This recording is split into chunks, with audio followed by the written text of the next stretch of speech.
Chapter 1. Thanks again for helping me today, especially on your day off. The small old box truck, filled with neatly stacked rows of moving boxes, showed evidence of the afternoon's work. The overcast gray sky revealed we'd likely finish just in time. "You've said that 3 times already," Brandon replied, as he rounded the back of the truck to stand beside me.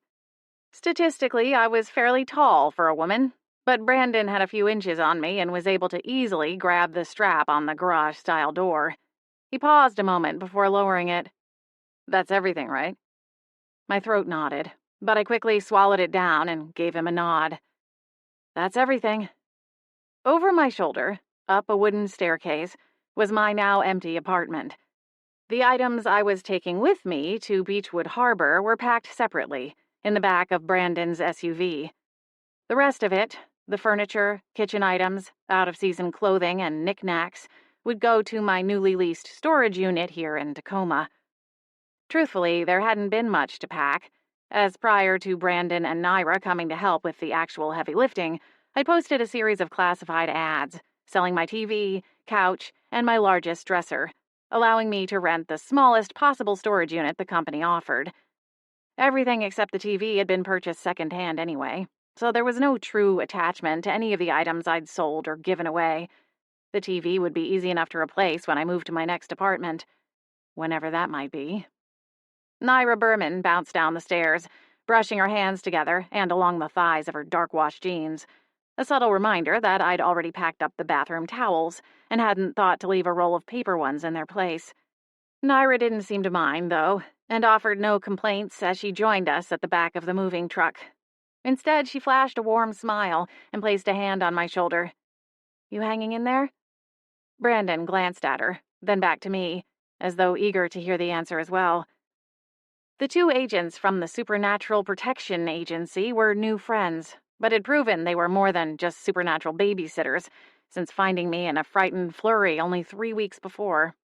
After all, everyone knows you learn who your true friends are when it comes time to move.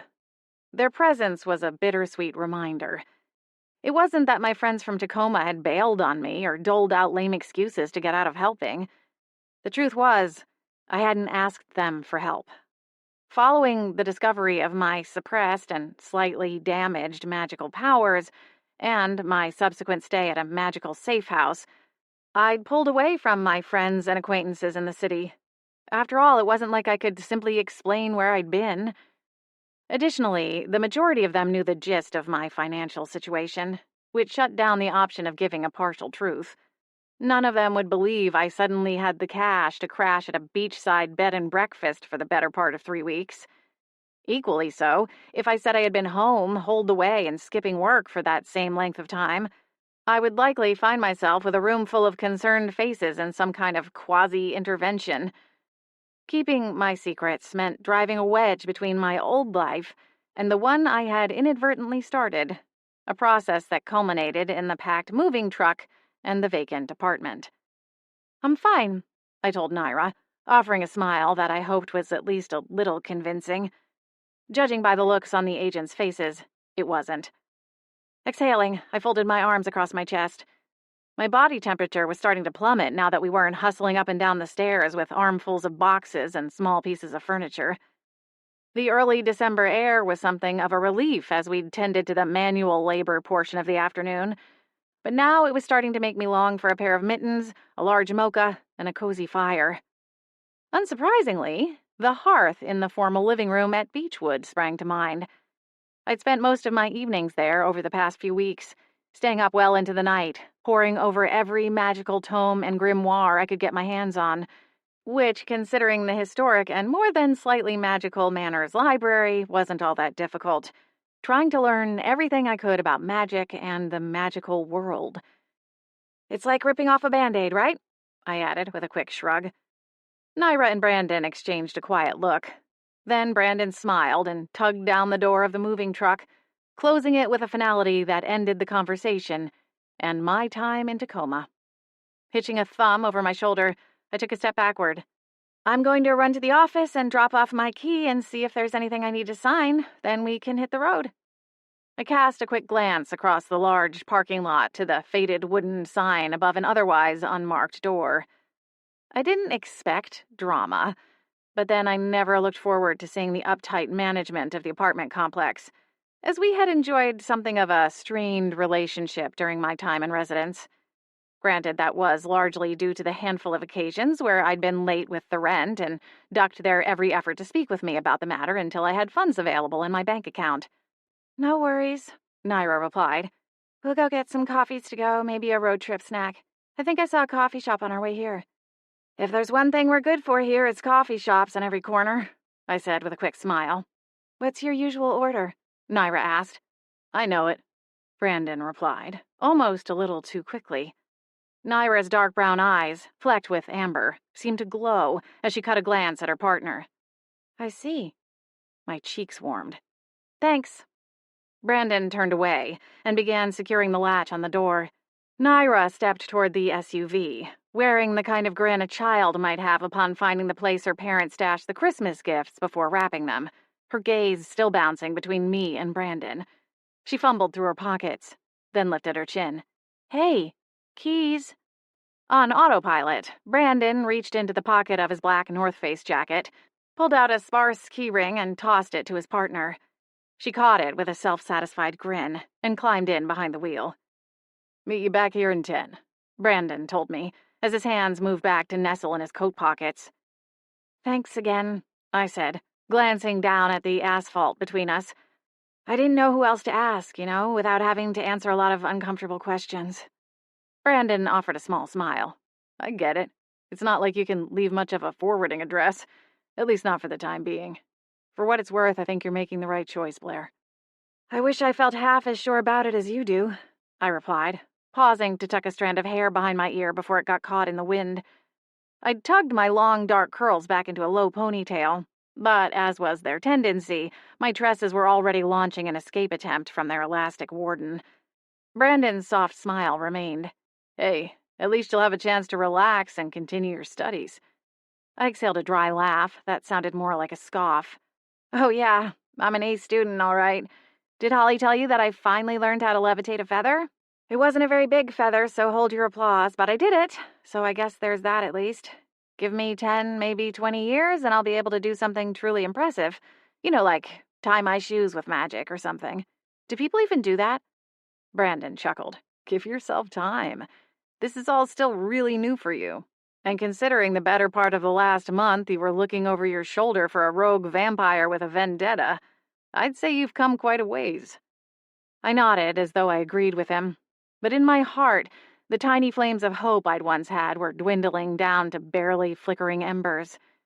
Even with Holly and Harmony spending hours tutoring me and answering all of my questions, I still felt completely overwhelmed, like I'd been stuffed inside a washing machine mid-spin cycle. Silently, Brandon slipped a hand from his pocket and gently squeezed my shoulder.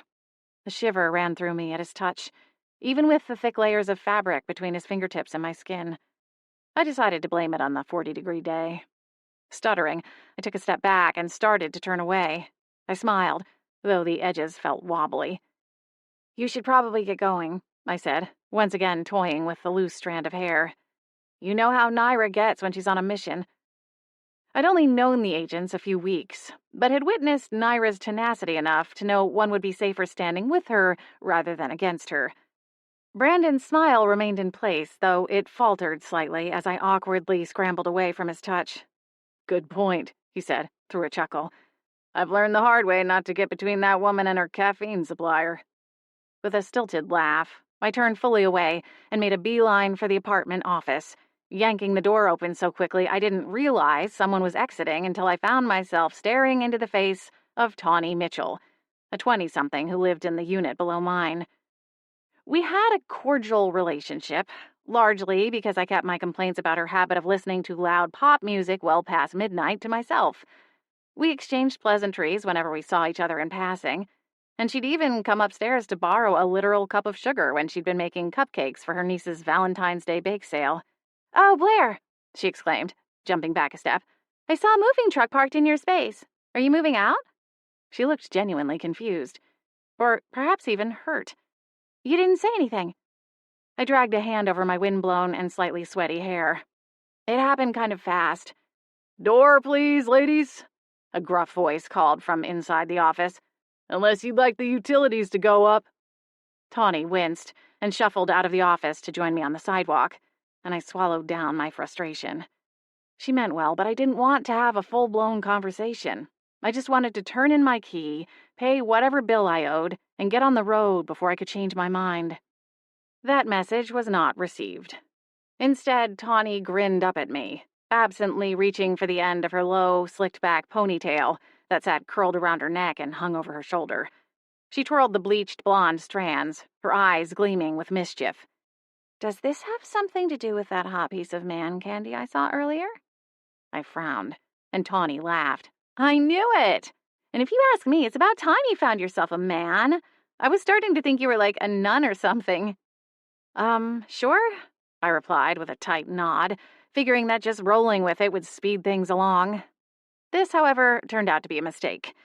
Tawny pounced like a half-starved tiger on a wounded gazelle, or whatever it was tigers hunted, shooting questions in rapid fire, barely giving herself time to breathe, let alone time for me to answer any of them.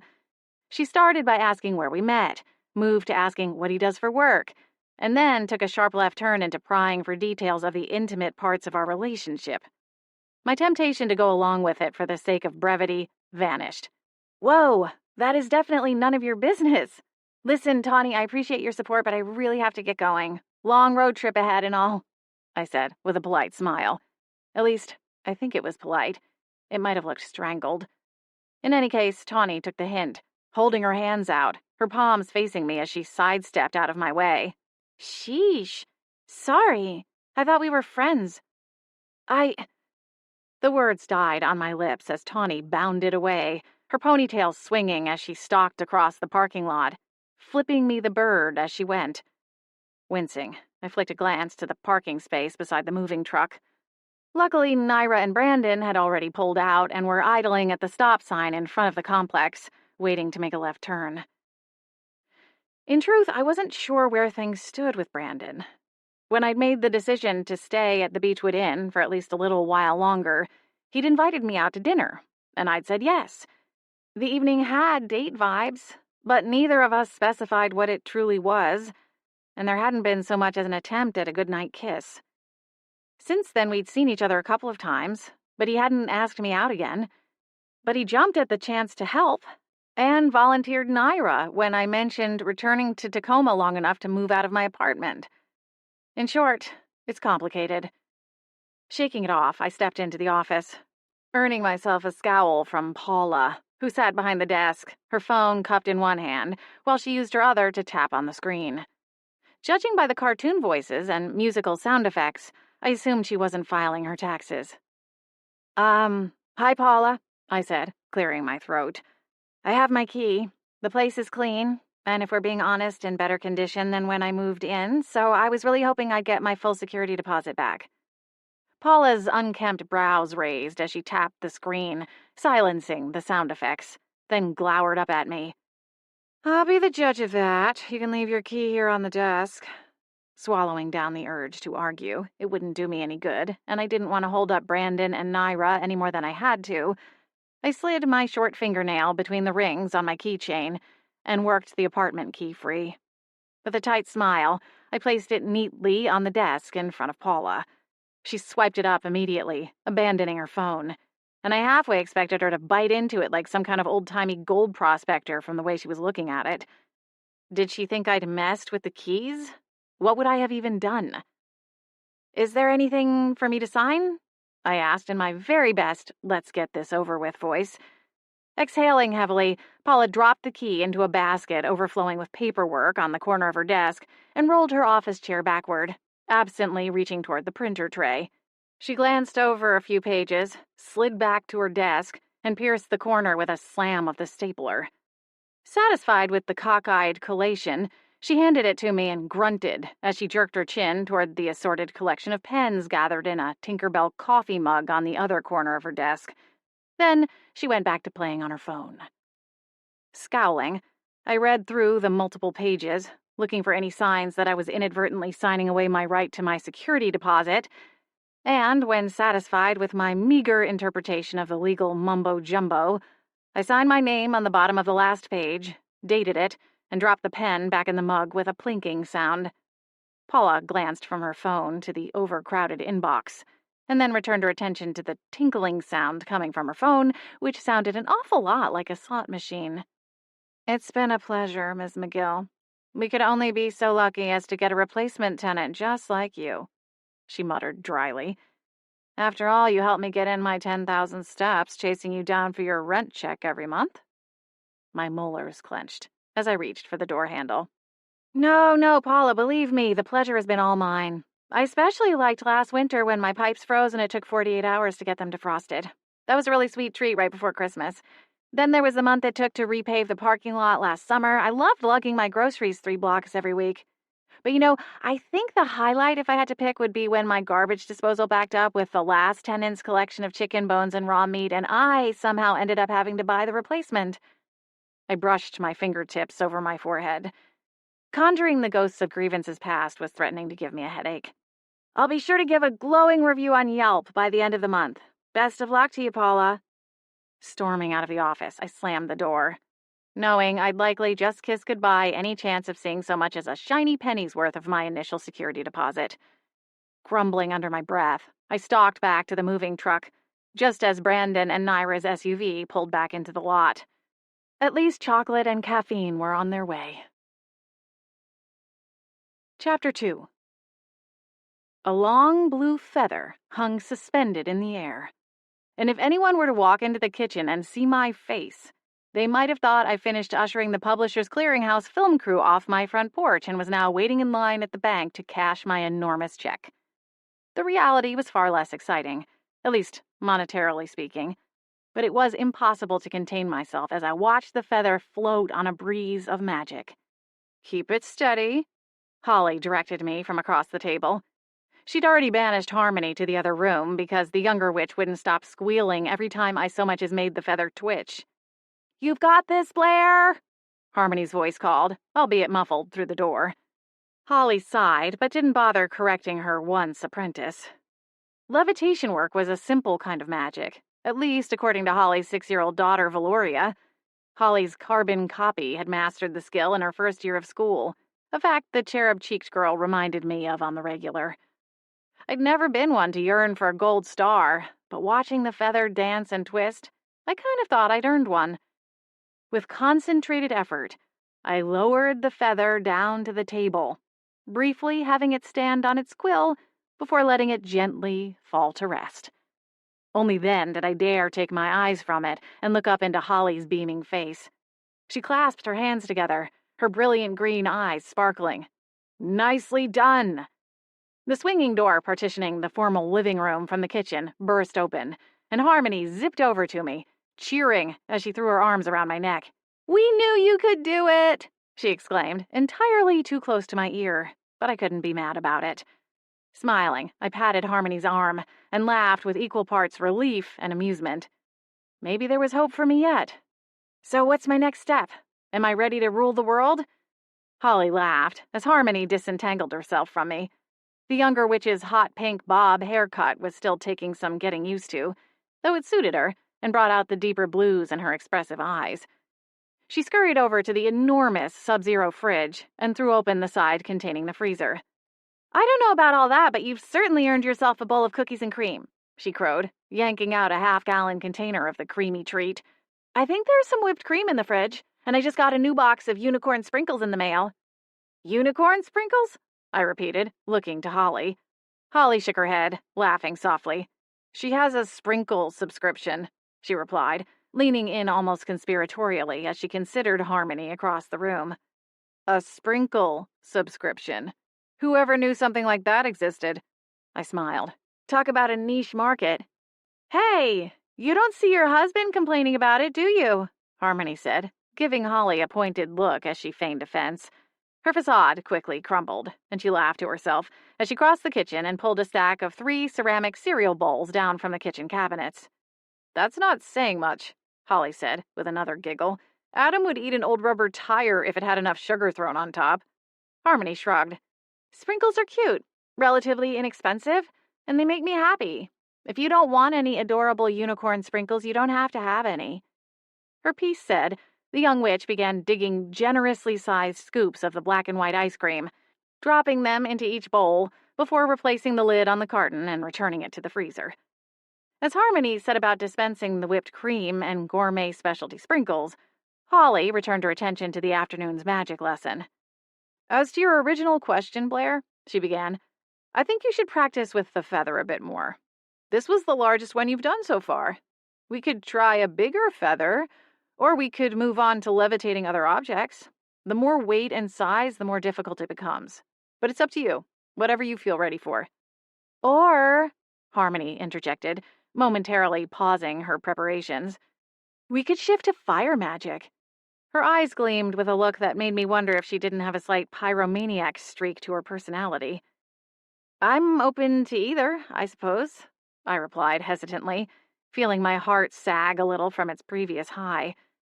Sure, making the feather dance and quiver in midair was impressive, especially when considering that 3 weeks ago I didn't even know magic was real, let alone that I personally possessed some deep-buried power.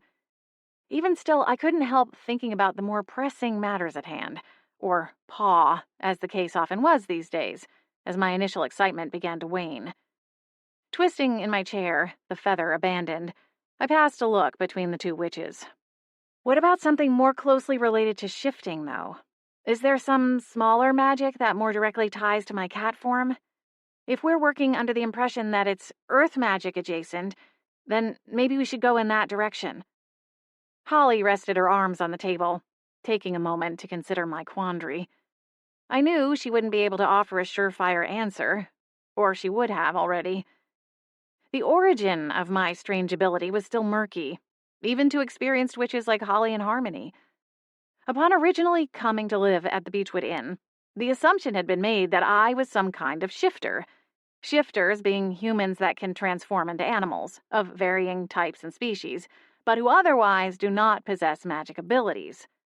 Holly's husband Adam was a dog shifter, and while their son Samuel was still young, all indications pointed toward him also being a shifter, though it would take some time for the 2-year-old boy to settle on his final shape. For the time being, he tended to oscillate, often sprouting feathers along his arms when he got excited. Other times he had signs of the beginnings of a fur coat, though it faded quickly. Last week, Miriam, the Bolt St. James's fairy godmother turned magical nanny, had reported finding him with the hindquarters of a jackrabbit for a flicker of a moment when the young boy woke from his afternoon nap. I, however, did not have a clear-cut case either way. While my own shifting form was that of a black cat, I, too, was like Samuel in a way, unable to control my transformations. They also followed a similar pattern, in that they often followed a surge of emotions, usually when I became startled by something. "When was the last time you shifted?" Harmony asked, over the spurting sound from the can of whipped cream in her hand. "It's been a few days, hasn't it?" I knew what she was asking. I'd gone away to Tacoma for the weekend in preparation for my move, and spent 2 full days and nights away from the Beechwood Inn and the circle of protective magic residing there. It was a bit of a risky move, with my shifting not under my own control. The more time I spent in the non-magic world, the higher the chances were that I would inadvertently shift and someone would see. An accident that would, of course, lead to an entire mess of complications. The Supernatural Protection Agency would get called in, and their agents would have to intercede, removing the strange memory from the minds of anyone who happened to see me. "I didn't shift while I was gone," I said, and both witches exhaled. "It seems better when I'm busy," I added, then scratched my chin. I was so wrapped up in packing and cleaning that I barely had time to think of anything else. Holly offered a sympathetic smile. "I know the feeling, and I'm glad to hear it. I know you were worried." I nodded, but couldn't find anything else to add to her sentiment. Worry seemed like a mild way of describing my mental state since the night I first turned into a cat. When I was at the Beechwood Inn, surrounded by new friends and their protection from the outside world, I was able to relax, at least for a little while. Still, there were plenty of moments where I found myself alone, and my pre-existing anxiety decided to do the tango with a smattering of new concerns over magic and my future in this new reality, leaving me debilitated. Add in some long, sleepless nights thanks to my current bout of insomnia, and most days became a struggle just to keep myself from having a breakdown. Which was why something as silly as a levitating feather could have such an impact. "How did it go, anyway?" Harmony asked, divvying out the bowls of frozen treat.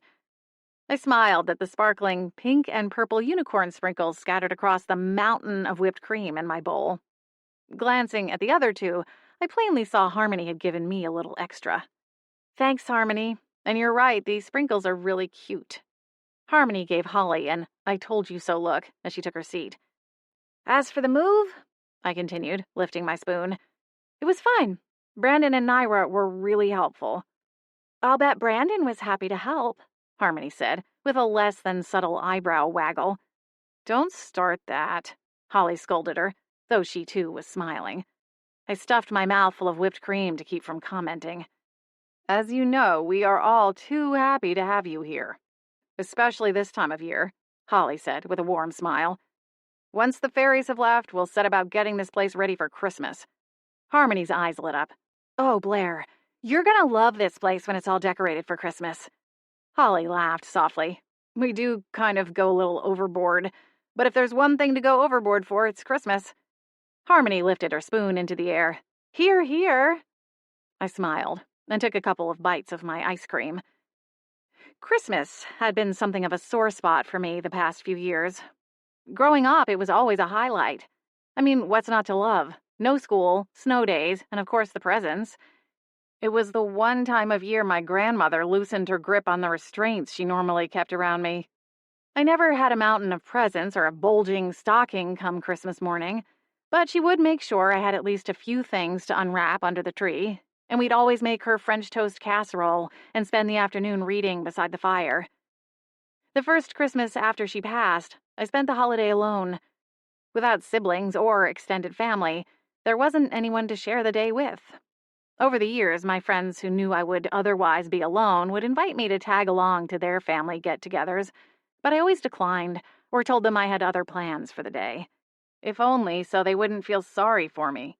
The idea of spending the holiday in a beautiful, historic home, surrounded by new friends, good food, and the laughter of Holly and Adam's two young children, filled my heart with something I'd not felt in many years. I didn't even need a glittering Christmas tree or garlands wrapped around the banister to imagine what it would be like to wake up on Christmas morning to mugs of hot chocolate and the sound of Christmas carols. "You sure it's okay if I'm here for Christmas?" I asked. Holly and Harmony stared at me. "Of course. We're delighted, in fact." "Well, thanks," I said, my cheeks warming. "It means a lot. More than you know." The kitchen door swung open, and Adam strolled in, wearing a pair of jeans and a hunter green hooded sweatshirt with the artistic outline of evergreen sketched across the chest. "Oh, is that ice cream?" he asked, swooping in to investigate the contents of his wife's bowl. Holly laughed and handed him the spoon. "I should have known you'd find your way down here. It's like the sound of the freezer opening is some kind of homing signal for you." Harmony snorted. Adam took a generous bite of Holly's ice cream, smiling around the mouthful as he handed her back the spoon. When he swallowed, he gestured at the bowl. "The unicorns are a nice touch." Harmony cast a glance at Holly and raised her brows. "See?" Holly rolled her eyes. "As for your theory, gorgeous, it has less to do with the sound of the freezer and more to do with the magic contractor who's on the way. I figured you were busy with magic school, and since Miriam has the kids, I figured I'd oversee the construction." Holly's eyes went wide as she looked up at the clock in a panic. "Batwings! How in the other world is it already 5 o'clock? "Time flies when you're having fun." Adam chuckled and pressed a kiss to the side of her head. "I've got it. What do you think about pizza for dinner? The kids will be thrilled." Holly looked down at her bowl of ice cream. "And here I am, always telling the kids they can't have sweets in the afternoon so they won't spoil their appetite for dinner." Adam grinned. "Well, if you act fast, you can get those bowls stowed away in the dishwasher before they get back and catch you in the act." Leaning over, he swiped the spoon and took another bite. "Just helping you out," he teased. Holly yanked the spoon back and took the final bite of her ice cream, scraping the spoon against the bottom of the ceramic bowl to get the last soupy and glitter-sprinkle-laden remnants. Harmony and I polished off our ice cream fast enough to threaten a case of brain freeze, and when my bowl was empty, I rose to help load the dishwasher. "Tell me about this magic contractor," I said as I rinsed the third bowl. "First of all, what are they going to be building? And secondly, what kind of a contractor starts work at 5 o'clock in the evening? The kind who doesn't risk being seen in daylight, despite how many times and how fervently they are assured our magic wards will block any signs of magic from prying eyes." Adam shook his head, leading me to believe he'd gone 3 rounds and lost this argument already. "It's for the Fairy Godmother Guild conference," Holly interjected. "They have some stages they need in the backyard." "Stages?" "You'll see," Holly said. "It's a whole thing." Before she could elaborate, the doorbell rang, and Adam spun on his heels to answer it. "That's my cue." Holly stared after him, a dreamy look in her eyes, to which Harmony rolled her own and muttered under her breath. "Could you wipe that lovesick puppy look off your face?" Harmony muttered. "You're making the rest of us feel bad about our single status." I laughed as Holly blinked, confusion creeping into her expression. "Didn't you just swear off men like last week?" she asked, turning to Harmony. Harmony huffed. "And so what if I did? It's not like they don't deserve it." Holly started to speak, then shook her head and discarded whatever she'd been about to say. Adam swept back into the kitchen a few minutes later, this time with a tall, thin man on his heels.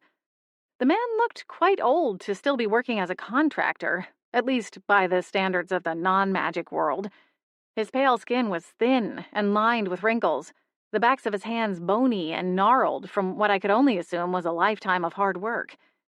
He didn't so much as smile upon entering the kitchen, even after Adam made the formal introduction, identifying him as Oliver Bordeaux. Holly offered the man her hand and a warm smile. "Miriam has been raving about your work for weeks now," she told the man. "It's so nice to finally meet you." Was all Mr. Bordeaux gave in reply, his tight-lipped face turning to Adam expectantly. After the introductions were made, as one-sided as they were, Adam led the man out the back door and into the expansive yard that filled the gap between the back of the historic manor and the dense woods that stretched all the way to the cliffside overlooking the harbor that served as the town's namesake.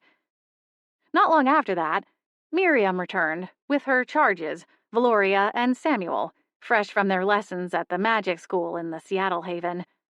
Miriam's face glowed even brighter as she buzzed around the kitchen, her feet lifting from the floor as her blue-tinged gossamer wings beat furiously to keep her in midair so she could see out the garden window behind the sink. "Oh, this is so exciting!" she exclaimed, clapping her hands together eagerly. Miriam was little more than 2.5 feet tall, with a soft frame and kind eyes. Her graying brown hair was pinned back in an elegant twist at the base of her neck, lending her an almost regal air. Likewise, her clothing was expensive and yet practical, considering her job as the official wrangler of 2 magic children who were just coming into their powers. She had her own magic, of course, and while I had only been at the beach with her for a few weeks, it was clear Miriam had the situation with Holly and Adam's kids well in hand. "What are they building?" I asked, standing at the sink beside Miriam, leaning a little to the right to keep out of the range of her excited wings. In the twilight, it was hard to make out exactly what was happening, but occasional bursts of light illuminated the bones of a large structure that seemed to be appearing from mid-air, as Mr. Bordeaux made a series of complicated gestures with a magic wand. I twisted my head, watching the pieces descend from the sky, unable to figure out exactly what I was looking at. So far, the shapes all looked jumbled and disorganized, like Lincoln logs waiting to be assembled. "Well, see over there? That will be the main obstacle course, and there on the other side will be the firing range," Miriam explained. I blinked, turning to the fairy as though my ears might not have heard her properly. "Did you say firing range?" Miriam's delicate face crumpled, the creases at the sides of her eyes and mouth deepening for a moment. "Is that not what it's called in the human world?"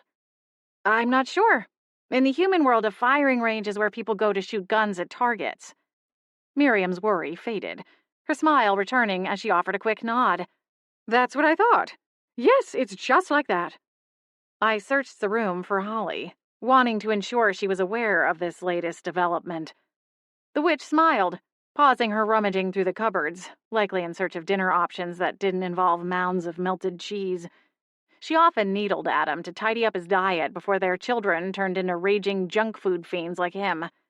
As a shifter, Adam was blessed with the metabolism of a teenage boy playing on 2 varsity league football teams for all eternity, and could eat literally anything without gaining a pound. The rest of us could only watch with a mixture of horror and envy as he downed entire pizzas on his own without so much as a case of indigestion. "It's all right, Blair. It's all completely safe. That's why we've hired Mr. Bordeaux to ensure everything is up to the current safety codes. We evidently didn't hire him for his sparkling wit and conversational skills." She shot a sidelong glance out the window overlooking the yard. "Right," I drawled, dragging the word out. "I guess I just pictured a fairy godmother gathering a little tamer.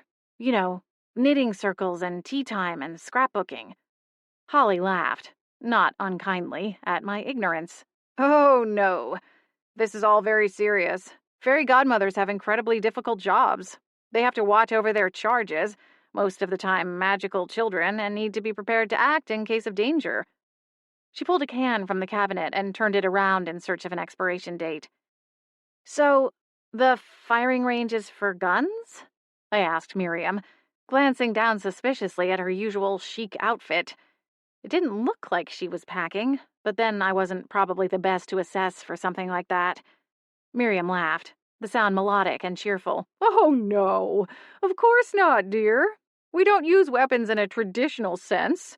We have our wands." To prove her point, she held up her fingers, and a spindle-like wand made of purple glass appeared in her hands. "And we don't use bullets.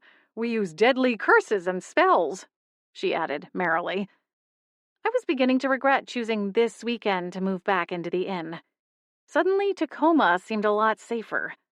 "And then the obstacle course is for helping us to strengthen ourselves physically," Miriam continued. "As that's important too, dear. Sometimes there's simply not enough magic in the world, and the best option is to run, or fly, as fast as you can, like an angry wyvern is on your tail." She laughed at her own joke, then flew across the kitchen toward the back door. "Now, if you'll excuse me, I think I'll just go and get a closer look for myself. I've been waiting so long for this." With that, Miriam exited the kitchen, and Holly began opening a myriad of cans, declaring it chilly night. I watched out the window a little longer, wondering just what we were in store for with this fairy godmother gathering. Chapter 3. The first of the fairy godmothers to arrive at the Beechwood Inn was Celestine Everbloom, the head of the Fairy Godmothers Guild. Miriam escorted her into the foyer, keeping her chin slightly tucked, as if to show reverence. Celestine looked every bit a fairy godmother, a tall, slender figure with a gown of golden silk that flowed around her as if by magic, and a 5-pointed crown perched atop her head, inlaid with 5 brilliant jewels in a rainbow of colors. I couldn't help but wonder what the neighbors must have thought, seeing her cut a path up the paver steps out front. But then there was probably some kind of ward or spell blocking the more unique aspects from prying eyes, like the fluttering gilded wings. Her eyes were a brilliant shade of blue, like a sun-drenched lake, and her voice was gentle yet firm. I found myself standing a little straighter any time her gaze wandered my way. Miriam swept forward, her wings aflutter, grinning widely as she turned and introduced the leader of her guild. "I am so honored to introduce you all to Celestine Everbloom, the leader of the Fairy Godmother Guild." Miriam's smile grew even wider, to the point where her eyes almost disappeared completely as the apples of her cheeks rose higher still. Holly was the first to introduce herself. With her trademark warmth and welcome, she stepped forward and offered the fairy a little bow of her head before extending her hand. "Welcome to Beechwood Harbor. I am Holly, and this is my husband, Adam." Adam inclined his head, much in the same manner as his wife. "We run the Beechwood Inn and will be your hosts for the week. Should you need anything at all, simply let one of us know, and we'll see to it right away. We want to ensure your stay is as comfortable as possible and that you have a productive weekend with your members." Celine offered a polite smile, though she ignored Holly's extended hand, only lacing her gloved hands together in front of her elegant dress. Holly took the hint and stepped back into line beside the rest of us, as Celestine gave Harmony and me a cursory glance. "And you have children, do you not?" she asked Holly. Both Holly and Adam smiled, the way they always did when talking about their kids. "Two, a girl and a boy," Holly confirmed with a nod, then slid a glance toward Adam. "Valoria is 6, going on 16, and Samuel is just 2. Celestine's smile warmed a touch. "No doubt they are your crown jewels." The fairy godmother turned her gaze on Miriam and gave an approving nod. "It's been far too long since I've had charges of my own. I'm so pleased Miriam has arranged for us to stay somewhere with children." Miriam beamed at the praise, though I wondered if Celestine meant what she said. Something about her tone seemed almost forced. Then again, I was probably imagining it.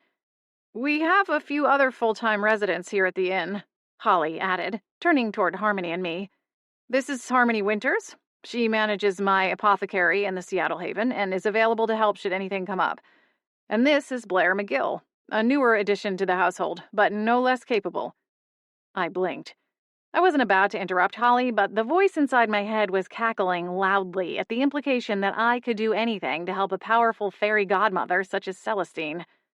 "I'm sure Miriam will be able to see to our needs well enough," Celestine replied, offering the faintest of nods to acknowledge the additional introductions.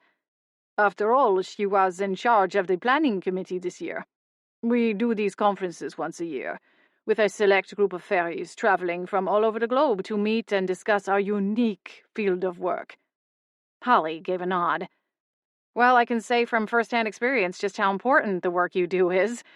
When Adam and I found out we were expecting our second child, we weren't sure we needed full-time help, but then Valoria's magic started coming in, and we quickly changed our tune." A ripple of knowing chuckles went through the room. Celestine's mouth ticked at the sides, though the light didn't fully meet her azure eyes. "Yes, I do find that's fairly common. Children can be quite a handful on their own, and when magic is added to the mix, it takes many magic parents by surprise. You two were wise to bring in someone such as Miriam before it got out of hand." Holly's smile flickered as she blinked. "Oh, I mean, I don't think we were quite that dire." Celestine waved one hand, dismissing the rest of Holly's statement before she could make it. "I've had quite a long day of travel. Would it be asking too much to see my room?" This time, Holly's smile completely vanished. "Ah, yes, of course. Right this way." Miriam surged ahead, her wings beating furiously as she started to fly up the stairs. "I can show her." Then, looking at her leader, Miriam added, "It's just this way, Your Grace. You'll be staying in my private suite, and I will be staying with the children to ensure no one is disturbed in the night." Your Grace? No one prepared me to curtsy. I gulped as the two fairies faded away, wondering how many forks there would be at dinner. I never could get the proper order just right. "Where is everyone else staying?" Celestine asked Miriam. There's a suite of rooms on the 3rd floor. I'll stay there with everyone else." Miriam looked back at us, clearly thrown by the request. Are you sure you wouldn't be more comfortable in your own room?" "Give it to Esmeralda," came Celestine's frosty reply. "You know how she adores special treatment." Yes, Your Grace." Once the two fairies were gone, I turned to Harmony, frowning. "Is it just me, or was that weird?" Harmony nodded. "Definitely not just you." I don't know why, but I had her pictured being like an older version of Miriam, soft, kind, and warm-hearted, like a sentient chocolate chip cookie straight from the oven. I glanced across the foyer at the lingering bits of fairy dust that fell to the floor. More like an oatmeal raisin cookie, if you ask me. Harmony laughed. Or like a cookie if someone got the sugar and salt mixed up. I'd been around people. She was still considered people, wasn't she? Like Celestine before. My somewhat checkered resume showed the variety of professions I'd held over the years. And Celestine's chilly manner reminded me of the year and a half I'd spent working in a fancy boutique clothing store. All she was missing was a designer handbag and red-bottomed pumps. But then, considering the gilded wings, she likely didn't need either. They made a pretty powerful statement on their own. Fortunately, the pattern didn't hold, and the fairy godmothers that followed Celestine's arrival were genuinely warm and authentic, fulfilling all of Harmony's and my conceptions about fairy godmothers in general. The fairies were a kaleidoscopic parade, every color and fashion, each more jaw-dropping than the last. At some point, Harmony gave up reminding me to close my mouth, so my jaw hung open in perpetual shock and awe. Rosalind Nightshade was the first to arrive, following Celestine. She was a tall, striking figure with glossy black hair that hung well past her backside. Her eyes were a deep, entrancing violet, almost matching the dark nightshade blossoms adorning her hair, which I very much hoped were made of silk. Rosalind's wings were also black, though they more closely resembled a monarch butterfly than a bat, with prismatic panels in all shades of purple, almost like stained glass. Her gown, a long and elegant piece of black lace, added an enigmatic aura, flowing around her like the shadow she seemed to embody. Despite her somewhat intimidating appearance, her voice was surprisingly melodic, and her smile kind. I barely gathered my spinning thoughts when the next two fairies arrived at the same time. "Welcome," Harmony said brightly, unofficially taking over hostess duties while Holly and Miriam were both upstairs. "I'm Harmony, and this is Blair. Welcome to the Beechwood Inn." Miriam fluttered back down the stairs, her excitement slightly dulled by the hustle and bustle of the day. "Lila! Gwendolyn!" she exclaimed. "I wasn't sure you two were coming. At least I wasn't sure you were coming, Lila. I don't remember seeing your RSVP." Miriam said this in a pleasant way, her smile remaining intact, but even knowing her for the short amount of time I had, I could hear the undercurrent of irritation. Miriam was endlessly patient with Valoria and Samuel, but she was something of an old soul, whether figuratively or physically, and maintained old-school manners. Just last week, I had seen her at the desk in the study after the kids went to bed, composing handwritten thank you notes to the teachers at the children's magic school in the Seattle Haven. To someone like Miriam, an unanswered invitation was a cardinal sin. "Didn't I?" the fairy on the right side of the door asked with an innocent shrug. "I am quite sure I did." Miriam's eyes narrowed for a moment, then relented. "Harmony, Blair, meet Lila Moonbeam and Gwendolyn Blackthorn." Lila extended a cordial hand to us both. The beautiful fairy had an otherworldliness to her, as if she were seeing more than the rest of us. She was short in stature, though perhaps a bit taller than Miriam, with long lavender hair that swayed behind her of its own accord. She fluttered to the side after shaking our hands, her lilac eyes taking in the carved mahogany paneling and the polished wood floors beneath her tiny slippered feet. Her wings were a translucent iridescent purple, adorned with tiny twinkling stars that moved about as if they were part of a far-off galaxy. The other fairy, Gwendolyn, tittered under her breath and shook her head, sending her crown of gathered dark ivy leaves shimmering under the soft light of the hallway sconces. "Never mind all that, Miriam," she said, soaring closer. Her wings were so dark and heavy, they almost appeared made from charcoal, though as she turned to greet Miriam, I realized they were actually made of woven vines and nettles. They clacked slightly with movement, but defied gravity and kept the fairy's feet a few inches from the floor. "It's good to see you, Miriam. Is this where you live?" "It is, for just about 2 years now. My, how time does fly." "Indeed. And where are the charges?" Miriam beamed at the question, her expression almost as fond as Holly and Adam's faces got whenever they talked about their 2 children. No one would question Miriam's devotion to her charges. She loved and cared for them as if they were her own children or grandchildren. "Follow me," Miriam said, already zipping halfway up the stairs. "They're in their playroom with their father. I'll let you peek in on them." Holly returned in time to help us greet the next arrival, a winter fairy by the name of Clara Frosthaven, whose entrance was marked by a gentle flurry of snowflakes that seemed to appear out of nowhere, swirling around her before gently settling onto the ground. The delicate crystals of ice lasted only a moment before vanishing. Somewhere behind me, I heard Holly exhale a sigh of relief. Hardwoods and water do not get along. Clara's fair skin was splattered with soft blue freckles that glittered as she moved through the foyer, her snowy white ringlets bouncing as she looked around.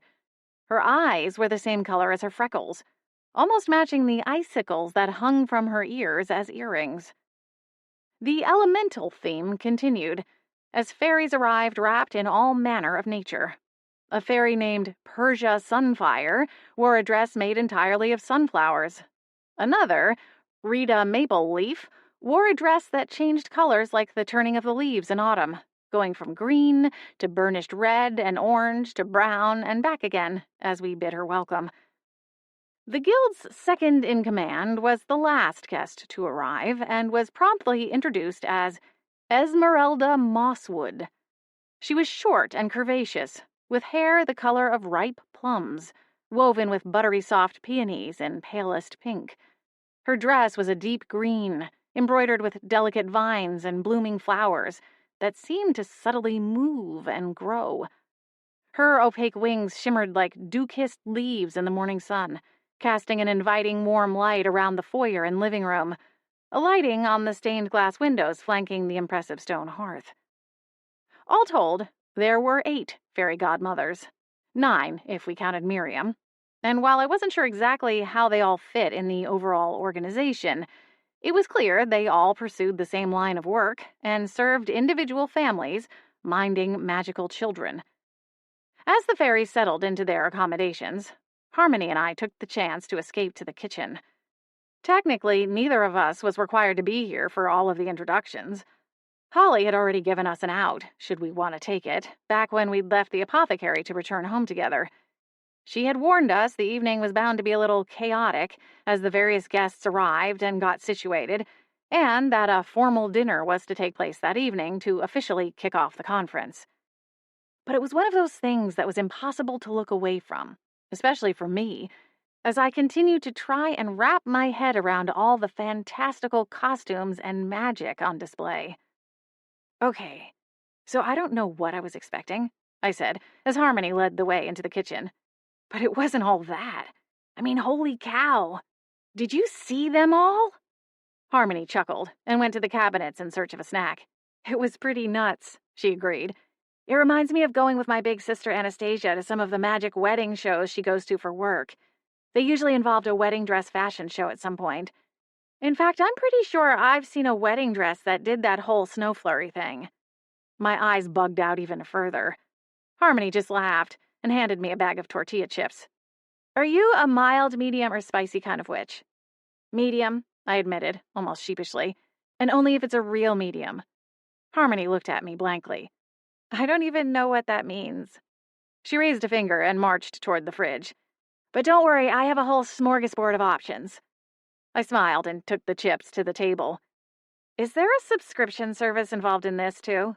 No, but there really should be, she said, her head halfway in the massive fridge. She came to the table with no less than 5 jars of salsa, in varying colors and brands, along with 2 queso options and a jar of pickled jalapenos for good measure. Okay, so what's the deal here? Did the fairies, shrink down while they sleep or something? I asked Harmony. She stuck her tongue out the corner of her mouth as she struggled with the lid on one of the salsa bottles. I took it from her and cracked the seal. Shrink down, she repeated, taking the chair beside me. What are you talking about? I mean, how are they all fitting up in the attic? I've been up there once, and there's no way there's room for 7 full-grown women to sleep comfortably. Not to mention there isn't a bathroom up there. Harmony smiled. Oh, I gotcha. Well, see, this is where that whole magic thing comes in really handy. Holly and Adam had the renovation witch out last week to put the finishing touches on it. Renovation witch? I shook my head, my brain nowhere close to computing. Is that one of the new HGTV shows I'm missing because I don't have cable? Harmony laughed and grabbed my arm, tugging me up from my chair. Come on, it'll be easier if I can just show you.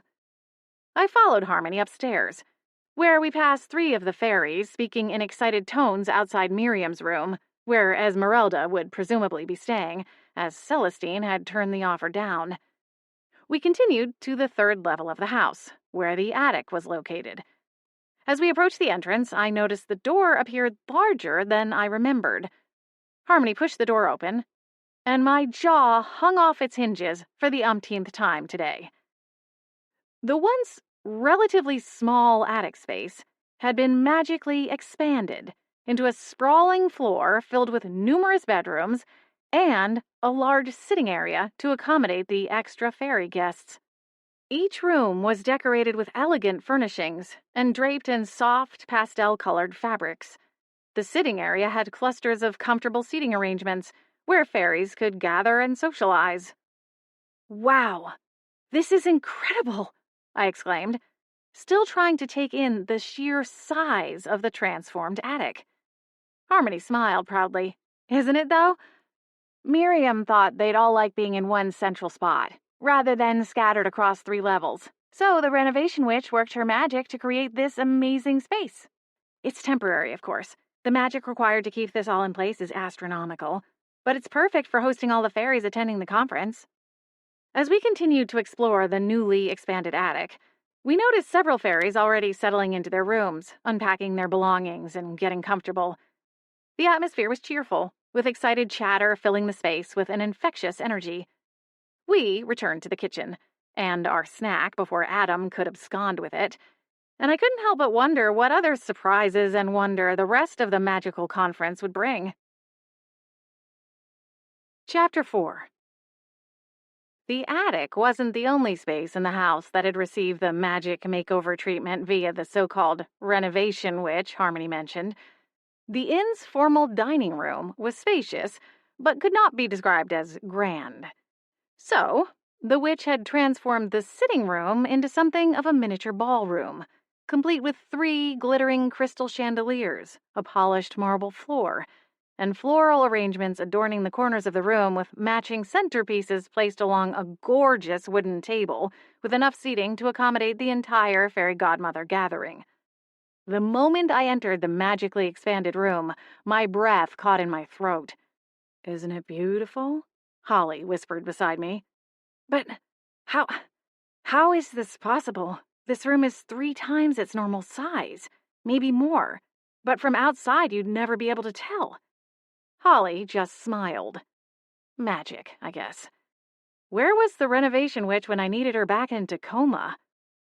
As we made our way further inside, I noticed the opulence of the gowns and jewels worn by the fairies. Apparently, the garments they'd arrived in were the pared-back versions of their formal wear. Strands of pearls and jewels draped around delicate necks, golden bangles adorned slender wrists, and more than a few tiaras caught the soft light from both the glowing chandeliers and the soft candles floating throughout the room. It was a dazzling display of wealth and magic. Celestine hovered in midair at the head of the table, resplendent in her golden gown, though she too had added even more jewelry to her already extravagant traveling look. Her silver hair cascaded down her back, held in place by an intricate tiara made of diamonds and sapphires. She held a jewel-encrusted wand in her hand, the gem sending an array of prismatic light across the table. As she lifted it high and called for the room's attention. "Good evening, my sisters," she called out in a melodic voice that silenced the chatter instantly. With a graceful wave of her wand, she smiled at each of the faces seated around the table. "It is so good to see everyone made it." She paused on Lila, the one Miriam had chided for not RSVPing. Apparently, Celestine shared Miriam's feelings on the matter. Lila, for her part, ducked her chin as a dusting of pink washed over her fair cheeks.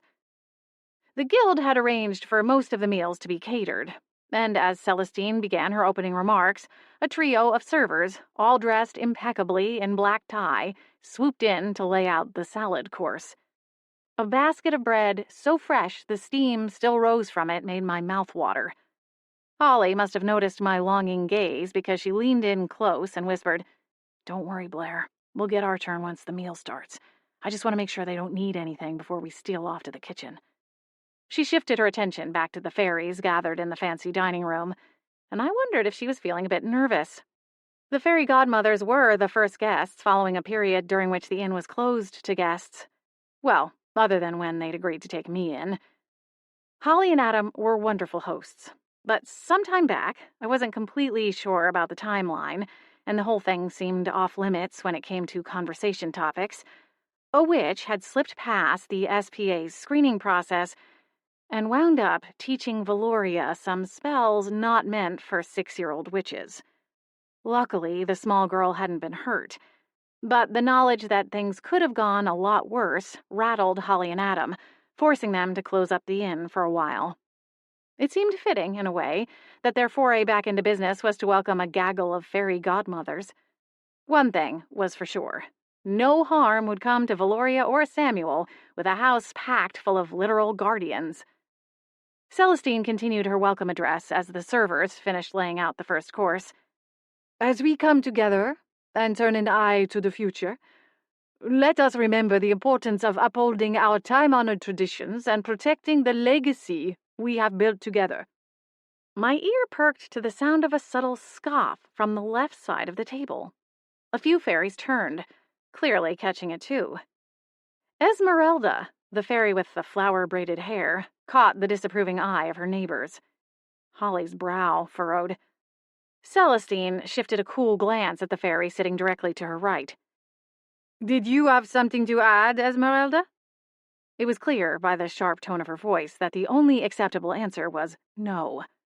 Esmeralda flashed a warm smile and lifted her water goblet, her dewdrop wings fluttering as she rose from her seat. "I only wished to say that I am particularly looking forward to talks of progress and the ways we can improve the lives of all members of the guild, both here and those that will come." Celestine's face crumpled, only for the barest of moments. A few fairies whispered something to a neighbor as Esmeralda smiled and lowered back to her seat, her wings going still once more. Lila sat on Esmeralda's right and leaned in with a triumphant smile to nudge the fairy godmother second in command. "Indeed," Celestine continued, tearing her frosty gaze from Esmeralda to sweep back over the assembled fairies. "It is our sacred duty to ensure that the children of both today and tomorrow are cared for and brought up properly in this ever-changing magical world.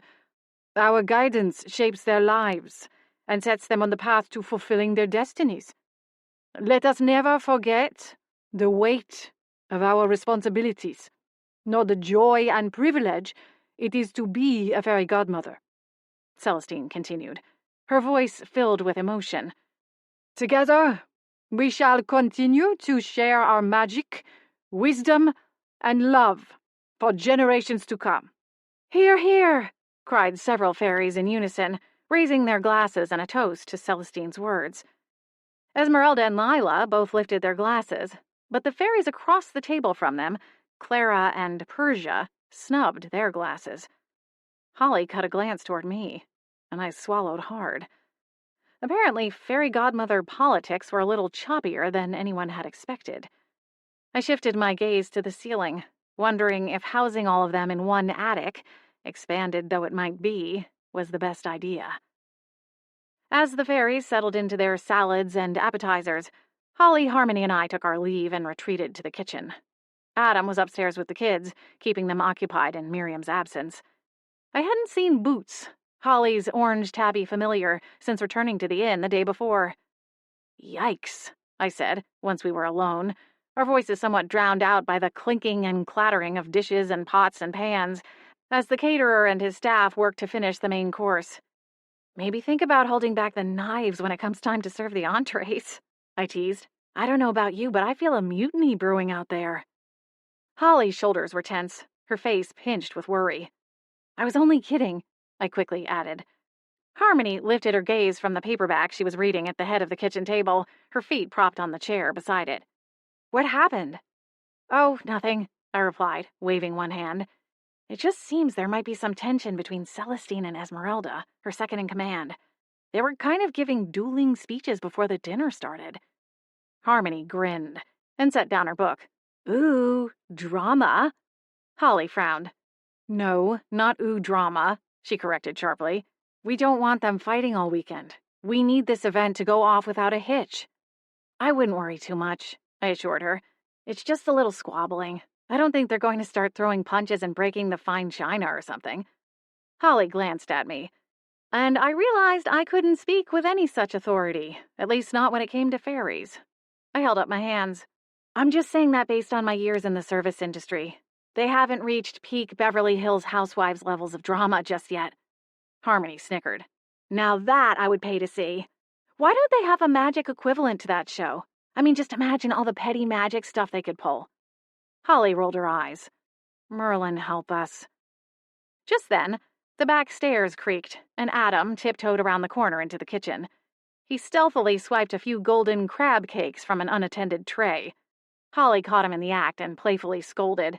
Adam, those are for our guests. Oh, come on. I don't think anyone will miss a few snacks. He grinned innocently, stuffing another morsel into his mouth. I mean, all of this for 9 fairies? He had a point.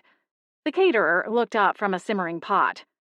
I was told the total head count was 14. Excellent! Adam snagged another handful of crab cakes. How are the kids? Holly asked. Upstairs watching a movie, he assured her. How's the dinner going? Holly hesitated, unsure of what to say. Harmony jumped in eagerly. It's going great. Everyone seems to be enjoying themselves. Good. Adam nodded, though his eyes were still on the trays of food. Well, keep up the good work, ladies. With a wink and one last stolen snack, he disappeared back up the stairs. One of the servers, a woman with a neat blonde ponytail, brought over 3 plates, each piled with an assortment of the appetizers. Please help yourselves. We have about 10 minutes before we'll serve the entrees. Let me know if you'd like a side salad. Harmony didn't wait to be told twice, lunging forward in her seat to snag a plate. That was nice of Miriam to order enough food for all of us, too. I picked up a plate and handed it to Holly, prompting her to sit and take her mind off whatever was going on in the dining room. We waited in the kitchen, making small talk mainly, as we watched the caterer and servers work to serve the entrees and the dessert courses. Afterward, a reception would follow. We'd be on our own for that, but Holly was a whiz at serving up cozy tea trays and snacks. How anyone could be hungry after the decadent meal was beyond me. My stomach was begging for me to change into pajama pants. When the caterer left, we sprang, or in my case, lurched slowly, into action. Holly boiled water and began arranging mugs and garnishes onto serving trays. Harmony and I went to work on the dishes. The catering staff had offered to stay and finish cleaning, but Holly dismissed them early, thanking them for all their help. Miriam materialized in the threshold, her gossamer wings fluttering gently. Holly, do you need help getting the kids to bed or with cleaning up? She asked, her eyes scanning the somewhat controlled chaos that had consumed the kitchen. Adam's got it, Holly replied promptly. You're supposed to be enjoying your week off. Go mingle and soak up every moment of the conference. I'll be in shortly to serve the tea. I've got a couple more trays to arrange first. Miriam nodded, but swept the tray from Holly's hands with a burst of gentle magic, floating it across the room before the witch could protest. Old habits die hard, Miriam replied, with a cheeky smile, as she fluttered toward the door, the tray hovering in her wake. Wait, Miriam, I said, my curiosity getting the better of me. Was the rest of the dinner okay? Miriam gave me a knowing smile. Oh, yes. Don't worry about Esmeralda, dear. I'll see to it that everyone minds their manners. I have complete faith, Holly replied with a smile of her own. Without you, I'm sure Valoria would still be throwing a tantrum over not being allowed to turn every flower petal she comes across into a magic butterfly. We all laughed, and Miriam pushed open the swinging door. Please tell the kids good night for me, Miriam said, before floating from the room. Holly finished making up the trays of tea, and we went to set them out in the ballroom. A happy burst of laughter and chatter greeted us, and none of the bedazzled fairies appeared to be holding a grudge from the strained moments at the opening of the meal. We set out the tea and slipped away before anyone paid us any mind, and Holly breathed a sigh of relief when we stepped back into the hall. Can you even believe all the jewels tonight? I asked, shaking my head slightly when we stepped back into the kitchen. I feel like I'm at the Met Gala or something. It does make me wonder what they all look like when they go to a real party or ball, Holly agreed, her eyes glittering with the possibilities. I'm also curious what they look like when they're at home. I mean, have they even heard of yoga pants in fairyland? Harmony snorted. I shrugged. I'm just saying, after all that food, I'm ready for something with a stretchy waistband. As we continued our cleanup efforts, I couldn't help but reflect on the whirlwind of a day as the strangeness hit me all over again. There were times when my new life could still smack me upside the head and make me wonder if any of it was really real, or if I was somehow stuck in a vivid dream. Hey, Holly said, nudging me gently as she noticed my far-off gaze. You okay? Definitely, I repeated, offering her a warm smile. Just taking it all in, you know? Believe me, Harmony chimed in, rolling up her sleeves as she prepared to tackle another stack of dishes. Even for those of us who've been around magic our whole lives, nights like this are still pretty amazing. I smiled at the sentiment, because it felt good to know I wasn't alone. Chapter 5. One benefit to living in a house full of fairies was that, unlike other possible supernatural guests, they were quiet enough in their comings and goings, thanks to their wings, that I managed to sleep through all of the commotion of what must have been a busy morning, because by the time I dressed and wandered out to the kitchen, the fairies were already outside, going through their boot camp-style training routine. And judging by the mess of small plates, Danish crumbs, and mugs piled beside the sink, they'd stopped for breakfast first. Holly and Harmony sat at the kitchen table, enjoying their own breakfasts while staring out the French doors that led to the deck. Their eyes widened as they took in the scene unfolding in the backyard. Morning, I mumbled, grabbing a cup of coffee before joining them at the table. My gaze followed theirs to the spectacle outside. The sprawling backyard had been transformed into a magical training ground. A large obstacle course took up most of the space, with a firing range off to the side, where clay pigeons met their demise at the hands of the Godmothers' powerful spells, just as Miriam had described. The contrast between last night's formal regalia and this morning's army-like fatigues, some splattered with mud and grass stains, made me smile. Who knew they had it in them? I muttered, taking a sip of my coffee. Fairy godmothers by day, hardened assassins by night. It sounds like the premise for a wacky straight-to-DVD movie. Harmony laughed. What would be the title? She wondered aloud. Glitter and garrots? One fairy godmother's quest for vengeance and the perfect after-school snack.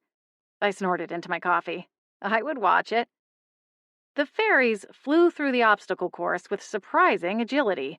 Even the older-looking fairies, like Celestine and Miriam, showed off their skills as they blasted away targets on the firing range, taking down target after target with little more than a flick of their wands. They assured me the mud isn't permanent, Holly said, eyeing the pit nervously as one fairy, Clara, I think, went face down into the muck after falling from a balance beam. Are they not allowed to use their wings? I asked, as the fairy slammed her fists into the muck, sending a thin sheet of frost crackling over the surface as she got to her feet. We don't really know the rules, Harmony replied. My question is, how could the mud be temporary? Holly mused. What kind of spell would turn perfectly good grass into that? She chewed the corner of her lower lip, staring at the now half-frozen mire. Harmony shot me a grin. How did you sleep? Did that potion help? Exhaling, I pulled out a chair and sat down beside her. I slept, so that's positive. Thanks. I didn't have the heart to tell her I'd tossed and turned until well past 1 a.m, before eventually giving up and going to the study to read a few chapters in the Book of Fairies I'd found on the shelves. Eventually, I returned to bed and crashed out, but upon waking, my eyes still felt rough and dry, and while I hadn't dared to look in the mirror just yet, I had no doubt I'd find caravan bags under my eyes. As I sat down, my attention snagged on a broad-shouldered man standing near the tree line. He wore black cargo pants and a black t-shirt, which struck me as odd, considering the brisk temperatures. We were in December now, with Christmas just around the corner. The fairies had to be cold too, but at least they were moving around. The ones at the firing range wore black canvas coats. The man barked out a handful of orders, though we couldn't hear them from inside, and some of the fairies traded places, 3 going from the firing range to the obstacle course, and vice versa. Esmeralda and Celestine were among the 3 sent to the obstacle course, and as they took their places at the start, a scowl shot between them. I shifted a nervous glance at Harmony. "Should we go take a closer look?" she suggested. "I'll get my coat," I said, already rising to my feet. "You're going out there?" Holly asked, turning to look at me. Harmony winced. Uh-oh. Holly and I both followed her gaze. The drill instructor had cleared everyone from the obstacle course but Celestine and Esmeralda. He flashed a smile. Then a puff of frost air escaped his mouth as he called for the race to start. "Oh dear," Holly breathed, getting to her feet. Boots padded over from the corner where his food and water bowl were stationed, his amber eyes steady on the lowest glass panels of the door, as if he too could feel the anticipation crackling in the air. Which, for all I knew, he did. I jogged to the foyer to grab my heaviest coat from the coat closet, then grabbed 2 others at random and raced back to the kitchen. An assortment of rubber boots sat lined up by the back door, and the 3 of us stepped into them and shuffled out onto the deck, bundling into the coats as we went. The race was on, with the other fairies cheering and shouting encouragement at their preferred champion. Esmeralda was in the lead, a determined smile on her face as she swung across a series of ropes. "Pick up a little more speed, Celestine," Clara called, her hands cupped around her face. "The next jump is a big one."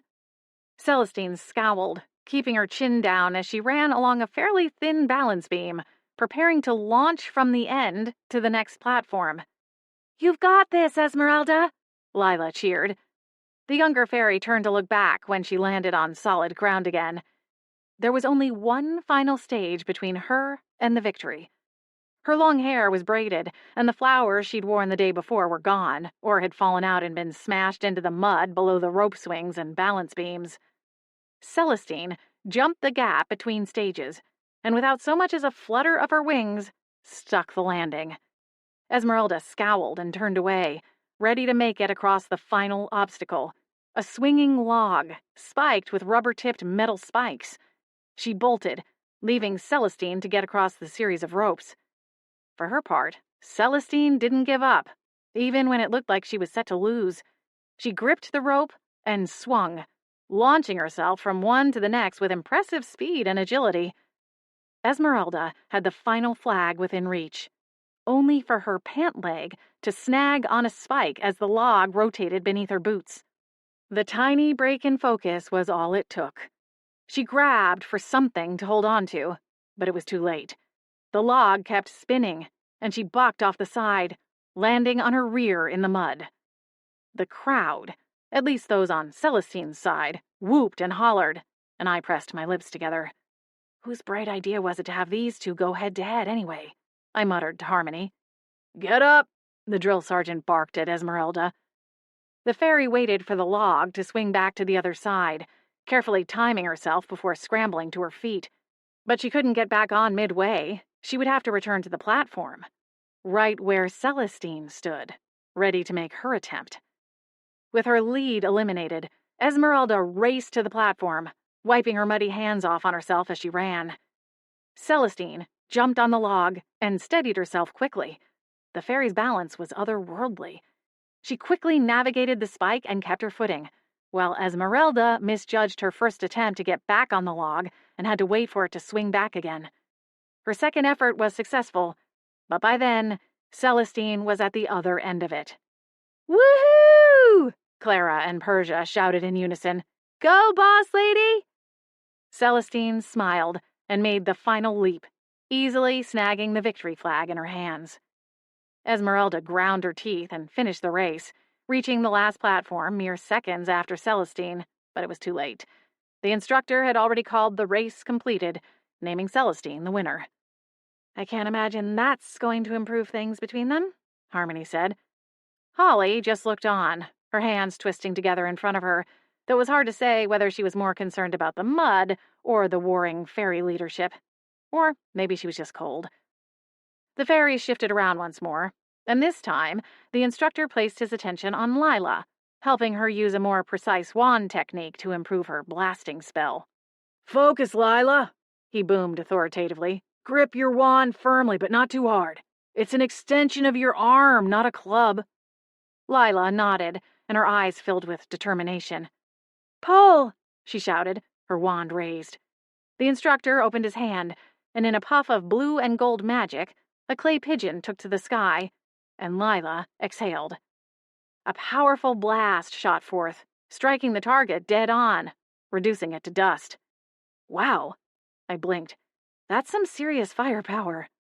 Lila blew off the tip of her wand, as though it were a smoking gun, and sent a mischievous grin toward the instructor. He smiled back and offered an approving nod. "I knew you had it in you." "Couldn't have done it without you, Maddox," she cooed, offering the instructor a coy wink. The fairies standing to the left of her rolled their eyes and needled one another with their elbows, clearly unimpressed with Lila's flirtatious antics. "Ah, young love," Holly whispered with a sly grin.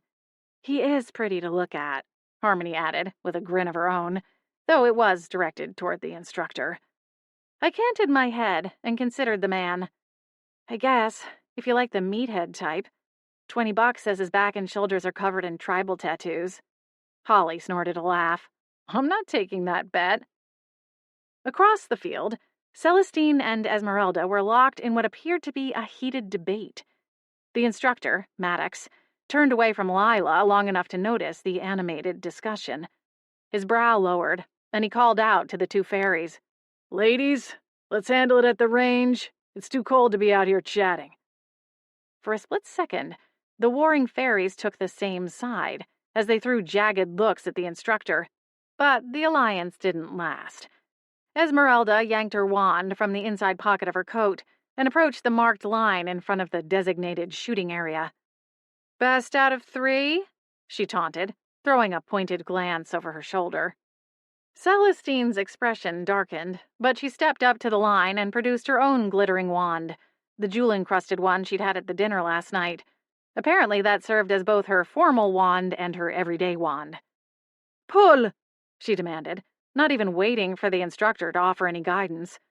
Maddox fired off 3 pigeons, each trailing a different color of magic. Celestine raised her wand and, with 3 quick flicks, sent 3 blasting spells hurtling towards their targets. The clay pigeons never stood a chance, each one reduced to smithereens in quick, efficient succession. A chorus of cheers erupted from the watching fairies, clearly impressed by her display of power. The only one not cheering was Lila, who stared at Maddox with a pout, plainly annoyed he was no longer making eyes at her. "Okay, that was pretty cool," I admitted, despite my reservations about the escalating rivalry between the two fairy godmothers. Esmeralda, however, was less than thrilled by her leader's show of prowess. Her face twisted into a scowl as her wings beat together irritably. With a smirk, Celestine stepped aside, ushering Esmeralda to take her turn. Behind her, Clara and Persia looked almost giddy. Esmeralda lifted her wand and narrowed her eyes at the sky. "Pull!" 3 pigeons flew into the air, quickly followed by 4 fires of magic from the tip of the wand. Bang! Bang! Bang! Rather than smashing the targets to dust, Esmeralda's targets morphed from clay pigeons to beautiful songbirds who flapped toward the winter sun. I smiled at the enchantment, though it slipped off my face when I realized the trajectory of the 4th spell. "You little—" Celestine cried as she dove out of the way of the errant spell. Maddox lurched forward, inadvertently stepping into the path of the spell.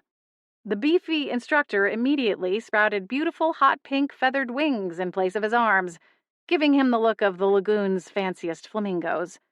Maddox flapped his arms, stunned by the turn of events. "Watch where you're aiming, Esmeralda!" Celestine snapped, her voice shrill with indignation. "Maybe you should watch where you're standing, Celestine," Esmeralda retorted, her eyes narrowed into slits. "Enough!" Maddox bellowed, stepping between the 2 feuding fairies, his feathered arms flapping wildly. "Everyone take a break," he snapped, glowering at Esmeralda. "And one of you needs to fix this." "Batwings," Holly hissed, running onto the grass, albeit a little awkward in her mismatched rain boots. Celestine and Esmeralda glared daggers at each other, but neither one was willing to risk incurring the wrath of their instructor. Esmeralda spoke an incantation and aimed her wand at Maddox. The pink wings vanished in a puff of pink smoke. "We'll speak about this tonight, Esmeralda," Celestine promised. Esmeralda narrowed her haughty eyes. "Looking forward to it." They turned away from each other with huffs of annoyance, their wings snapping angrily as they retreated. Holly approached Maddox as he inspected his arms. "Wow," I breathed, shaking my head. "That escalated quickly." "No kidding," Harmony agreed with a grimace. "Poor Holly. She's been so worried about opening the inn after everything that happened, but now I'm thinking maybe she should have waited a little longer." Just then, Miriam zipped up to the deck, her usually serene expression marred by worry. Her gossamer wings fluttered nervously behind her. "What in the other world is going on out there, Miriam?" Harmony asked. Miriam sighed, her petite frame sagging slightly, as if weighed down by the whole scene. "I knew there was tension between the two of them, but I never thought they'd let it spill out like this." "What's the deal between them?" I asked, not quite grasping the scope of their disagreement. Miriam knotted her hands together and glanced out at the other fairies. Lila and Gwendolyn stood with Esmeralda, while Clara and Persia stood with Celestine. Rosalind stood off to the side, investigating a cluster of mushrooms growing at the edge of forest. "Esmeralda narrowly lost the last election to Celestine, and harbors resentment over some of the things that took place in the campaign. She takes issue with the Fairy Godmother Guild and thinks they are archaic and outdated. She finds many of the other fairy godmothers stodgy and short-sighted, often holding old policies even if they detract from their own quality of life." Miriam paused for a moment, seemingly choosing her next words carefully. "Esmeralda and some of the younger fairy godmothers believe that this should be a job like any other, and have enforceable boundaries on their time and working conditions. Older fairies see it as more of a sacred duty or calling, and that can lead to attitudes of superiority." "Interesting," I mused, watching as Esmeralda flicked colorful sparks from her wand. "It's an important conversation, to be sure," Miriam said, her tone softening slightly. "But I had hoped it could be had around a table, not in the middle of a firing range." Holly came back onto the deck, shaking her head. "Miriam, I hate to ask for your help when you're meant to be enjoying yourself, but is there anything you can do to help clear this up?" "Of course, dear." Miriam nodded fervently. "I'll speak with Esmeralda and see if we can find a resolution, however temporary." "Thank you, Miriam," Holly replied, relief evident in her expression. Harmony placed a comforting hand on Holly's shoulder, giving her an encouraging smile. Before Miriam could flutter off, a new commotion erupted as Rita, the fairy dressed in autumn leaves, burst onto the back deck. "Celestine!" she cried, her voice high-pitched and frantic. "Whoa!" Miriam said, flying toward the new arrival. "What's happened, Rita?" The fairy swallowed hard, her green eyes welling up with tears. "Someone stole my diamond earrings. I left them in the bathroom last night when I went to bed, but when I went in this morning to retrieve them, they were gone." Her words sparked a flurry of activity, with several fairies exchanging worried glances and murmuring among themselves. The atmosphere grew even more tense, as if the weight of their collective anxiety hung heavily in the air. "Could they have fallen down the drain?" Holly asked, her eyes wide. "I don't think so," Rita replied, her lower lip quivering. "They were in my toiletries bag, with my makeup brushes." Harmony placed a hand on the fairy's shoulder. "We'll help you find them, I promise." "Thank you." The fairy sniffled, wiping away a tear with the back of her hand. Miriam and Harmony ushered Rita back inside to help her look. Holly lagged behind, her expression crestfallen. "I can't believe this is happening," she whispered. I stepped closer to her. "It's okay, Holly. We'll figure this out. I'm sure they just got misplaced." "I hope you're right." She bobbed her head. "Adam took the kids to the library for story hour. When he gets back, I'll see if he can take the sink apart and check the drain traps." Looping an arm around her, I guided the way back inside. Well, then we'd better go and scour the cabinets for the very best snack we can use to bribe him, I teased. Chapter 6. Hours of searching didn't produce the diamond earrings.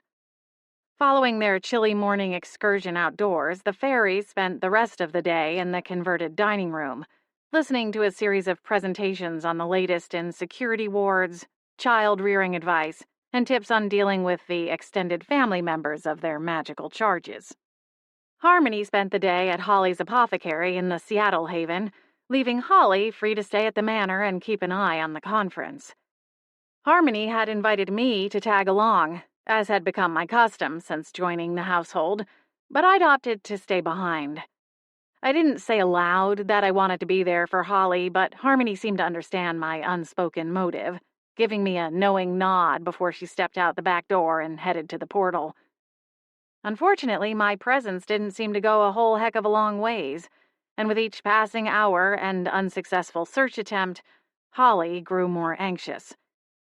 Over dinner, she put on a brave face, but the worry lines at the sides of her mouth and eyes never faded entirely. Adam took over kid duties for the evening, leaving Holly and me alone at the kitchen table while the catering staff cleared up the last of the dinner dishes and packed away the leftovers. I wonder what time Harmony will get home, I said, over the rim of a steaming mug of tea. It was one of Holly's signature blends, designed to wash away the grit of the day with a touch of magic and locally sourced clover honey. I'm not sure. Holly twisted in her chair, peeking at the back door, as if expecting Harmony to walk right through it. She mentioned having some errands to run after closing the shop. Let's hope that's not code for her meeting a new boyfriend. Considering Harmony's last boyfriend had robbed Holly's apothecary and kidnapped Harmony in a desperate bid to get himself out of trouble, it was fair Holly had her reservations over Harmony's taste in men. She'll find her way home, Holly added, as she righted herself and picked up her mug. She considered me carefully for a moment before taking a sip. When she set the mug down again, she folded her hands together in her lap. Tell me how you're doing, she prompted. I feel like I've been so busy with everything going on around here that I haven't checked in since you got back from Tacoma. She hesitated before continuing. It's a big step, giving up your apartment. A heavy exhale slipped through my lips before I could think better of it. Honestly, it's been a bit overwhelming, I admitted. I mean, I'm grateful for the soft place to land, don't get me wrong. Holly gave a subtle wince, her eyes only just crinkling at the corners. I don't know. Apparently there's a cat burglar on the loose. From his perch at the other end of the kitchen, standing above a ceramic dish, Boots perked up, his ears and tail alert. Holly smiled at him. Don't worry, she assured her familiar. You're safe. I laughed softly as the orange tabby patted across the room and rammed his head into Holly's shin. You did promise there's rarely a dull moment around here, I told her. And I stand by that, Holly agreed with a sharp laugh. But it's worth it, at least for me. You'll have to decide that for yourself in time. Well, it's not like I can stay forever. Holly's eyes glittered with amusement as she reached for her tea once more. Oh, I don't know. Harmony's talked about moving out a handful of times over the years. It just never seems to stick. All I'm saying is there's no rush. We've got more than enough to share. Thanks, Holly, I said, offering her a small smile. I appreciate you checking in on me. It's nice to know I've got people here who care. Of course, she replied, her voice softening. And we'll get back to work on your magic lessons once things settle down a little bit. I've been thinking about some earth-based spells we might be able to try. Really? That would be great. Holly? Adam's voice carried down the back stairs. V wants you to be the one to comb her hair. Apparently I'm doing it wrong.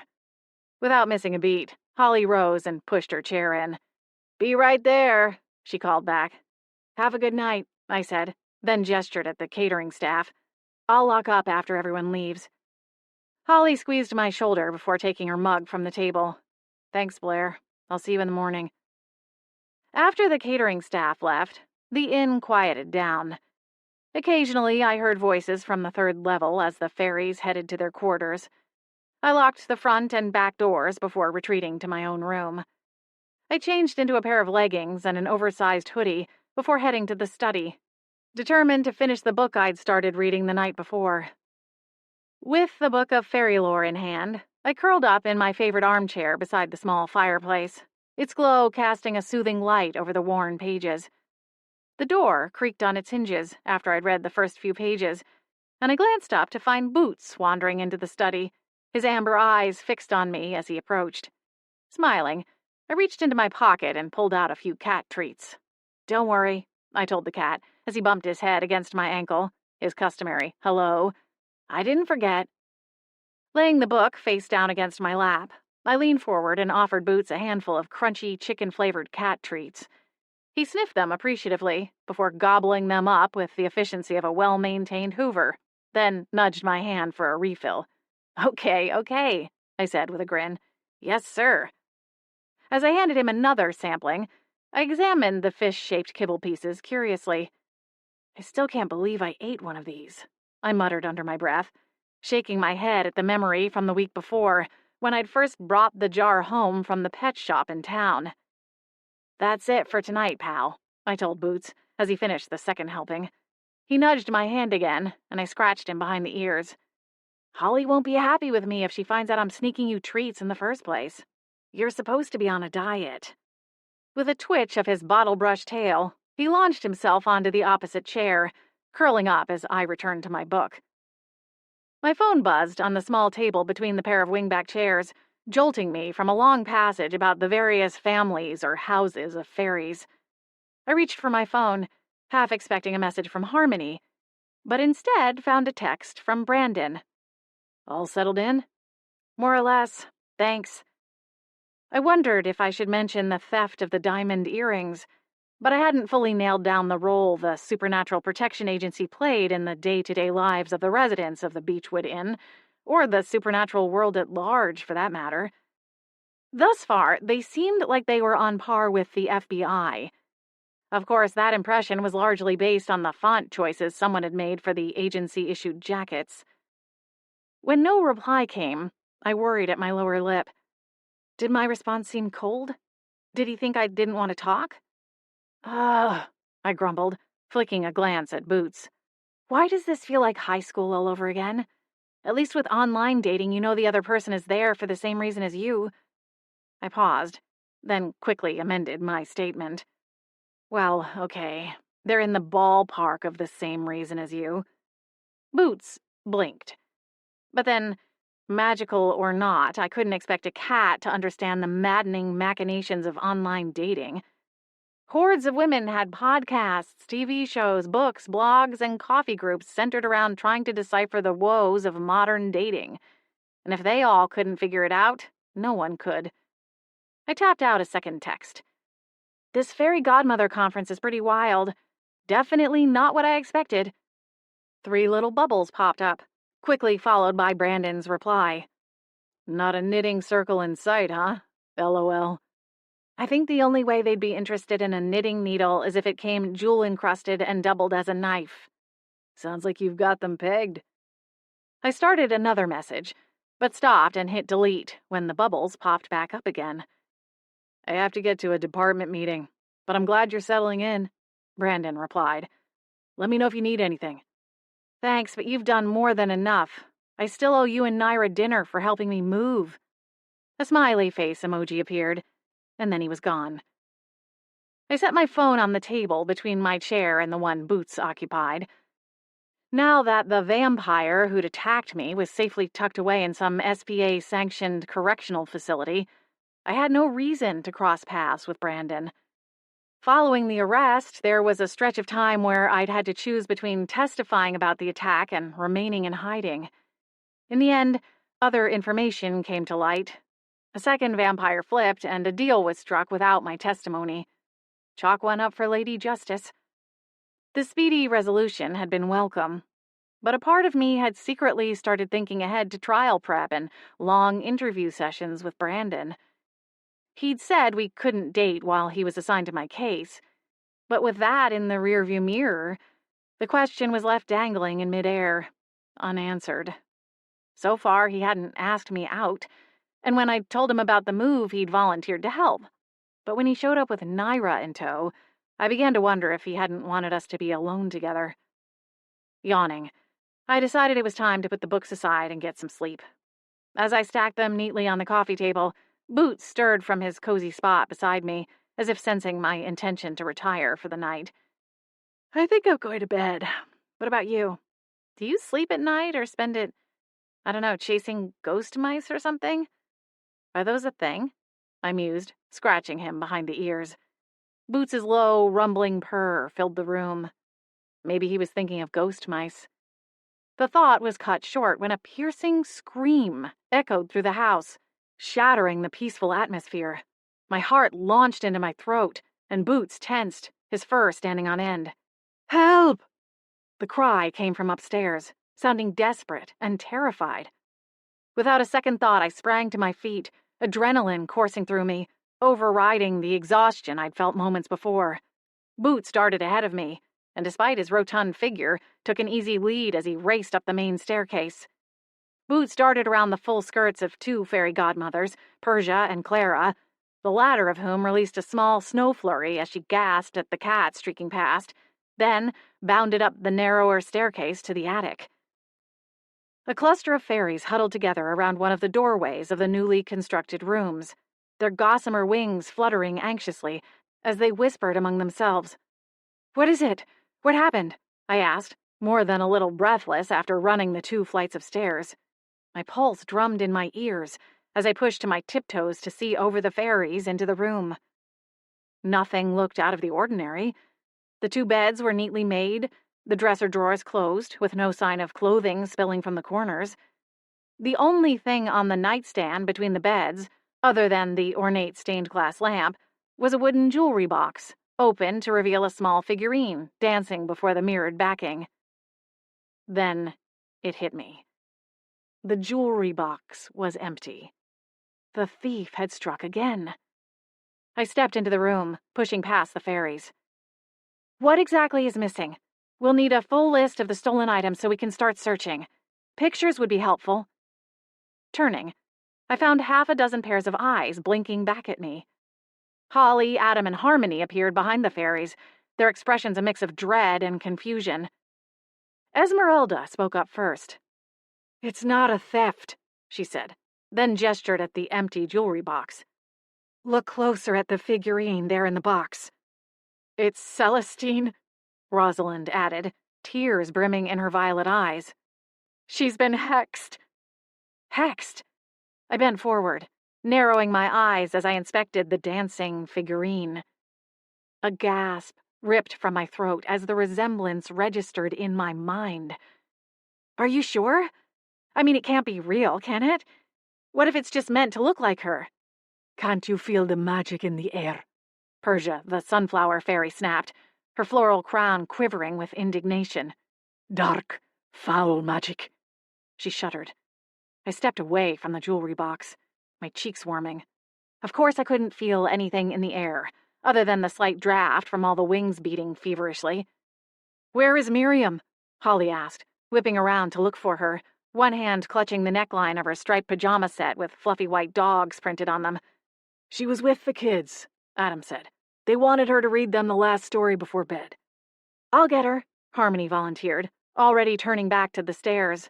But before she could descend, 2 fairies approached, and she stepped back to let them through. "What's all this?" A new voice entered the fray. The fairies parted slightly, giving Gwendolyn and Lila room to join the half-circle crowded around the door of Celestine's room. "Celestine has been hexed," Esmeralda said, her eyes flashing with anger. "And whoever did it stole the Everbright wand." "Great goddess!"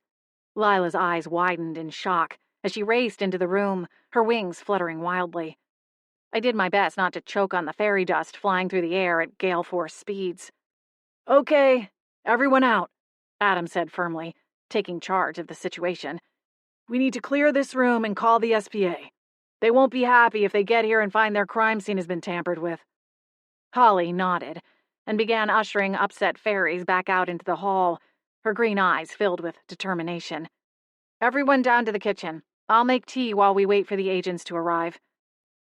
The godmothers left, and Adam stepped into the room. He bent to inspect the figurine for himself. What kind of magic could do something like this?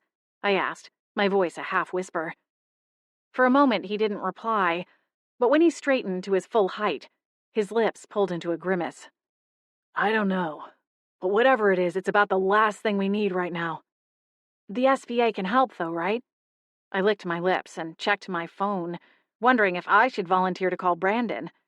He'd said he was headed into a meeting. Maybe I could still catch him? Adam looked grave as he nudged his chin toward the doorway, silently ushering me from the room.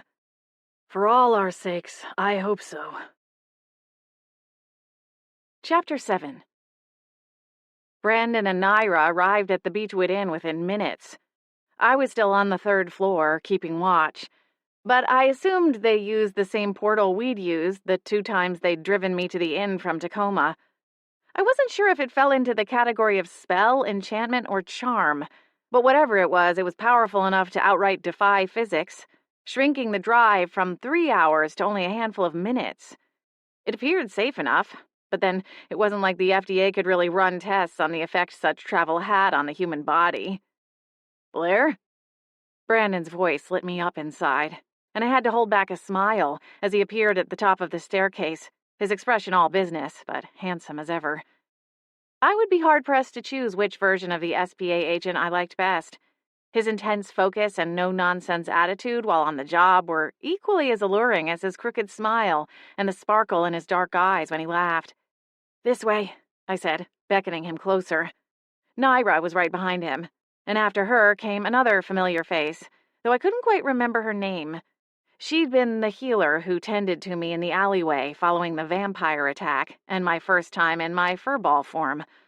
None of them appeared to be carrying a weapon, though Naira had a black case in one hand. Did anyone move anything? Naira asked, passing Brandon to get a closer look at the room. She was already tugging on a pair of gloves. No, I shook my head. I stayed here to make sure. We sent the fairy godmothers down to the kitchen. And who found her? Brandon asked. Footsteps sounded on the stairs, and Holly joined us, her eyes flicking nervously between the 3 SPA agents. Everyone is in the kitchen if you need to speak with them. Good. Let's make sure no one leaves the house until we've had a chance to conduct our interviews, Naira replied. Holly, can you reverse your security wards to keep anyone from leaving the boundaries of the inn's grounds? I can do that, Holly nodded. The SPA will temporarily be closing the portal in the tool shed, Brandon added, with a firm glance in Holly's direction. Travel to and from the haven will be paused. Holly's brows lifted. For how long? Harmony and I will both need access in the morning to open the apothecary.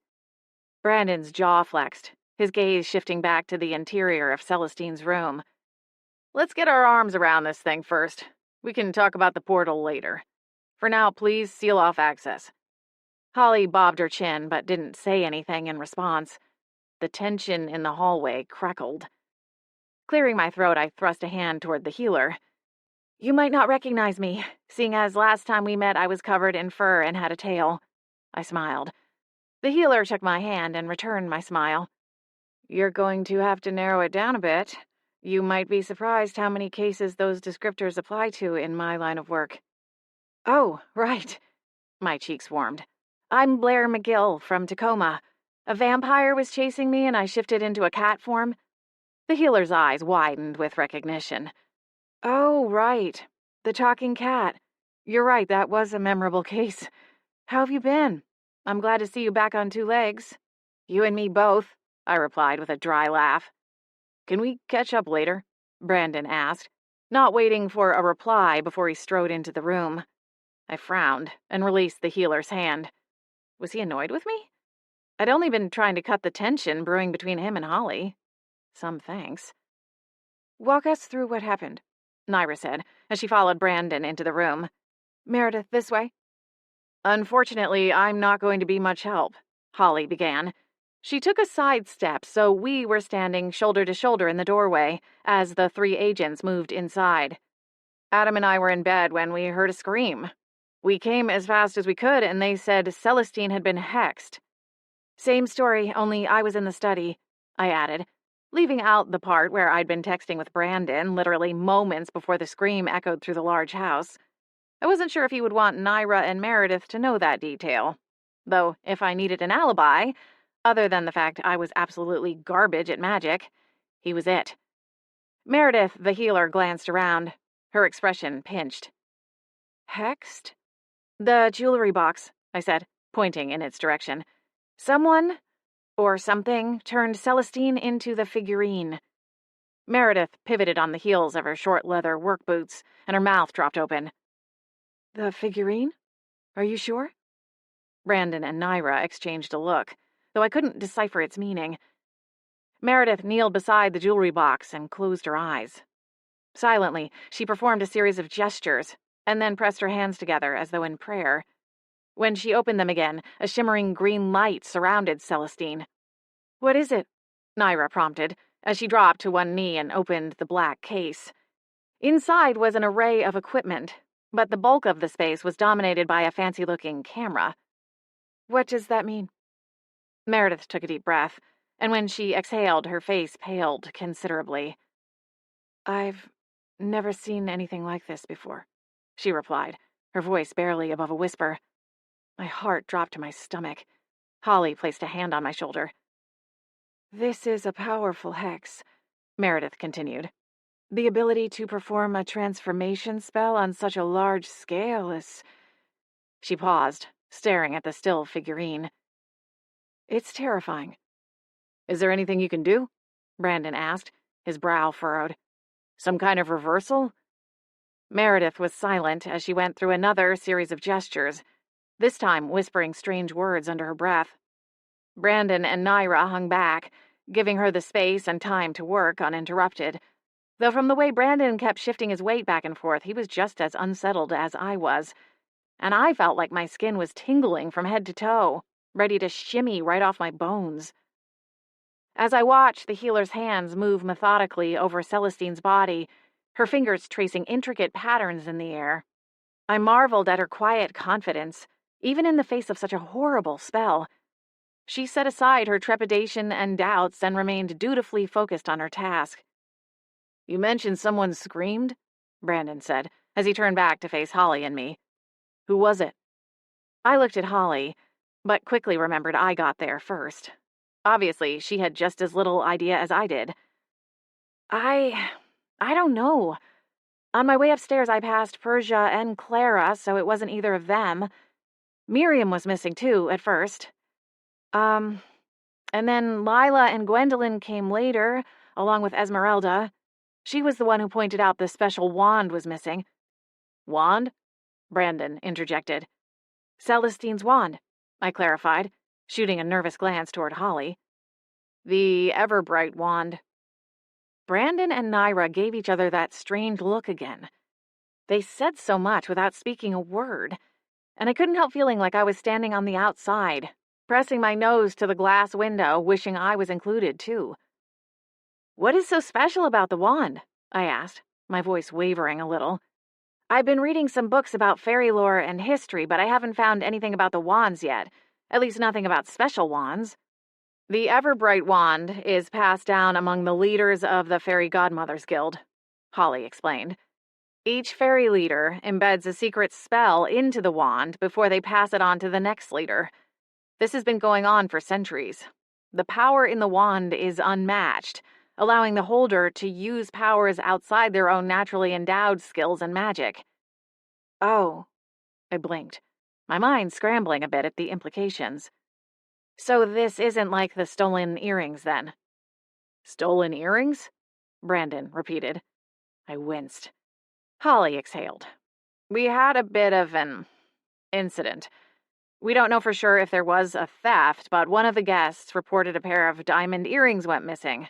Sometime after last night's welcome banquet. We're still searching for them. Brandon jotted down the note in the small pad he kept on him. Right. We'll need to ask the guests about that, too, in case it's somehow related. Meredith got to her feet, her expression crestfallen. I'll need to get her to a proper facility. This is beyond my skill set. We will need a curse breaker. Right. Brandon nodded. Naira snapped some photos before giving Meredith the all clear. She is alive, though, right? Holly asked. Meredith carefully lifted the jewelry box. She's alive. But with something this foreign and unknown, it's hard to predict the long-term implications, even if we can find a way to break the hex. Here, Holly said, as she swept away from the doorway. Let me show you out. I need to seal the portal and work on the wards anyway. Blair, are you good? I'm okay. Holly nodded, then escorted Meredith downstairs. Any idea who would want to hurt Celestine? Brandon asked, a moment after the two women descended the stairs to the second floor.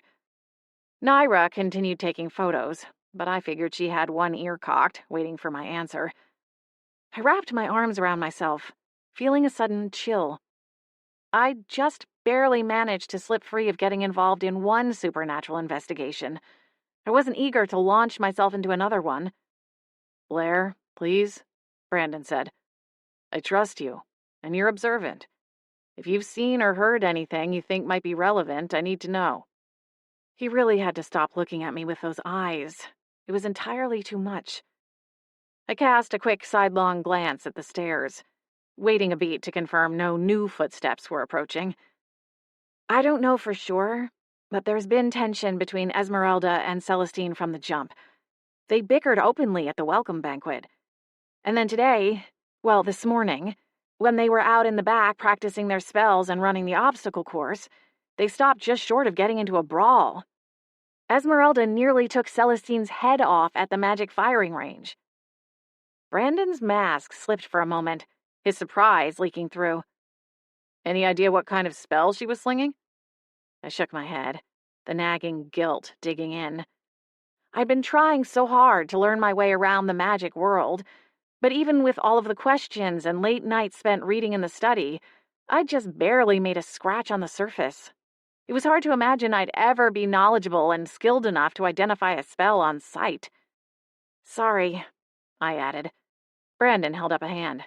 Don't worry about it. You've given us a place to start, and that is more helpful than you know. Thank you. If you think of anything else, let me know. Naira shot him a look. Us, Brandon corrected, making an awkward clearing of his throat. I meant let us know. As this happened in our jurisdiction, we'll take point. Although, given the status of the victim and the intersection with the Fairy Godmother Guild, it wouldn't surprise me if Bramble calls in the big dogs. Naira groaned and snapped another picture. I frowned. And who would they be? Another department. The one who covers the Seattle Haven, and maybe even the Pacific Northwest. I frowned. And that would be bad? Not bad, Brandon said. Naira scoffed. It would just crank up the intensity and potentially lead to a bunch of interdepartment ugliness. Brandon continued, his tone diplomatic.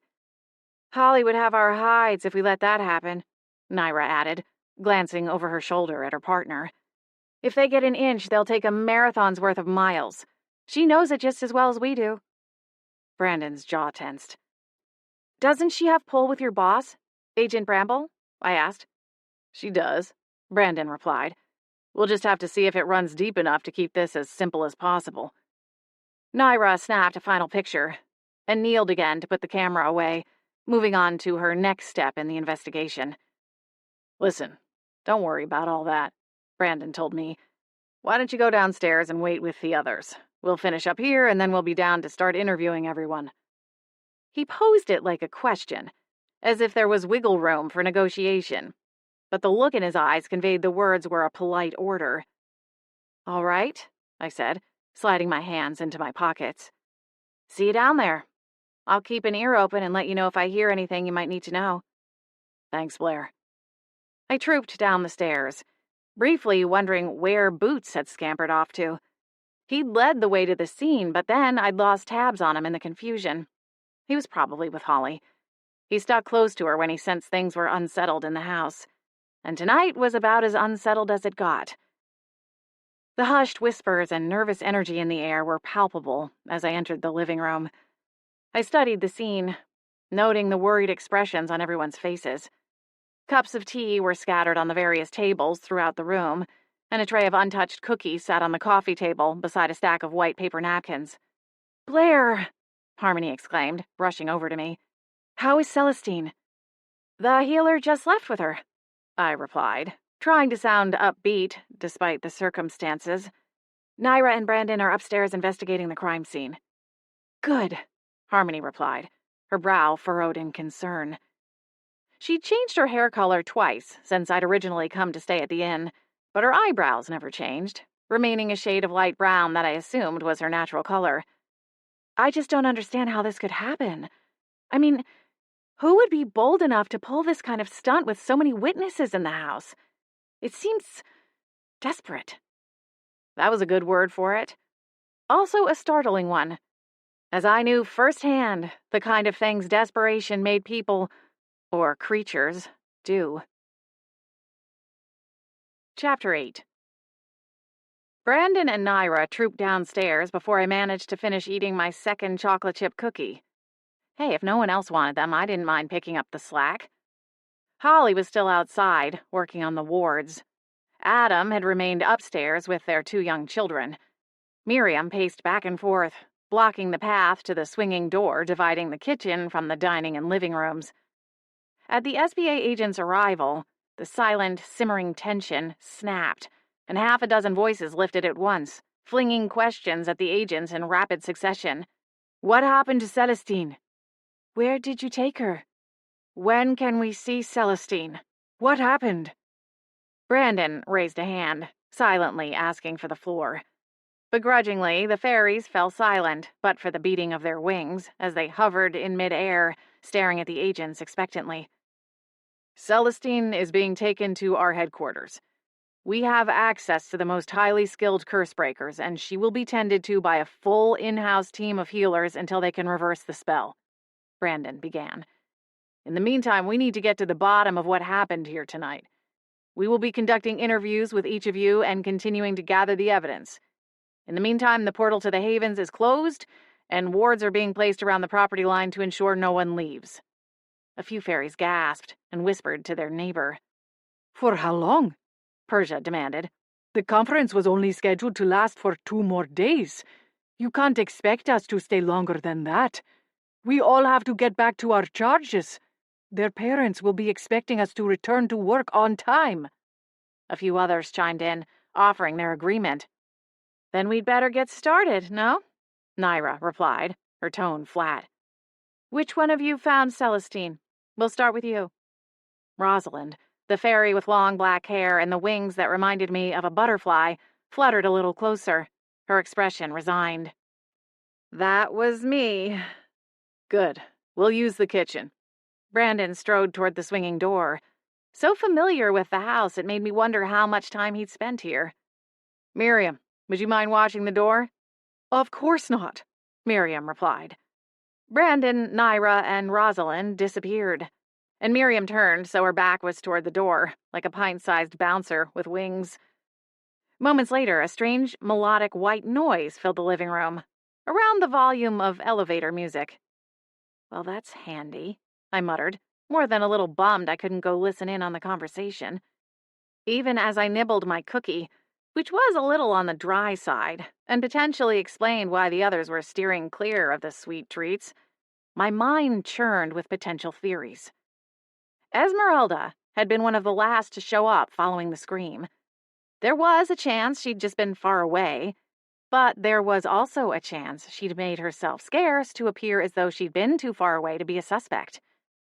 Judging by the look some of the other fairies were directing Esmeralda's way, I wasn't the only one entertaining such dark thoughts. Clara, in particular, was glowering at Esmeralda, her fingers almost blue as they wrapped tightly around her mug. When Esmeralda turned her way and met her icy glare, fragments of frost blossomed and cracked along the sides of the ceramic, freezing the tea within to a solid block of ice. Esmeralda's dark green eyes flashed gold. Do you have something to get off your chest, Clara? If so, you'd best spit it out before you turn this place into an igloo. We all know what you did, Esmeralda. Don't play innocent. We all saw what you almost did at the range this morning. This can't all be a coincidence. Oh, stuff a cookie in your craw, Frosthaven, Lila shot back. Esmeralda would never do such a thing. You have eyes too, Lila. You saw what she did out there this morning. How can you defend her? Clara huffed indignantly, her cheeks flushing a deep shade of pink. "Argue all you want, but I know a guilty conscience when I see one." "Guilty conscience?" Esmeralda sputtered, her eyes widening in disbelief. "How dare you accuse me without any evidence?" "So you really expect us to believe you accidentally misfired and narrowly missed Celestine?" Persia jumped into the fray, her expression as stony as Clara sitting beside her.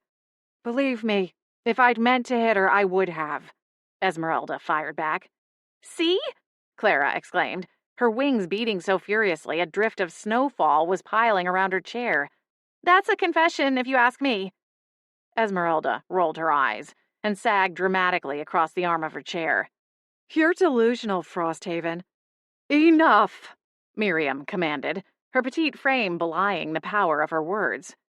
"Esmeralda, you might remember that you are our leader in Celestine's absence. Perhaps it is time to rise above it and lead." Esmeralda blinked in surprise, as if she had forgotten her role amidst the chaos. She straightened her back, nodding solemnly to Miriam. "You're right, Miriam. Thank you for that reminder." Esmeralda paused long enough to skewer the opposing members with a stern glance. With renewed authority, Esmeralda turned to address the room. "We cannot let these allegations and fears divide us. Now more than ever, we need to stand together and support one another. Let's leave the investigating to the Supernatural Protection Agency and find a way to pull together. And as Miriam has suggested, rise above it." A tense silence followed Esmeralda's words. But eventually, the fairies murmured their agreement, their heated argument giving way to a somber atmosphere. As the room settled into an uneasy calm, I couldn't shake the growing sense of dread in the pit of my stomach. There was a dangerous undercurrent running through our once peaceful home, and I feared that things were about to get much worse before they got better. The front door opened, and Holly appeared, her fair complexion even more pale, as though the spells and enchantments had sucked away the little vigor she had left after the stressful day spent searching for the missing earrings and wondering what the potential theft would mean for the future of the inn. Holly made a beeline for me and Harmony. "You just missed the fireworks display," Harmony muttered out of the corner of her mouth. She gave Esmeralda and Clara a pointed glance, though she hardly needed to spell it out. Holly scrubbed a hand over her wavy auburn hair. It fell midway down her back in a long, loose ponytail. "What are we going to do?" she whispered. "This could completely sink the inn's reputation altogether. The missing earrings were one thing, but this?" She shook her head, her hair swaying. "I hardly see how any of this could be blamed on the inn," I replied, matching her low volume. "You can't be expected to be responsible for a guest's behavior. Can you?" "Word gets around," Holly replied. "The details get lost along the way, and the next thing you know, we're just that inn where people get hexed, like a murder hotel or something. Although, let's all hope that's not where this ends up." She exhaled slowly. I placed a hand on her arm for a brief moment. "Hey, if you need me to write a testimonial or shoot a commercial or something, just say the word." Holly smiled. "Thanks, Blair." "We'll figure this out," Harmony agreed. "Worst comes to worst, we throw one of those under new management signs out and call it a day. Those things cover a myriad of sins." With a soft chuckle, Holly reached for the cookies. Harmony cleared her throat and gave a subtle shake of her head. "What?" Holly asked, stopping short of the tray. "I don't think even Adam would eat these, and we both know that's saying something." Holly recoiled her hand. Yikes. The interviews progressed throughout the evening, with the fairies being called into the kitchen one by one. I was sure Brandon and Naira had a reason for the seemingly random order, but without knowing what was being said on the other side of the kitchen door, it was impossible to follow their train of thought. Eventually, I went back to the study, knowing I wouldn't be able to sleep until the house was quiet again. And at this rate, that could be a ways off. I was buried in my book about fairy history when Brandon's voice carried in from the hallway, accompanied by footsteps. His figure passed, speaking into his phone. If he noticed the soft light from the desk lamp, he didn't glance at it, his steps measured and even as he paced to the end of the hallway. His half of the conversation was a lot of, "I understands," and "Yes, ma'ams." The voices stopped, and the footsteps grew closer. Brandon appeared in the doorway, and I set aside my book. "There you are," he said. "Here I am," I shrugged. "Any word on Celestine's condition?" "No."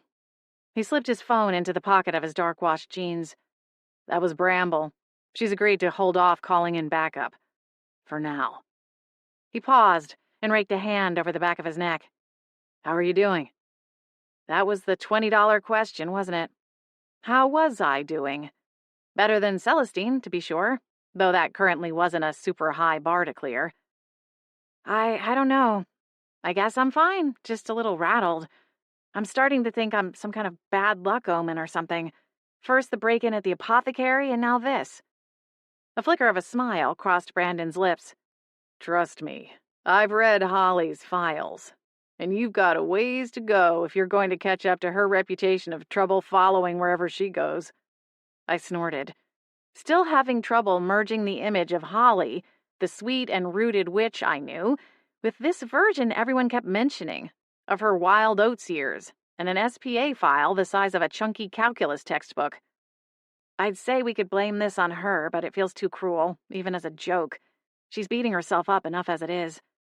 Brandon raised an eyebrow at that. "Is she? For what?"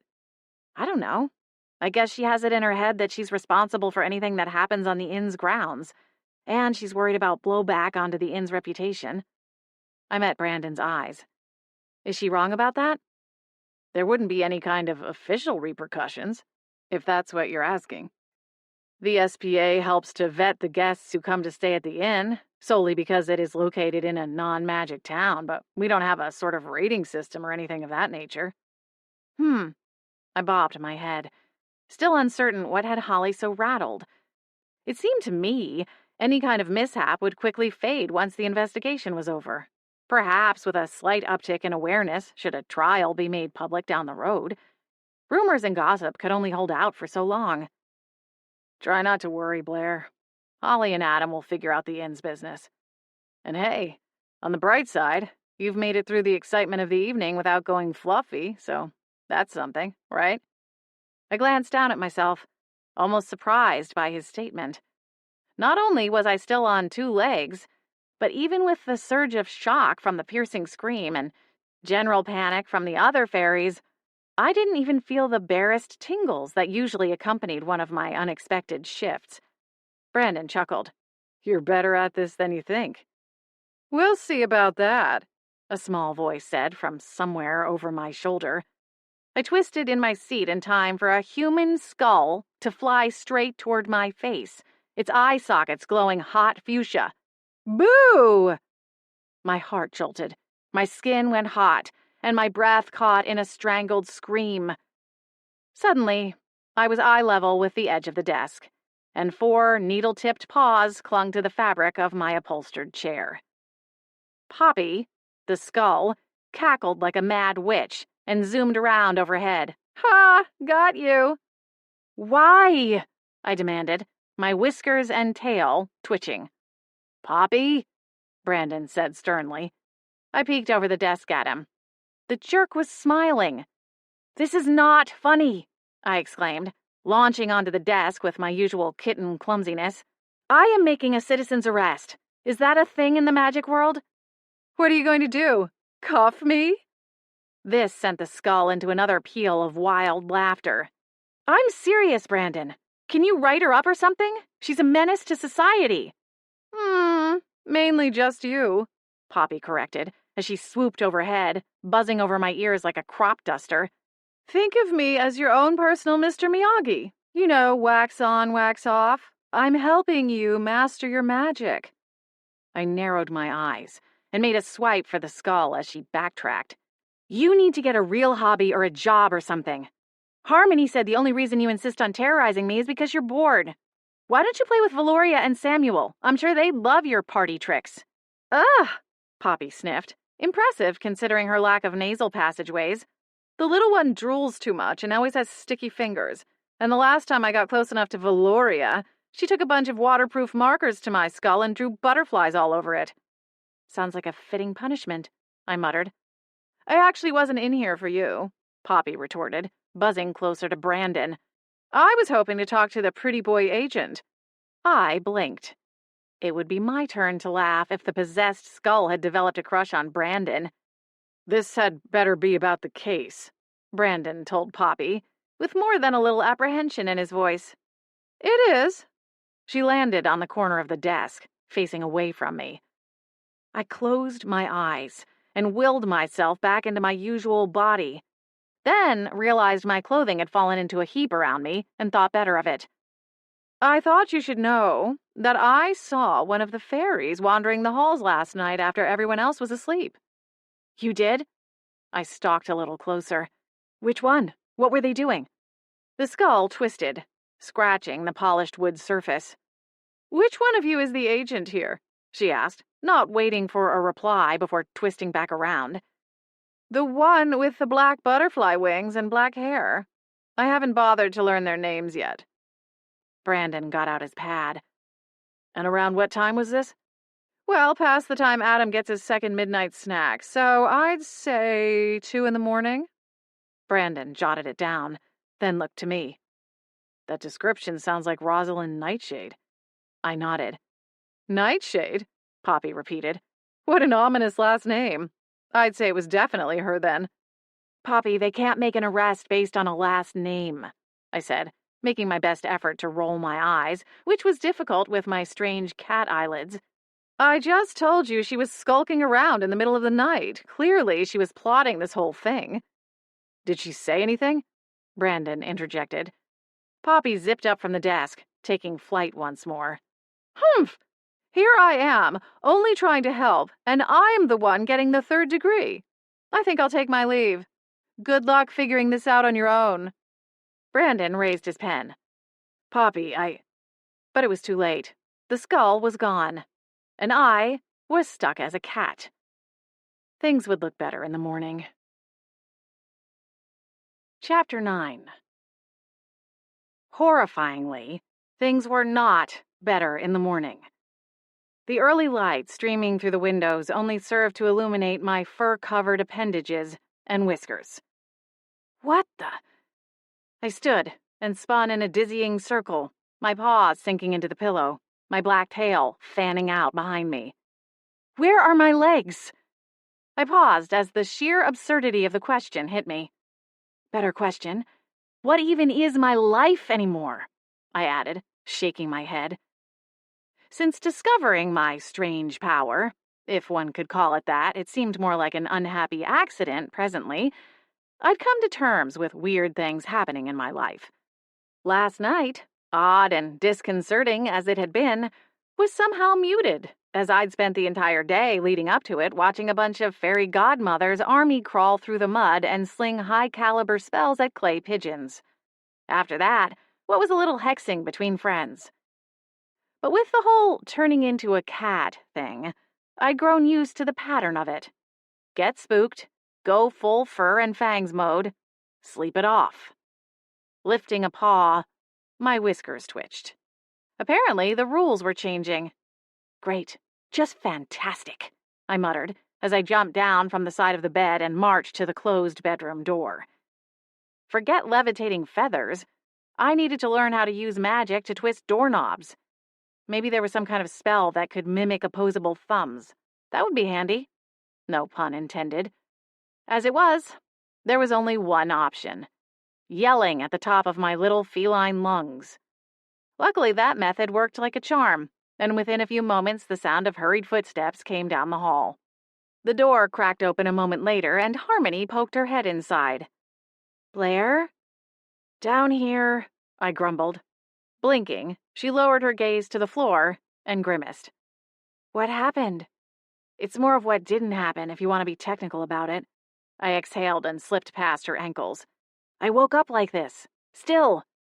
Any ideas? Harmony made sure my tail was clear before shutting my bedroom door. Did you have trouble sleeping? Maybe there is some kind of REM cycle requirement for the magic to fade. Surprisingly, I didn't have trouble falling asleep, I replied, already making my way to the kitchen. Even in cat form, the smell of coffee lured me in on autopilot. I don't know how many hours, but it had to be more than 5. and I've shifted back on less than that in the past. Passing through the living room was a reminder of the events of the night before. A few of the fairies gathered around the fireplace, speaking in hushed tones, their eyes haunted and suspicious as they shifted toward Harmony and me when we headed for the kitchen. "Morning," Harmony said, offering them a warm smile. "We'll have coffee and tea out shortly." A few thank yous followed, and Harmony took the lead, opening the swinging door to the kitchen to let me inside. Adam hovered over Samuel's booster seat, dumping freeze-dried berries onto the tray. Beside him sat Valoria, the bright-eyed girl fixated on an educational magic show playing on the family iPad, propped up just out of baby Samuel's reach. "Kitty!" Samuel cheered upon my entrance. "At least someone is happy about this latest development," I quipped. Holly stood at the counter, arranging mugs onto a tray. Harmony went to the stove and put on the kettle. "Blair's having a bit of an off morning," she said. Adam screwed the cap onto the container of dried fruit. "Did Poppy get you again?" Turning to his wife, he added, "I told you we should move that monstera away from Blair's room. It's too good of a hiding place." "But Lucille likes that window." Harmony bit back a snickering laugh as she pulled various containers down from the cupboard beside the stove. Holly made an assortment of loose-leaf teas and kept most of them in carefully labeled tins. "Lucia being the plant?" I asked. Harmony nodded. "According to Poppy, she's trying to help me master my shifting magic," I said on a heavy exhale. "Which, annoying as that is, isn't the real problem. The bigger issue is that I didn't shift back in my sleep. That's always worked in the past." Holly set the last mug onto the tray and turned to look at me. "That's odd. Do you feel differently? Any sign or clue that this shift is different than the others?" I shook my head. "Not that I can think of. I was hoping you might have a theory for me." Holly and Adam exchanged a glance that let me know we were all in uncharted waters here, and I was without a paddle or a pair of floaty wings. "Right." My stomach rumbled miserably. "I really think you should let us take you to see a healer," Holly said. "They deal with more than just illness, you know. Magic blocks, curses, hexes. Not that I'm saying you're cursed." Her eyes went wide, and she turned to her husband again. "They just might have more insight," Adam continued. Holly nodded, her hands wringing together. "Exactly. They have a larger database of knowledge to pull from." "In the meantime, what do you want to eat?" Harmony asked, snagging a piece of jam-smeared toast on her way to the fridge. She tugged open the door and stared vacantly into the bright white light as she nibbled the corner of her toast. "Eggs?" "Sure." "We'll figure it out, Blair," Holly said, as she lifted the tray of mugs and brought it over to the table. "Don't lose hope. As soon as the fairy godmothers are—" "Oh!" Holly yelped and dropped the tray the remaining few inches. The mugs, waiting for coffee and tea to be poured, started to rattle and move. Then they sprouted long, hairless tails. Harmony screamed, her toast falling to the floor, jam side down. Panicked squeaks rang out as the 6 mugs turned into brown and white rats. They all scampered off the tray and across the table, searching out hiding places in the brightly lit kitchen. Holly ran to the back door and yanked it open with one hand, the other summoning a broom from the narrow closet beside the fridge. She chased 2 of them out onto the deck, but in the process scared one into the potted plant beside the doors. While she swiped and tapped at the ceramic pot, Adam flicked me a glance and gestured at the chubby hindquarters of a brown rat burrowing into the space between the stove and the adjoining cabinets. "Hey, Blair, how about lending a paw here?" Blinking, I stared up at him. "I mean, you're—" Adam gave an apologetic grimace. "You know, a cat." "I am not eating a rat." "No one said you had to eat them, but maybe just kind of wave your paws around and look intimidating." My eyes narrowed, my tail swiping through the air. He winced. Right. Okay. Sorry I brought it up." "Maybe Boots can chase them outside," Holly said, as she bustled across the kitchen. She pulled a cabinet open and retrieved a glass jar of cat treats. Glancing around, she shook it like a maraca a few times, then called for her familiar. When no fuzzy face appeared, she frowned and tried again. Still nothing. Holly's brow creased. She set down the jar and headed to the back door, peering around the backyard. Did he go outside? I'll go look for Boots, Adam said, double-checking Samuel's high chair strap was secured before he moved to the door. He probably slipped out sometime this morning to go watch the birds. Holly eyed the small gap between the stove and counter, where one of the rats had escaped. We have to get these things out of here before the guests see. We already have enough problems on our hands without adding free-range vermin to the list. I can just see the reviews now. That's all well and good, but can we talk about the fact that mugs just turned into rats?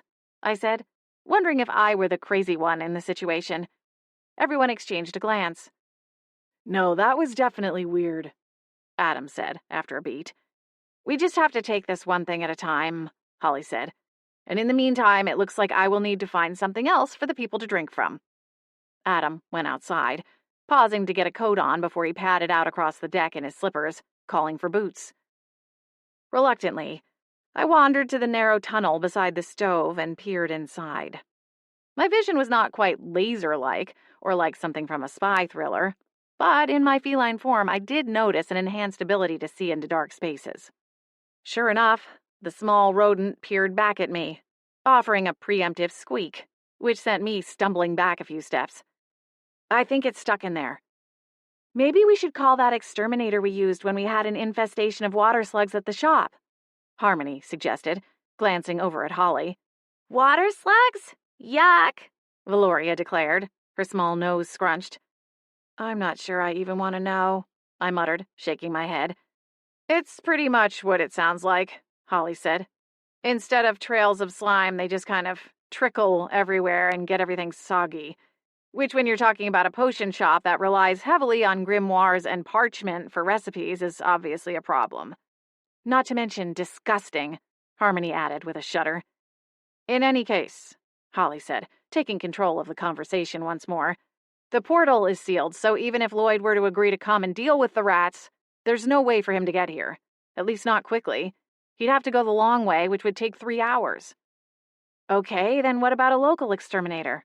Surely Beechwood Harbor has one of those, I suggested. Holly and Harmony both gave me a look. Oh, I said, the reality smacking me upside my furry little head. I suppose the gaggle of women with wings and fairy dust trailing might raise more questions than it's worth, huh? Valoria giggled. Exhaling, Holly started for the door. I was really hoping to leave Miriam alone this weekend and let her enjoy the time with her friends, but I think it's time to see if she can keep the kiddos busy. Valoria hopped down from her chair, easily beating her mom to the door. I'll get her. Holly looked ready to protest, but her small daughter, and virtual carbon copy, was too quick, already peeling through the dining room with quick footsteps bouncing off the polished hardwood floors. Is it safe for her to be unattended? I asked, watching as the kitchen door swung closed. I don't think anyone is safer than her. There's half a dozen fairy godmothers out there, Harmony said. If anyone is safe, it's a child. I hesitated, not wanting to point out the fact that, so far as we knew, one of those fairy godmothers had been willing to hex another.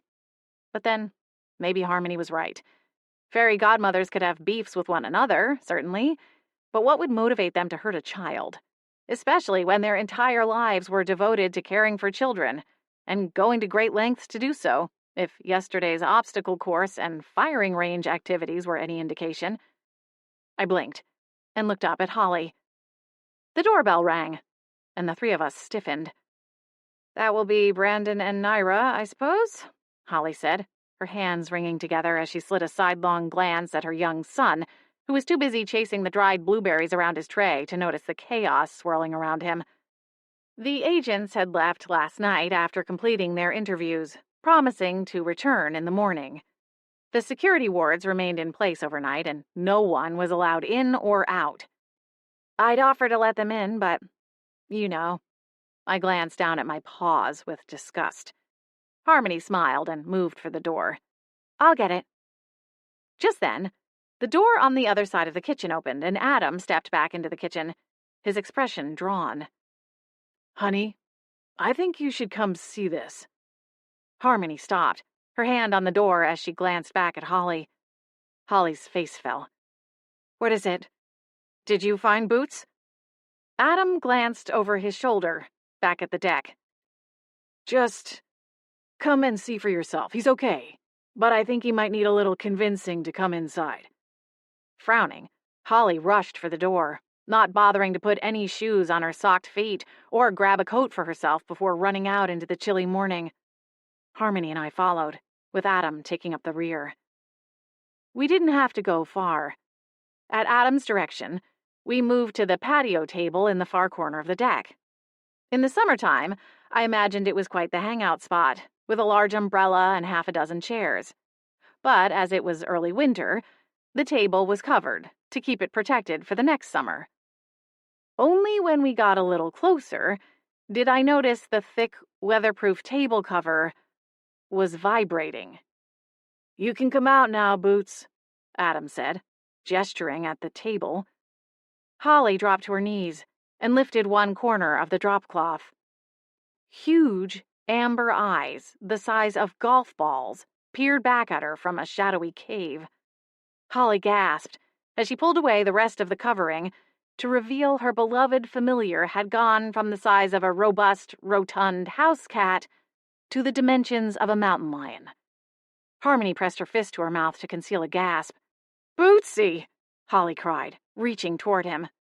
Boots let out a mournful meow. What happened to you? Holly asked, shaking her hands into his thick fur. The large cat slunk out from underneath the table, rattling the chairs in the process. He moved awkwardly, seemingly uncomfortable with his gigantic paws that were now the size of salad plates. And I thought I was having a rough morning, I muttered. Holly buried her face in the side of her familiar's neck, and a low, rumbling purr vibrated the planks of the deck underneath my feet. I'll go get Brandon and Naira, Harmony said, going for the stairs off the deck. Hopefully they'll have some kind of idea as to what's going on around here. I held my breath, silently adding my own to her sentiments as she stepped into the frost-covered grass and disappeared around the side of the house. Chapter 10. Frost clung to my paws as I followed Harmony across the side yard, winding around to the front door. Sure enough, Brandon and Naira stood on the porch, bundled into winter coats. Naira wore a knit hat over her long braided hair. Morning, Harmony called out when we got a little closer. The agents turned, surprised to find us approaching from the side yard. You'd better come this way, Harmony added, beckoning for them to follow. There's been another incident. Actually, make that 2. Brandon took the lead, hustling back down the steps and jogging around the meticulous flower beds to join us. Naira glanced across the street, to a row of quiet homes in the more developed part of the hillside neighborhood. The Beechwood Inn stood on its own, a historic home nestled among the woods. Blair? Brandon said, when he spotted me at Harmony's ankles.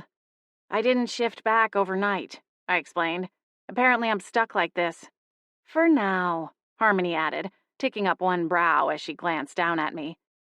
What kind of incident? Naira asked, her boots crunching the icy grass. Why didn't you call? Everyone is okay, Harmony replied. Blair stuck as a cat, a bunch of coffee mugs turned into rats, and Boots is... She stopped short as the back deck came into sight, and the agents could see for themselves the state of Holly's enlarged familiar. Well, Boots looks like that now.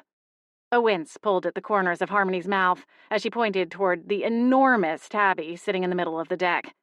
Was he getting bigger? Brandon's eyes widened, while Naira's mouth dropped open. That's Boots? I mean, of course it is, but how?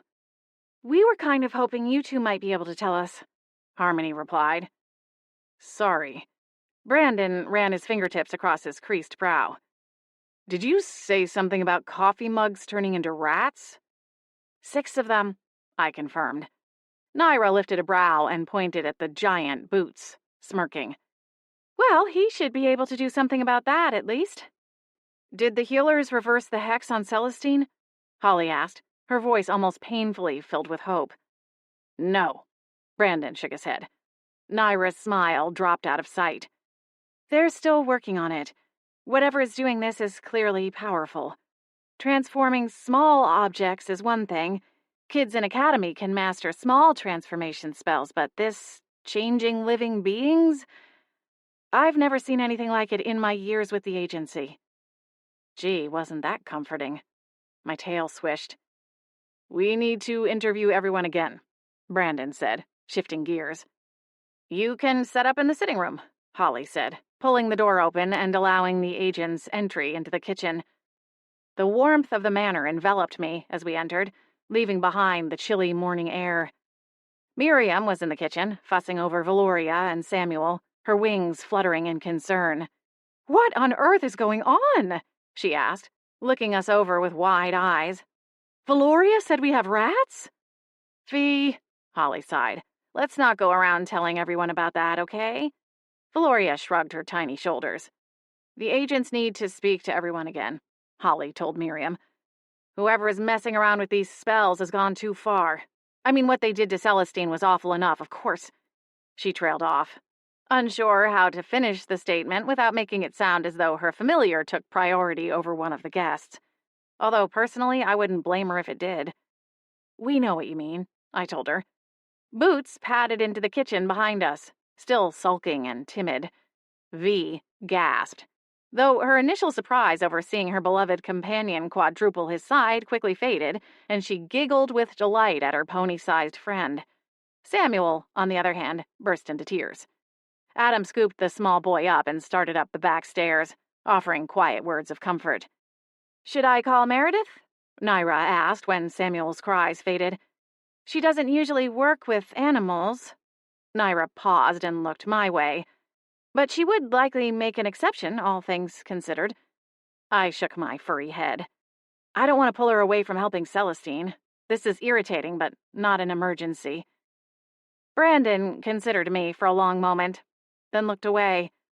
Something about the look in his eyes unsettled me, as though he were holding something back. We'll serve breakfast, and you can start pulling people aside for your interviews, Holly said, glancing at the coffee pot as it entered its final part of the cycle, burbling and hissing as the final drops fell into the carafe below. With a flick of her wrist, Harmony got to work, scouring the cupboards for extra, and hopefully hex-proof mugs, while Holly arranged pastries on a tray, giving Boots a worried look with every third pastry pulled from the bakery box. Before we start, Naira said, none of you have anything you want to add to your statements from last night? Silently, we all exchanged a few tentative glances, then landed on Miriam as she directed her wand over Samuel's abandoned high-chair tray. She glanced up. What was that? She asked, her wings beating a half-step faster. Did you think of anything else you wanted to tell Agent Berman and Agent Swan before they get started with the interviews? Holly asked. No, Miriam stammered. I didn't see anything. I was with the children. What happened after we left last night? Brandon asked. No one bothered correcting him to say it was actually the wee hours of the morning by the time the two agents departed. Everyone was wrung out, Miriam replied. I'm fairly certain everyone fell asleep as soon as the lights were out. Brandon nodded, but that lingering emotion hesitated in his eyes as he turned to Naira. Shall we? She nodded, and they slipped through the door, into the dining room beyond. Miriam exhaled and fussed at her sleek chignon. I hope they get to the bottom of all this soon. My nerves can't take all this cloak and dagger business. Who do you think hexed Celestine? I asked the fairy. Miriam's hand paused on a twist of her silver hair. I'm quite sure I don't know, dear. This is unprecedented in our guild. One fairy rising up against another? It's unheard of. Everything we do is for the children. There is no time for infighting or malicious actions, even in times of disagreement. Poppy said she saw Rosalind sneaking around the night before last, late after the banquet. Everyone swiveled to face me. Even Boots shifted his amber eyes my way from his position at the cat food bowl, which looked comically small now. I sincerely hoped Adam and Holly had a decent-sized cat food budget. Did you tell the agents? Holly asked. She told Brandon right after she played her latest prank and did this. I glowered down at my paws.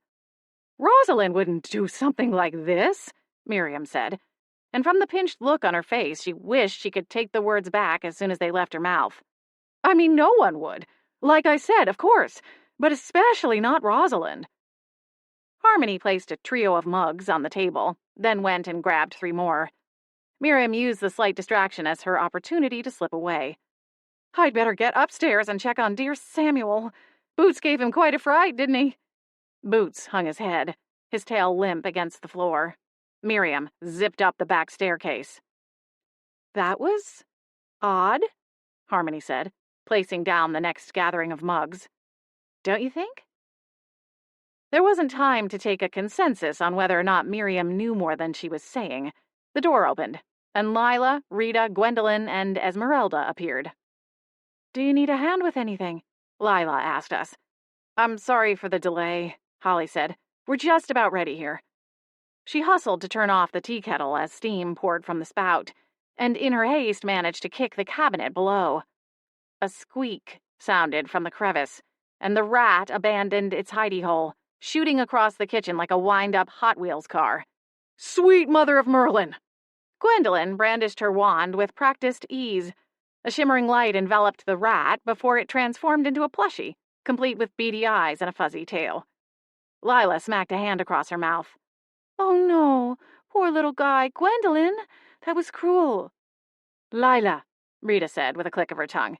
It was a rat. A sentient being, Lila countered, her eyes blazing. So you agree it was inappropriate to turn it into an inanimate object?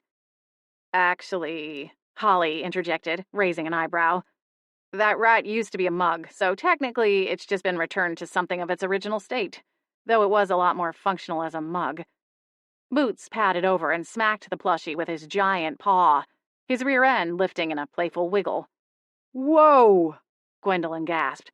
What happened to your cat?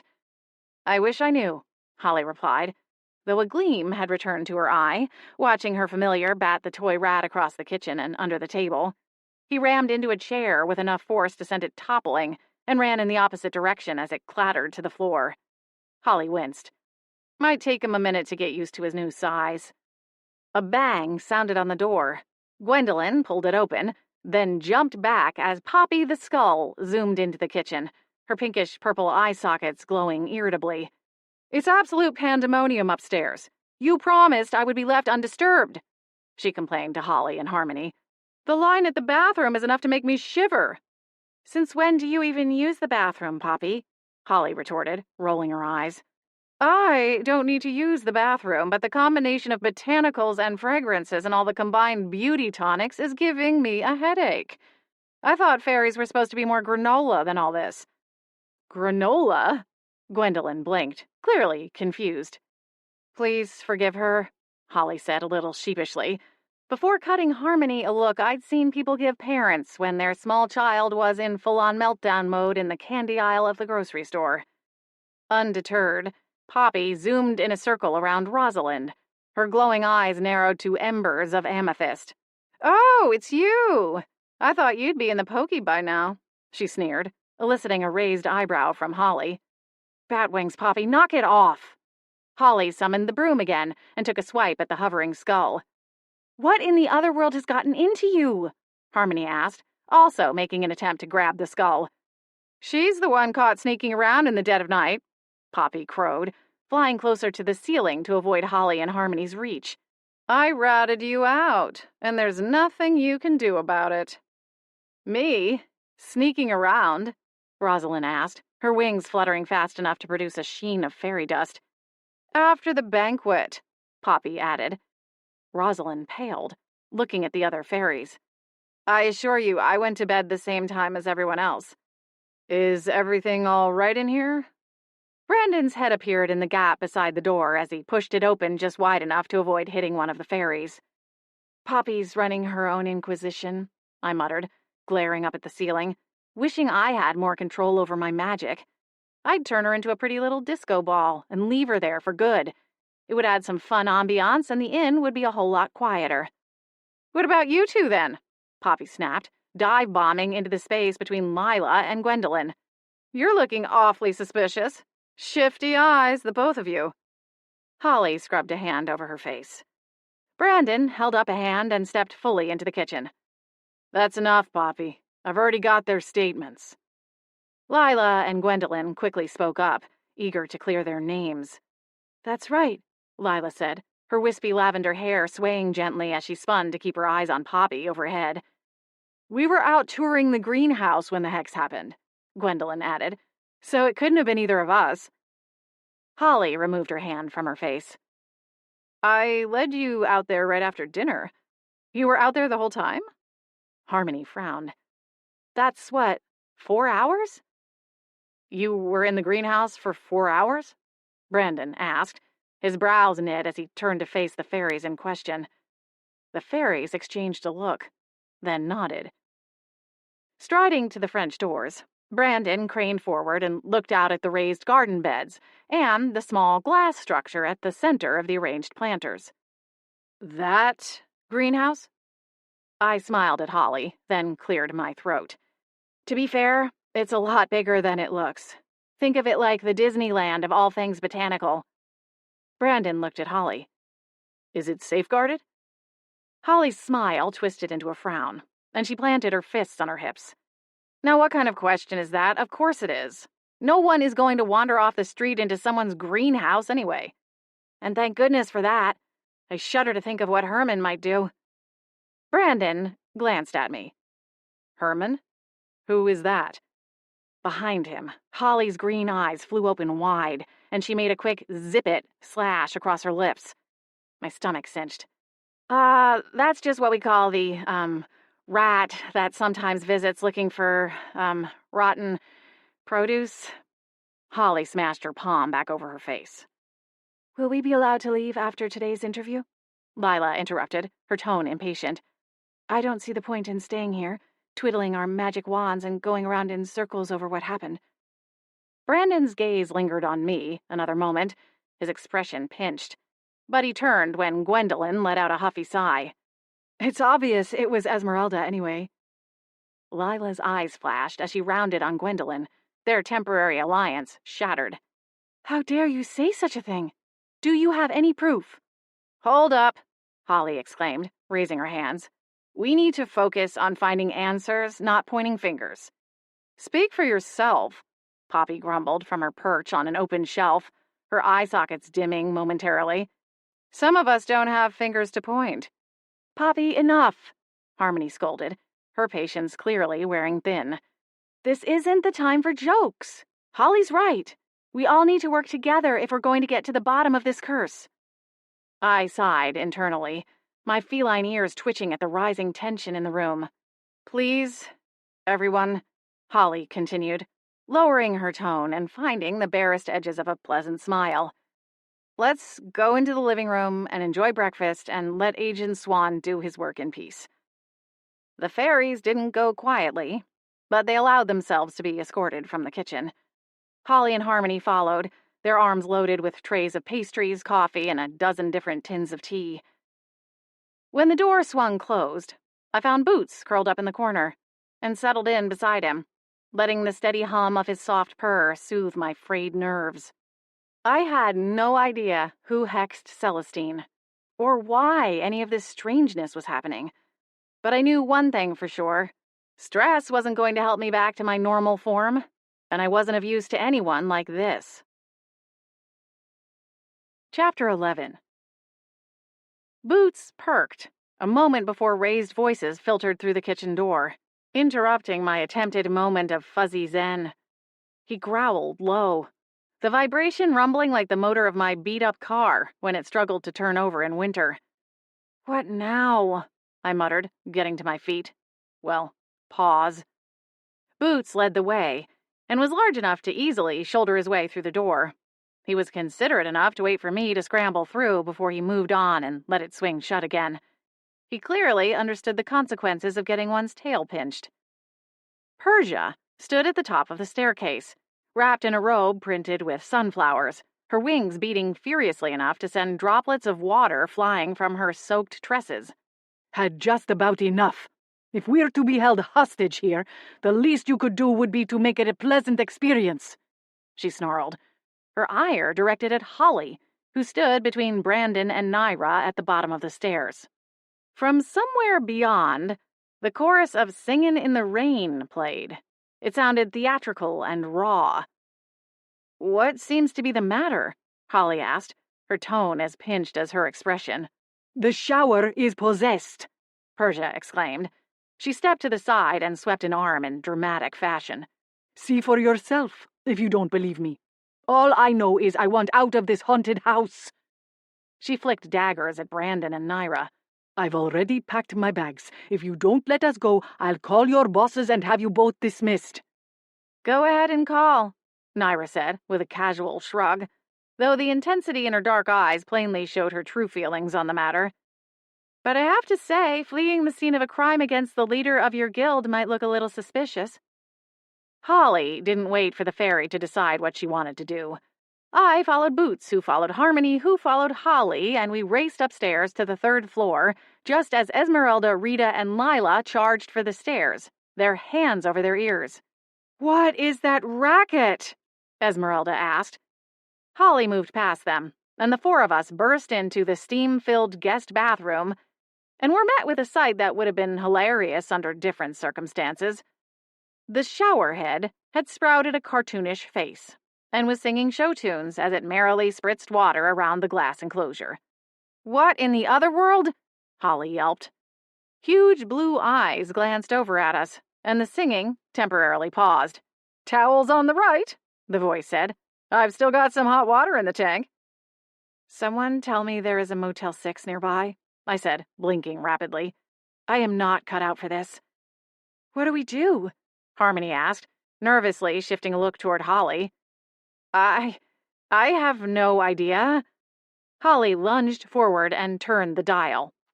The water shut off, but the singing only grew louder as the cursed and tone-deaf showerhead launched into a new ditty. "Oklahoma, where the—" "Someone please make it stop," Harmony said, her hands over her ears. "I would literally rather listen to nails on a chalkboard." "Maybe it's the pipes?" I suggested over the roar. "You know, like people say singing pipes." Holly frowned, but she raised her hand, a ball of magic glowing through the steam. The voice went high and squeaky as metal screeched from behind the drywall. I winced. That was going to cost a pretty penny to repair. With a strained look, Holly made a twisting motion, and the metal scraping and singing stopped.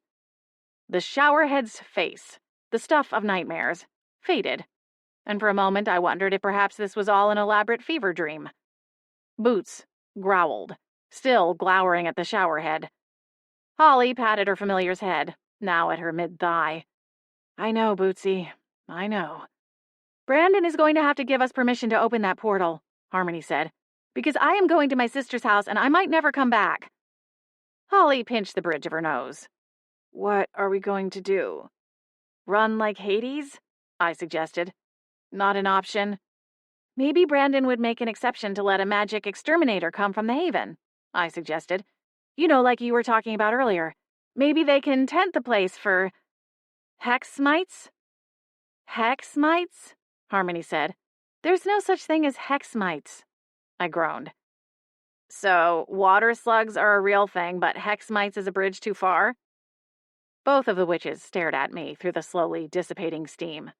"All right, got it." I flicked the tip of my tail. "Even if there were, it doesn't work like that," Holly replied, dropping her hand back to her side. "Come on, this steam isn't helping me think." "I don't know," Harmony said with a shrug, even as she fell into step with Holly. "I do some of my best thinking in the shower." We headed back downstairs.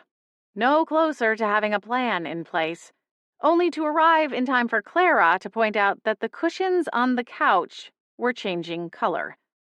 It was slow, but they shifted from brown to a deep merlot, and the texture looked different too. Holly looked at Brandon and Naira. "Please, there must be something you can do. Some expert we can call in to get to the bottom of this." "Yeah," Clara chimed in. "You can't seriously expect us to sit here and wait to be turned into dolls like Celestine." "Or worse," Rita muttered, still clinging to the front of her robe. She eyed the hallway suspiciously, as if torn between wanting to rinse the shampoo from her hair and not trusting the showerhead to not burst back to life and interrupt her again, which seemed a valid concern, in my opinion. A cacophony of disgruntled fairies milled about the living room. Holly's attempt to soothe them with tea and coffee and pastries was shattered, thanks to the theater kid who reincarnated as a shower.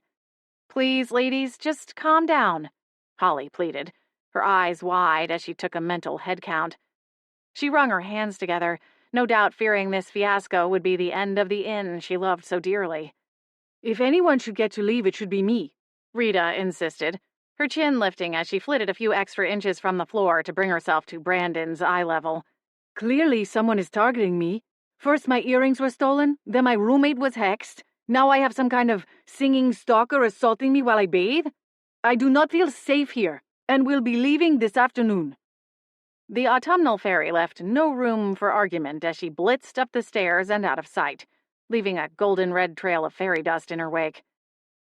Brandon's eyes closed, his expression a stony mask. "Maybe we should let them go," Naira said, her voice low. "What about the inn?" Holly asked, stepping forward to form a triangle with the two agents. "We'll have to shut down again, maybe for good if we can't get to the bottom of this." "Let's continue with the interviews," Brandon said, his eyes opening slowly, as if even the soft glow from the sconces and the daylight streaming through the narrow windows framing the front door irritated him. "Starting with Rosalind." Rosalind faltered in her seat beside the fireplace, the remnants of a muffin crumbling to the tiny plate she balanced in her lap. "Me?" Naira slipped a few steps down the hall and swung into the sitting room. The space was more of an informal living room, a place for Holly and her family to spend time together away from the guests. Brandon waited for Rosalind, then followed her into the room as well, ready to begin the day's work. Despite the agent's best efforts, the atmosphere remained strained. Frustration hung heavy in the air, stirring up my own anxieties. I padded to my own room, only to remember the door was closed. Harmony and Holly were in the kitchen, preparing lunch and concocting a plan to keep their apothecary up and running while the investigation remained underway. Glancing over my furry shoulder, I considered asking one of the fairies to open the door for me, but then thought better of it and slipped into the powder room across the hall. On the off chance I managed to shift back, I'd have my privacy until I could have someone pass me some clothing. The cool tile floors and darkness were a welcome respite after the rats and singing shower and ever-changing sofa cushions. I stood on my hind legs and pushed the door closed with my front paws before going to sit on the small mat before the pedestal sink. "All right," I told myself, my eyes closing. "It's just like a yoga class. Got a squishy mat and everything." I took a few deep breaths, trying to center myself and regain control of my stubbornly feline form. "Get it together, Blair. You can do this," I muttered under my breath. I shifted my focus from my breath to the feeling of my limbs and tail, awaiting the somewhat familiar sensation of my body morphing and changing, the feeling of fur receding to reveal smooth skin.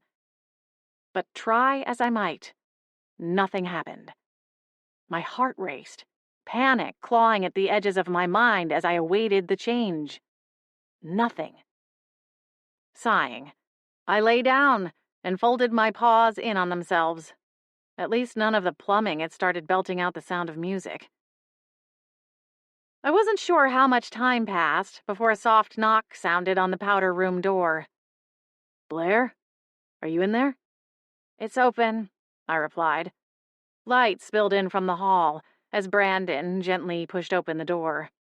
He squatted down in the doorway and considered me, his face halfway concealed in shadows. It reminded me of the night we met, when he first found me bleeding and pitiful and halfway delirious. "Hey," he said, "you look like you could use some fresh air. Want to take a break from all this and take a walk?" The invitation was unexpected, but not unwelcome. I hesitated for a moment, still feeling vulnerable in my feline form, but ultimately nodded my agreement. Anything to get away from the chaos for a little while. "Sure." Brandon stood and led the way out of the inn, and I followed close behind, my furry tail swishing as we walked. As we made our way down the hill, he glanced over at me, careful to keep our pace even. Mind if we go to McNally's? He asked. The pub? Yeah. He ran a hand over his jawline, still striding with purpose. I want to verify Esmeralda's alibi. She claims she stepped out sometime after the ending of the day's activities and went to get a drink. Is she allowed to do that? To leave the inn? I mean, what with the wings and all? They all have fairy glamour. They can conceal their otherworldliness for short periods of time. Brandon explained.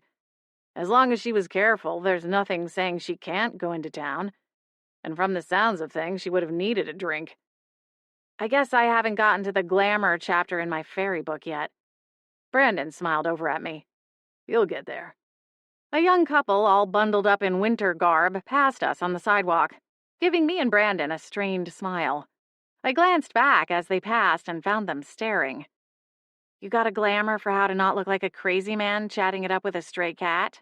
Or should I just start meowing? Brandon chuckled and looked over his shoulder, too. Maybe we should try Meow-Morse code. Get it? Like Morse code? Meow, meow, meow, meow, I replied, unable to fight back a grin. That was Meow-Morse code for you tell Dad jokes. He bobbed his head and chuckled. It felt good, especially after the past 12 hours. Fair enough. We walked a little farther, the residences fading as the town's main strip came into view. Cozy little shops lined both sides of the street, and wreath-adorned lamp-posts stood sentinel, connected with strands of Christmas lights. It hadn't snowed yet since my arrival, but I already knew it would look as pretty as a postcard when it did. Thanks for this, I said quietly, meaning every word. I needed the break. Anytime, he replied, his smile warm and genuine. Now let's see what we can find out about Esmeralda. Shall we? I perched on the windowsill of McNally's, watching as Brandon strode confidently into the pub without me. Psst, I whispered to a nearby pigeon, hoping to strike up some sort of conversation. The bird blinked at me, a little cockeyed, then suddenly took flight, leaving me to contemplate my silent vigil alone. Suit yourself, I muttered under my breath.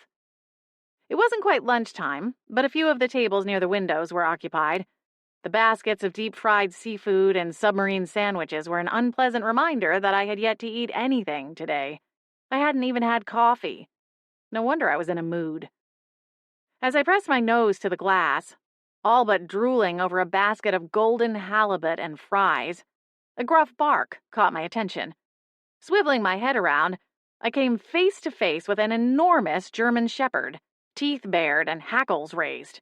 Great, I quipped. Just what I need right now. The dog growled again, and I followed its leash to a bicycle rack, where its owner had presumably tethered it. I know. I think the no animals policy sucks too, I told the dog. If the dog had a basket of rotten tomatoes to throw, I'd look like the ketchup-laden fries in the fish and chips basket just on the other side of the glass. As it was, he only had his teeth, and boy were they big, to show his disapproval at my attempted comedy routine. Okay, I yelped, leaping clear of the dog's snapping jaws. I landed on a nearby newspaper box. Sheesh, no need to get your tail in a twist. Blair? Brandon called, emerging from the pub just as the dog lunged for my new perch, stopped short by its leash. Up here, I replied, my voice shaking slightly as I balanced precariously on the edge of the box. Ah, there you are, he said, chuckling despite the situation. Making new friends, I see. Hardly, I grumbled, casting a wary glance at the snarling German shepherd below me. Can we please go before this beast decides to use me as a chew toy? Of course, Brandon agreed, scooping me up in his arms and steering us away from the disgruntled dog. He set me down on the curb a few feet away, and we started walking again. Well, I asked, what did you find out? The bartender said she was here last night, and even showed me the security footage. But there's a gap in the timeline that might be significant. Go on, I urged, my whiskers twitching with anticipation. Esmeralda arrived at the pub about an hour after the final event of the night when the other fairies last saw Celestine, he continued, his brow furrowed in concentration. which means she could have potentially hexed Celestine before leaving, slipping away without anyone seeing her.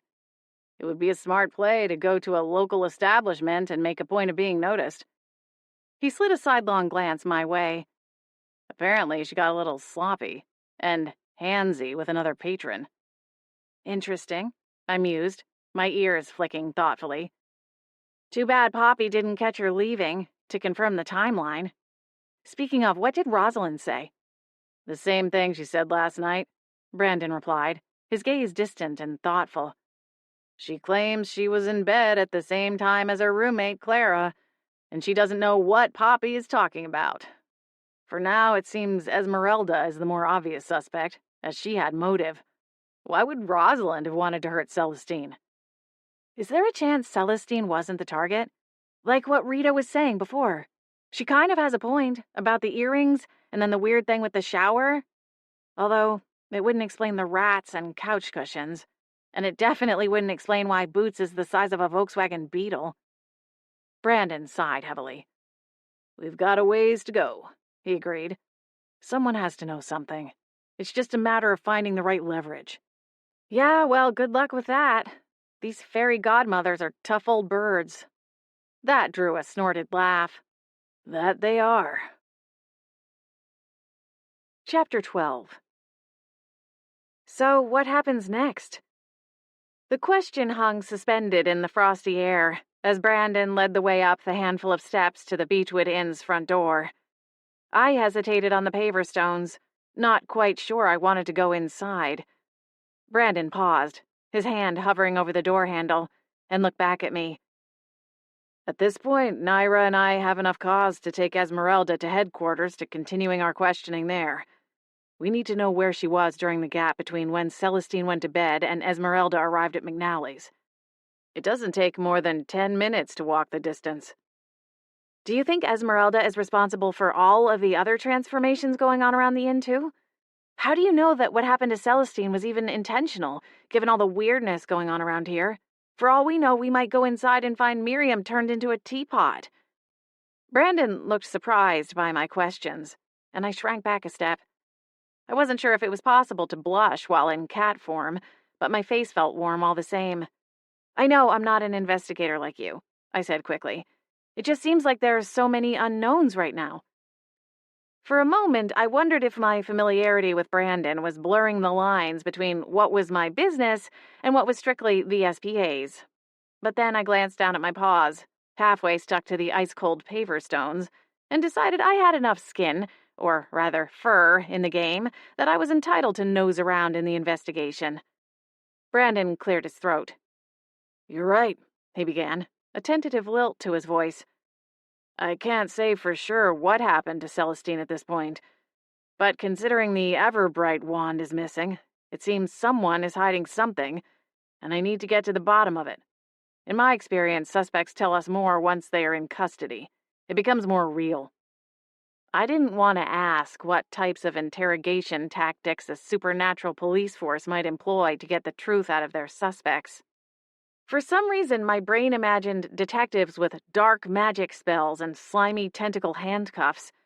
But then I'd probably just watched too many spooky Halloween movies over the years. The interior of the SBA headquarters probably looked more like a DMV and less like a haunted house. And what happens if she won't tell you anything? Or if she doesn't know? There has to be some sort of spell to get things back to normal. Brandon turned fully away from the door, his right foot stepping down to rest on the top step as he looked at me. The height difference was almost dizzying when I was in my cat form, whereas when we were both on two legs and standing side by side, he only had a few inches on me. I can only imagine how stressful all of this is for you, Blair. You didn't even know the magical world existed a few weeks ago, and now you're stuck in the middle of another crime investigation. It's a lot to take, even for a seasoned witch like Holly. No one would blame you if you wanted to leave. And go where? I'm stuck like this until further notice. I lifted a paw. Brandon winced. I'm sure one of the healers could help. Like the one trying to help Celestine? It wasn't fair. I knew it, even as the words flew from my furry mouth. None of this was Brandon's fault. But the bottled frustration surged to the surface all at once, and he had the misfortune of being the nearest outlet. I can't just go home like this, Brandon. I don't even have a home anymore, remember? And even if I could get myself back on 2 legs long enough to rent another apartment, we both know it would only be a matter of time before I shift back. I have to see this through. I just wish there weren't all these obstacles in the path to finding some answers. Brandon considered this for a moment, then gave a solemn nod. His foot moved back to the porch, and he reached for the doorknob. Then you're going to have to trust that I know what I'm doing and follow my lead. He opened the door and strode into the foyer, waiting long enough for me to skirt past before he closed the door. To my surprise, the living room was devoid of fairies. The only evidence they'd been there at all was the series of abandoned mugs and scattering of small plates with half-eaten pastries. We found Holly and Harmony in the kitchen, poring over the assortment of ingredients scattered across the countertop, the pantry door flung open wide. We could make chicken noodle soup, Harmony was saying. I always like making soup.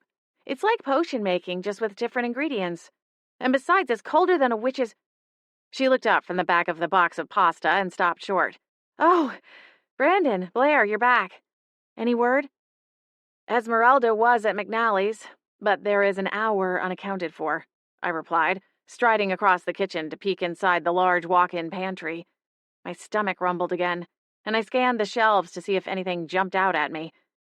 We're going to take her to headquarters and see if we can find out where she was in that hour, Brandon explained. Where's Naira? I texted her we were on the way back. Oh, she went to speak with some of the neighbors, Holly said, as she slipped past me and stepped into the pantry. She pondered the rows of canned vegetables and beans, her nose crinkling slightly. Most of them have those video door cameras installed, and she thought maybe someone might have caught footage of anyone coming or going.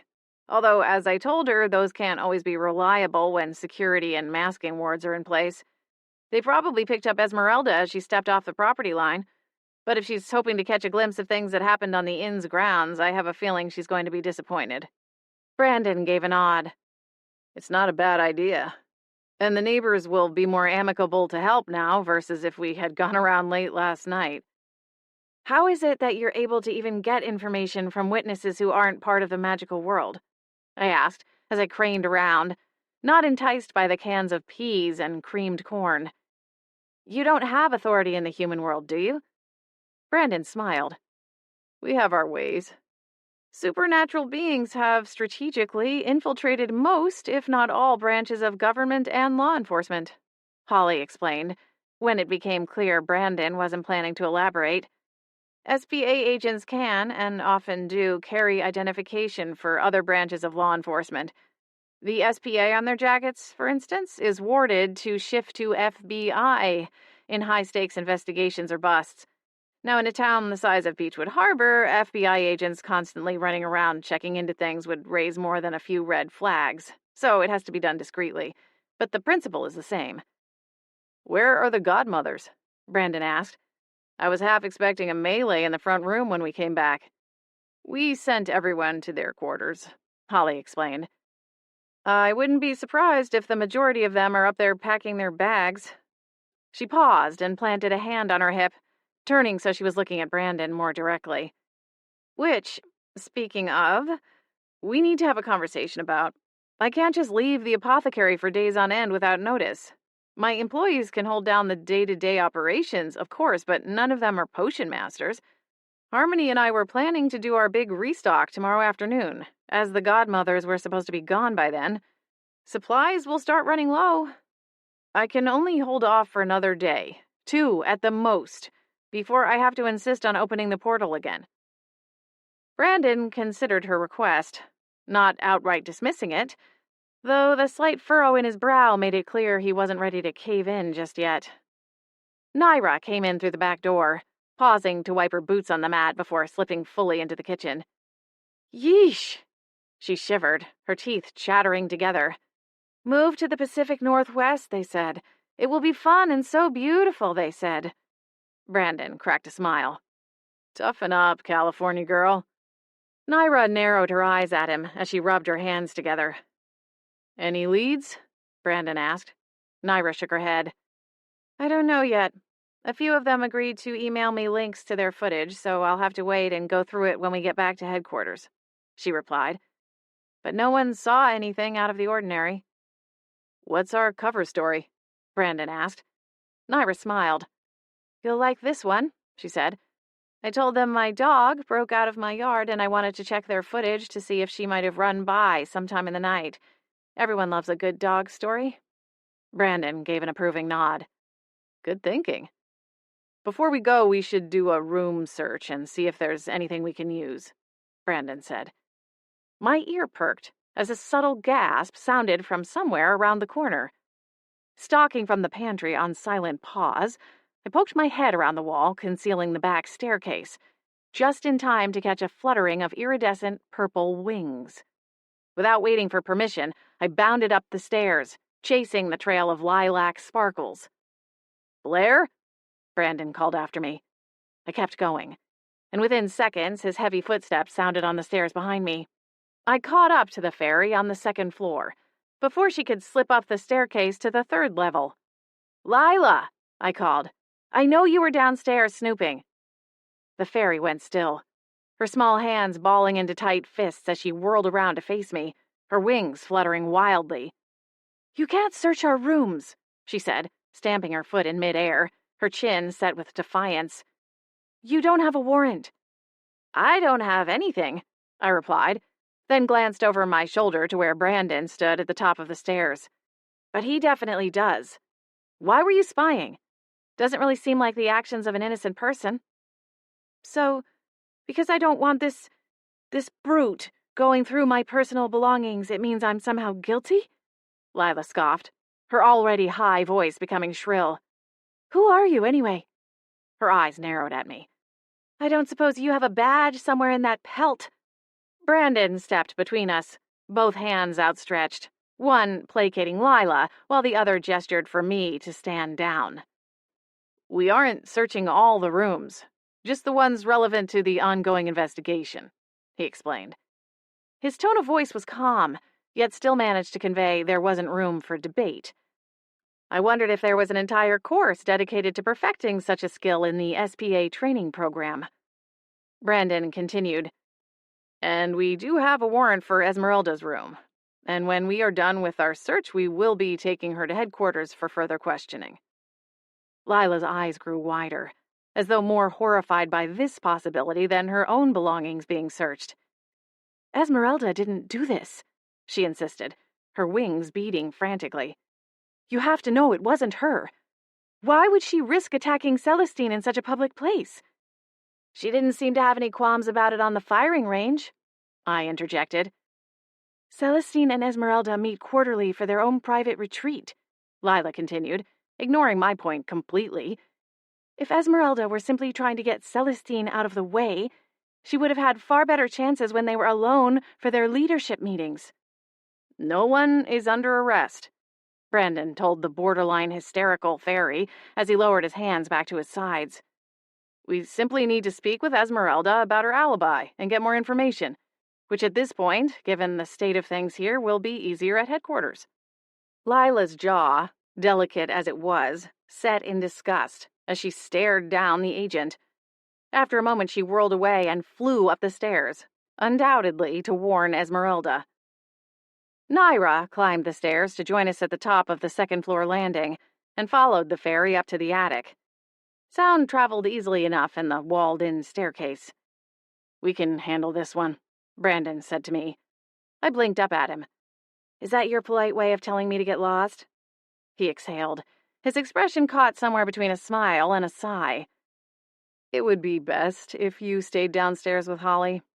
I won't claim to understand how your magic works, but from what you've told me, the extra stress won't help you shift back. I don't want to drag you into the middle of all of this unnecessarily." I didn't like the dismissal, but I dutifully padded back downstairs into the kitchen. Holly had an enormous stock pot on the stove, dominating the front burners, with a smaller pot nestled behind it. Across the kitchen, Harmony was chopping piles of celery and carrots, and judging from the pile of onion skins and the way she sniffled, she'd already prepared the aromatics.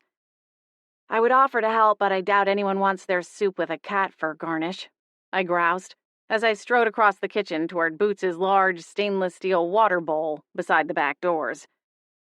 For a moment, I eyed the glazed ceramic bowl beside it, studying the raised fish shapes. Might need to think about swapping this for a mixing bowl, I said over my shoulder. It's barely appetizer-sized for poor Boots now. Holly winced. Poor Bootsy. He's upstairs, hiding in my closet. He won't even come out to get treats from Valoria. Harmony's rhythmic chopping paused for a moment. What about you, Blair? Are you hungry? You didn't get anything for breakfast yet. I don't want to bother anyone. Harmony set down her knife and crossed to the refrigerator. How many eggs? Thanks, Harmony. The witch smiled at me as she retrieved a carton of eggs. No problem. I'm not much of a chef, but I can handle scrambled eggs. She moved to the other side of the kitchen and cracked 3 of the eggs into a cereal bowl. I'm so sorry, Holly added. I should have thought of that myself. It's all right, really, I told them. It's not like you've been sitting around eating bonbons all morning. Harmony and Holly laughed at this, and a small wave of relief rolled through my chest. The situation at the inn was far from ideal, but it was a lot more bearable knowing I had my newfound friends at my side. What was all that about upstairs? Holly asked. Harmony whisked a fork through the bowl of cracked eggs and glanced over, eager for my reply. I caught them up on Lila's objections to the search, and in the retelling, it hit me how inflated her whole reaction seemed. I understand everyone's a bit on edge, Holly said, her expression pinched. But that does seem a little strange. All the fairy godmothers are so eager to get to the bottom of this in order to help Celestine, or at the very least to end the conference so they can get home on time. Why wouldn't Lila want to do whatever she could to move the investigation along? She and Esmeralda are close, I offered, and Celestine's wand is still missing. If Esmeralda was the one who hexed Celestine, she had to know she'd be the top suspect. Maybe she asked Lila to hide it for her until everything blows over. Holly nodded, though her expression remained pinched as she moved some things around on the stovetop to make room for Harmony to cook my eggs. None of it is making much sense to me, she admitted. If someone cursed Celestine in order to steal the Everbright wand, that's one thing. But what about all these other spells we're dealing with? It's like the whole inn has gone haywire. The rats and the showerhead, Boots, Blair, the poor couch cushions. She paused and shook her head. Before I turned off the porch light, it was flickering colors and flashing like a disco ball. Could it be some kind of aftershock? I asked, looking between the 2 witches in turn. Like you said, it would take a powerful spell to transform a living being into an inanimate object. Maybe these other transformations are splashback? I've not heard of a spell that works like that, Holly replied. But it doesn't mean it's not possible. Charms, enchantments, and curses have never been my forte. Every witch has their own specialties. I glanced down at my furry paws and tapped my clawed toes along the floor. When it came to witchy specialties, I'd clearly drawn the short stick. When I looked up, a flicker of motion caught my eye, past the window panes on the French doors leading to the deck. I leaned forward, eyes narrowing to better make out the small shapes moving at the edge of the trees surrounding the inn. There, moving in an almost ant-like procession, were tiny woodland creatures, dressed in simple cotton clothing, with little knitted hats atop their somewhat pointed heads. Do the gnomes work in the greenhouse in the winter? I asked, keeping my narrowed gaze on the tiny figures. The gnomes going away from the greenhouse carried small bushels with them, though it was too far away for me to guess the contents of the small wicker baskets. The gnomes coming from the trees toward the greenhouse were empty-handed. They do, Holly replied, but not as frequently. When it gets cold, they tend to sleep a lot more than they do in spring and summer, almost like a pseudo-hibernation state. But when they are awake, they still come to the greenhouse to work, and I make sure they have the appropriate clothing to keep warm. The greenhouse can maintain a fairly warm temperature thanks to the sun, and of course a little bit of magic, but it's still far from being a hothouse. Well, except for the room that's an actual hothouse, Harmony interjected as she resumed her chopping. A sizzling sound was followed by a quick yelp, and I turned to find Holly frantically adjusting the burners as the large stock pot boiled over, broth bubbling down the sides. Harmony swooped in and pulled the small pan of scrambled eggs away from the volcano of chicken soup, though, judging by the scrunched lines on the bridge of her nose, she'd been a moment too late. "How do you feel about chicken broth and onion bits in your eggs?" she asked. "Luckily, I'm hungry enough to eat just about anything," I said, smiling, as I turned back to look out the window again. The gnomes were gone. Chapter 13. If Brandon and Naira's search of Esmeralda's room turned up anything, no one spoke a word of it. Esmeralda remained silent and stony-faced as she was voluntarily escorted from the inn. The agents drove away, and the remainder of the day stretched on, each passing hour heavy with silence from Brandon and Naira. Esmeralda's absence was palpable, leaving an uneasy tension hanging in the air. The fairies flitted about restlessly, their agitation mirrored in the faces of Holly, Adam, and Miriam, as they tried their best to keep everyone content in the interim. "Come on, Blair," I told myself, watching them work tirelessly to cook meals and soothe ruffled wings, while I lounged uselessly on the sidelines. "You've got to find a way to shift back."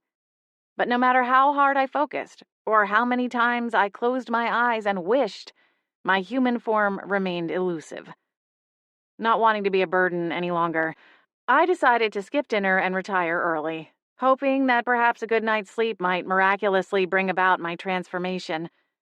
However, sleep evaded me just as stubbornly as my human form had, leaving me tossing and turning in bed. At 10:30, I gave up on trying to sleep and ventured out into the dimly lit hallway. Holly had left my bedroom door slightly ajar in case I needed to venture out during the night. The house was quiet, almost eerily so, like the historic manor itself was awaiting the proverbial other shoe to drop. As I padded silently through the shadows, I came across Boots, his hulking form dominating the space at the foot of the main staircase. Discontented though he might be with his new shape, he wasn't letting it deter him from his nightly guard cat duties. I admired his commitment. "Hey, buddy," I whispered, with a pang of empathy. Neither one of us felt quite like ourselves tonight. "Hang in there, okay? We'll figure this out." Boots rumbled a floor-shaking purr in response, his enormous amber eyes finding me in the dark. I continued on and found myself back at the water bowl in the kitchen. Luckily, Boots was a tidy kitty and didn't dip his paws in the water or cross-contaminate it with bits of kibble from his other bowl. Maybe I should try meditating, I mused, recalling the countless times an old roommate back in Tacoma had extolled the virtues of mindfulness and focused breathing. She'd adorned her room with crystals and a small wooden altar and began each day with a tarot card reading. She went on spiritual retreats and constantly told me my aura was off-putting. At the time, I'd chalked it up as nonsense and celebrated with a massive piece of chocolate cake on the day she finally moved out and took her vast assortment of incense sticks with her. But now, well, it couldn't hurt, right? I lowered myself to the ground and tucked my front paws underneath my chest as best I could, and let my eyes fall closed and tried to remember the steps. Before I could figure out what I was supposed to be doing, a soft chattering reached my ear, and one eye popped open. The voice grew louder, until it sounded like whoever was speaking stood on the other side of the kitchen door. Silently, I got to my feet and slinked across the kitchen. I pushed my paws against the swinging door, opening it just enough to slither through, and prayed my tail wouldn't get pinched. Before the fire, the flames reduced to glowing embers, Rosalind Nightshade's agitated form paced back and forth, a phone pressed to her ear. "The plan didn't work," she hissed, her voice low. I slipped behind a potted plant. Bless Holly and her obsession with all things green and leafy. "And now I'm running out of time, and the place is crawling with SBA agents," Rosalind continued, her words coming in frantic, staccato bursts. She paused and strode to the window, peeking through the curtains, as though expecting some kind of SWAT raid at any moment. "Let's just hope they don't start dosing all of us with truth serum." Truth serum? My heart thudded in my chest, adrenaline coursing through me like electricity until the fur along my back stood on end. Rosalind turned away from the window, letting the curtain fall back into place. I'll call you tomorrow. Hopefully this will all be over by then. She hung up the phone, slipping the device into the pocket of her robe, then darted another glance around the living room. I ducked down behind the plant to avoid her gaze, and when I dared to peek around the side again, a fluttering of fairy dust was all that was left of her. A thump sounded on the door behind me, and I jumped, back arched, 3 feet into the air. I twisted mid-leap and landed on 4 paws, to find Poppy, snickering with delight, her glowing pink and purple eyes sparkling with glee. Are you playing hide-and-seek? You should have said something. I love that game. Shh, I hissed, motioning for her to be quiet. I'm not playing a game, Poppy. I'm trying to figure out who cursed Celestine and stole her wand. Ooh, a stakeout. How exciting, Poppy said, diving a little lower to the ground to join me behind the potted plant. Her movements were somewhat erratic and sudden, like a dragonfly zipping along the edge of a pond. So, what's the plan? The tip of my tail twitched. I don't really have one yet. Well, that won't do, Poppy scoffed. It's a good thing I'm here. I rolled my eyes. If you want to catch a thief, you need to use some bait. Bait? Mm-hmm. Now, you said this one ran off with that wand thing, right? All sparkly and encrusted with jewels. It's also very powerful, a relic of magic. Magic's schmagic, the skull declared. If you ask me, they're after the jewels. The diamond earrings weren't magic, were they? Just sparkly and expensive. Loath as I was to admit it, she potentially had a point. A very small point, but one nonetheless. Maybe, I said. All right, then we need sparkly bait. What about that ring you always wear? It's sapphires, right? The same as the wand? I blinked. The ring my grandmother had given me was indeed sapphires. Real ones, too. I'd come close to pawning it in my more desperate hours, but never found the will to go through with it. My late grandmother and I had a complicated relationship, brimming with mixed emotions and unmet expectations, likely on both sides. But even still, the ring meant something. You think that would work? I asked, looking Poppy full in her macabre face. Of course. All right, we can give it a try tomorrow, when everyone is awake. Poppy's lights flashed silver and appeared to rattle around inside her bleached skull. Oh boy, you are green at this. Think, Blair. The expression isn't like a thief in broad daylight, or like a thief at an afternoon tea party. I'm not going to be able to sleep anyway, I muttered. Excellent, Poppy crowed, levitating an extra inch or two. I know just the place. 2nd floor, on the table under the mirror. It's obvious, but not too obvious. And as they say in real estate, it's all about location, location, location. Keep your voice down, I hissed, wondering if Rosalind had even made it all the way back to the attic by now. The snippets of her phone conversation were still sifting together in the back of my mind. I'll go and get the ring and let you help on one condition, I told the skull. Poppy's lights shrank into thin slits. What kind of condition? You have to promise to keep quiet and not blow our cover. Got it, Poppy whispered back, with an excited nod, her tone lower than before. Meet you upstairs. I'll keep my sockets peeled. The skull zoomed above Boots, jolting the tabby from his position. He made a lazy swipe with his catcher's mitt-sized paw and growled low and rumbly in his chest. My thoughts exactly, I quipped as I walked past him down the hall to my room. Here goes nothing. Chapter 14. The trap was set. It took far longer than it should have, owing mainly to the lack of fingers and thumbs, but I managed to carry the sapphire ring between my pointy teeth and made it upstairs. I scaled the table Poppy had picked out and deposited the ring underneath the large mirror resting on the table. With only the dimmed wall sconces alighting the hall, the sapphires didn't have their usual sparkle. But if someone was snooping around looking for things to snatch, it was obvious enough. Poppy floated over to rest on the short bookcase nestled alongside the staircase landing, her skull partially concealed by the skinny fronds of a spider plant. While she settled in, I took up my scouting position behind a large vase at the other end of the hallway, relieved I wouldn't have the chatty skull whispering in my ear all night. Time ticked by slowly, with no sign of movement anywhere in the manor. Boots's sleepy purrs vibrated up the stairs, But the inn was otherwise silent. Granted, when the guests moved about via fairy wings, I couldn't expect a creaking floorboard or squeaky step to alert me to someone sneaking around. Still, I kept an ear perked even as I settled in, resting on my haunches. Slivers of moonlight moved across the carpet runner lining the long hallway as clouds rolled in, and a smattering of rain pelted the siding. The sound of the gentle rainfall lulled me into a sleepy state, and I fought to keep my eyes open. Psst. I blinked, realizing I'd drifted off. Poppy's purple lights winked out again. A shadow cut through the thin shafts of moonlight, and a figure rounded the corner. My pulse quickened, and it took all of my willpower to keep from fidgeting as my heart hummed against my chest. Black wings fluttered ever so slightly as a pair of bare feet skimmed over the carpet. Poppy's eyes glowed in narrow slits, and my pulse spiked. She was going to blow this. What on earth had possessed me to involve her in my plan?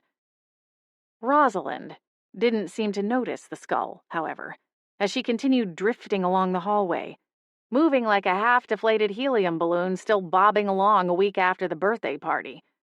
Her eyes were open, but unfocused, a blank expression on her face as she mumbled under her breath, "The wand must break the curse before everything is ruined," she babbled. So she was after the wand. It wasn't a full confession, but it should be good enough to get Brandon and Naira's attention. I glanced at Poppy. Her lights twinkled, a silent understanding passing between us. She'd heard it too. Rosalind floated past the table where the ring lay, not so much as glancing over at it, though the hallway was fairly dark now that the rain clouds blocked out the moonlight. The sconces provided a warm glow, but didn't sparkle off the white gold and jewels quite the same. Restless energy gnawed at me like an itch I couldn't reach. "Celestine was the key," Rosalind mumbled, her hand stretching toward the banister post at the top of the stairs. Her bare feet touched down, her toes just inches from the edge of the first step, and her head lolled. The movement stirred a flash of recognition, and I realized Rosalind was sleepwalking. Before I could decide what to do, Rosalind's foot hovered over the first stair, and the danger of the situation flared a wave of panic in my chest. "Rosalind!" I called, hoping to wake her before she took a tumble. All at once, the previously solid staircase transformed into a slick, smooth slide. The sudden change in footing jolted Rosalind off balance, and her feet slipped out from underneath her. She landed hard on her wings, letting out a painful yelp of surprise. And then she was gone, sliding down the large wooden ramp, the way a toddler might fly down the playground slide, only there was no pile of bark chips waiting to cushion her landing when she reached the end of the ride. Instead, an overgrown magical tabby cat got a rude awakening, letting out a displeased yowl and a hiss before scampering off on his enormous paws. Poppy vaulted into the air and zipped down the stairs/slide. "Is she all right?" I called, already bolting to the edge to peer down and see for myself. Rosalind lay in a crumpled pile of wings and limbs, one hand resting on her head. "Rosalind?" Poppy zoomed back up the staircase, flying past me. "Harmony!" she yelled down the dark bend in the hallway. Wincing, I wriggled onto my belly and slid down the slide, hoping beyond hope I wouldn't wind up with a splinter lodged somewhere delicate. My heart hammered in my chest, fear knotting my stomach. When I reached the bottom, I jumped up and ran to Rosalind's side. "Rosalind, are you okay?" I asked. "Can you sit up?" What happened?" she stammered, still trying to make sense of the situation. Her gaze flitted around the room as if searching for answers. "I told you I wasn't lying about seeing her sleepwalking," Poppy crowed from the top of the stairs. "Poppy, not now," I admonished, my whiskers twitching as I shot a glower at the skull. "Sleepwalking?" Rosalind's eyes widened in embarrassment. "Oh, I was hoping that was over now. What kind of stubborn spell did he—" The fairy paused, her eyes widening. Slowly, she pushed up to a sitting position, her pale cheeks turning a deep shade of pink. "Thank you. Kitty." "It's me, Blair," I said, a twinge of bitterness in my voice. "Of course," she agreed with a nod. "You said something about a spell?" I prompted. "Did you mean some kind of sleepwalking spell?" Rosalind looked away, her lower lip protruding a bit further than before. Footsteps and furious flapping sounds drowned out my attempt to get information out of Rosalind, and within moments, a small crowd gathered around the top of the stairs. "Oh no!" Lila called, pressing her hand over her mouth. "What happened here?" "Where is Boots?" Holly exclaimed, looking around for her distressed familiar.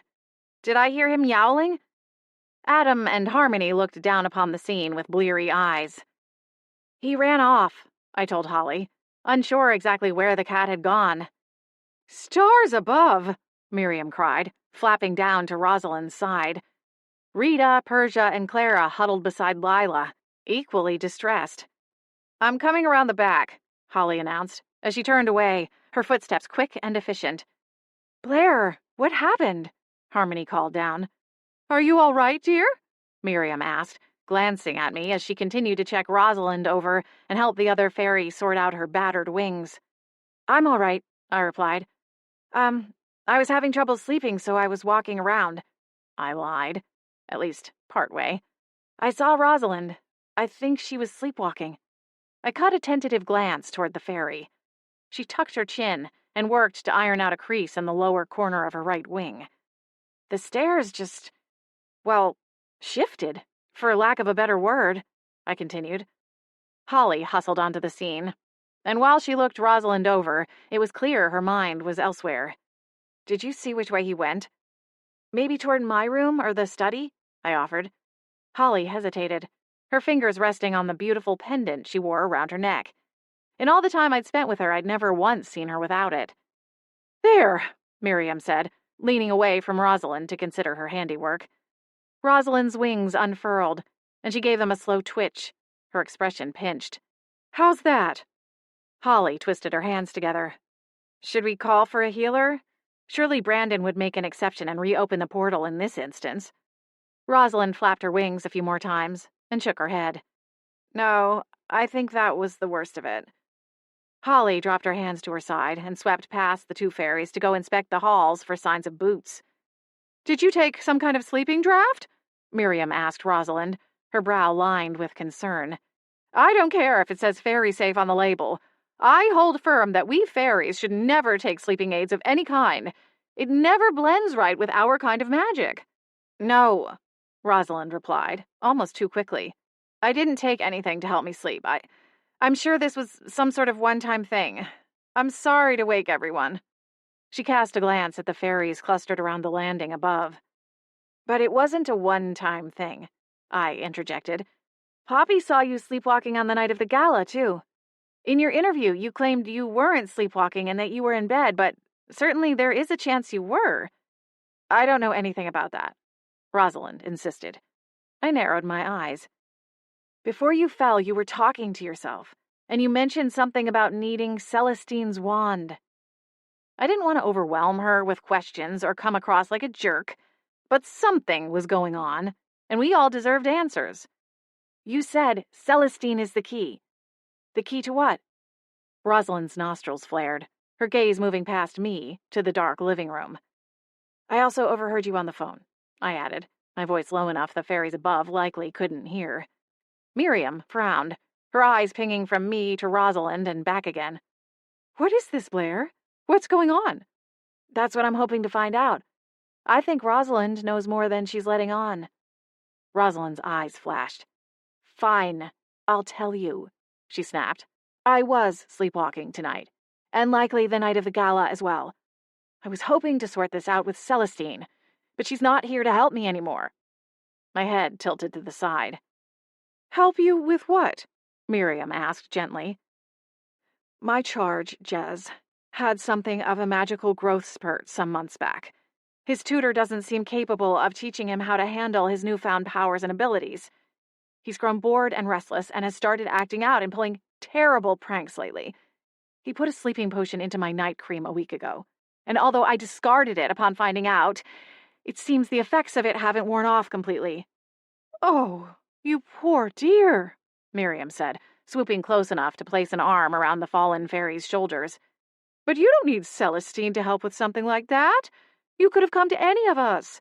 In fact, I know of 3 tutors who would be more than capable of coming in to assist, if you feel the one on staff isn't up to snuff." "It's just That's not the worst of it. Rosalind sighed heavily, her delicate wings drooping slightly. He's been cursing the frogs and fish in the pond, and it's begun to escalate to other creatures.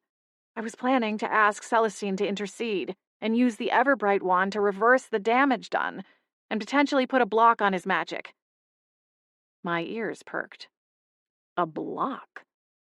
Miriam's eyes widened, then darted toward me for the barest of moments before she turned her attention back to her colleague. Oh, come now. You know we can't do things like that, even in dire circumstances. Rosalind's brow creased as she looked up at Miriam. But I thought... You're mistaken, dear, Miriam interrupted, her expression going stony. Now come along, let us get you to your feet. I'll keep watch the rest of the night to make sure you stay nice and safe in your room, and that this doesn't happen again. Rosalind let Miriam help her to her feet, gingerly testing her legs to ensure her ankles hadn't been injured in the fall. Satisfied, she flapped her wings and lifted into the air alongside Miriam. Good night, dear, Miriam told me. Thank you for your help. The two floated upstairs as Holly and Boots came down the hall. As they came to a stop near the front door, Holly rested her hand on her familiar's head, and he purred. He's all right, she called up to Adam and Harmony as the pack of fairies disappeared, their low voices fading as they headed back to their quarters. Adam considered the large wooden slide, and a hint of a smile tugged at his lips. Well, safe to say V is going to be a big fan of this latest development. Harmony frowned down at the landing. There has to be a way to change it back. I craned around to consider the couch cushions. They were now a shade of robin's egg blue. Holly sighed. I'm calling Agent Bramble, she said. I don't normally go over Agent Swan's head, but I think this has gone on long enough. I cringed, wondering how much sway Holly had with Brandon's boss. While I agreed with Holly's sentiment, I still didn't want Brandon or Naira to get into any kind of trouble at work. Holly and Boots headed for the kitchen, seeing as it housed the only usable staircase in the inn, and I fell into step behind them. My room was on the first floor, but I wanted to get my ring before trying to go to sleep. The trap was officially a bust. Poppy lay in wait on the bookcase and sprang out at me as soon as I said goodnight to the others. Did you see? She squealed. See what? I replied, my tone waspish. I was too tired for any more of her games. The entire night had been such a fiasco. All I wanted was to get cozy on my bed and try to let the rain lull me to sleep. Undeterred, Poppy zipped over to the small table, her spooky reflection showing in the decorative mirror. Following her glowing eyes, I looked at the edge of the table. The ring was gone. Chapter 15. Poppy looked positively giddy as she spun away from the mirror and swooped over to gloat. It's just like I told you, Blair. Location, location, location. Who took the ring? Poppy tutted her non-existent tongue, her eye socket glowing smugly. Sorry, Blair. Information like that doesn't come for free. Typical. I should have known there'd be strings attached. I wished I had proper arms to fold over my chest. I settled for a disgruntled twitch of my whiskers. What do you want, Poppy? I want front row tickets to the next Wicked Warlocks concert, backstage passes, and an introduction to Sir Lionsbane. Only like 3 of those words made sense to me. Poppy's jaw unhinged. You don't know who the Wicked Warlocks are? Clearly, this was the scandal of the century, at least in Poppy's world. I mean, context clues says there's some kind of band, and at least one of the members has a painfully goofy stage name. Sir Poe Lionsbane is not a stage name, nor is it goofy. We don't have time for this, Poppy, I squeaked. Just tell me who took the ring. Not until you promise to get the tickets. I looked at the empty space on the table, then back at the skull. Fine. I'll have Harmony help me. She's always talking about random bands. Excellent, Poppy replied with glee, her eerie voice echoing in my head. Your thief is the one with the lavender hair and purple wings. Lila? I blinked. No wonder she got so upset at the idea of her room being searched. So she took the ring and likely the earrings too. But we still don't know if she took the Everbright wand. Poppy scoffed. Who else could it be? Do you think there are 2 thieves running around here? Poppy propelled herself a foot off the ground, her glowing lights swiveling toward the darker end of the hallway. Say the word, and I'll go drag her from her cozy little fairy bed. Not yet, I said quickly. We just accused Rosalind of being the thief, and it turned out she had a completely rational reason for her sleepwalking and that bizarre phone call. We can't go flying off the handle, accusing everyone in the inn. I saw this theft with my own eyes, Poppy fired back. Do you think she just swiped your ring so she could turn it into the lost and found tomorrow, like a good Samaritan? No. The truth was, I didn't think Lila had taken my ring with altruistic intentions. But I didn't want to make enemies with all of the fairy godmothers. And even more so, I didn't want Holly to think I was going around pointing the finger at all her guests. Sure, I wasn't officially a staff member of the inn, or in possession of any particular title. In fact, it didn't even seem like most of the fairy godmothers realized who I was in my cat form. Still, I exhaled slowly. It's already been a long night, Poppy. It's got to be well past midnight by now. I think we should just call it. We can talk to Holly in the morning. It's her house. It should be her decision. Poppy made a raspberry sound and zoomed off into the dark corridor. I hesitated, debating whether I should follow her or not. She was exactly the type who would cause trouble if left unattended. But at the same time, my bed was calling to me. Even if I couldn't fall asleep, given the night's excitement, the idea of curling up on the fluffy pillow, surrounded by soft flannel sheets, was enticing. When no shrieks or arguments broke out, I decided to trust that Poppy was taking my advice and had put herself to bed.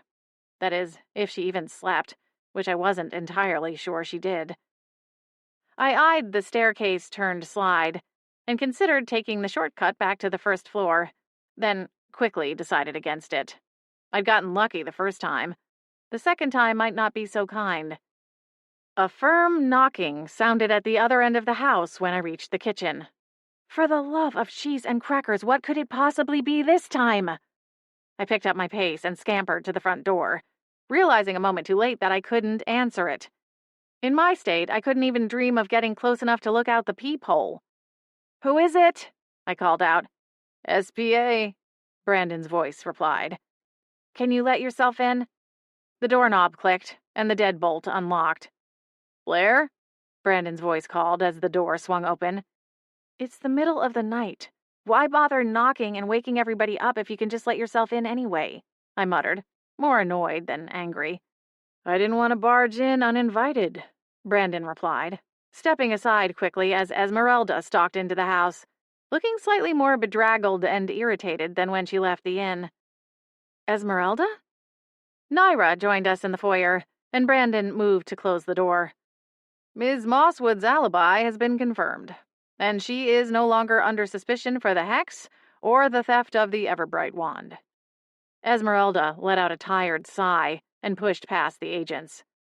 Now, if you'd have just listened to me from the start, you wouldn't have had to waste an entire day's worth of investigating.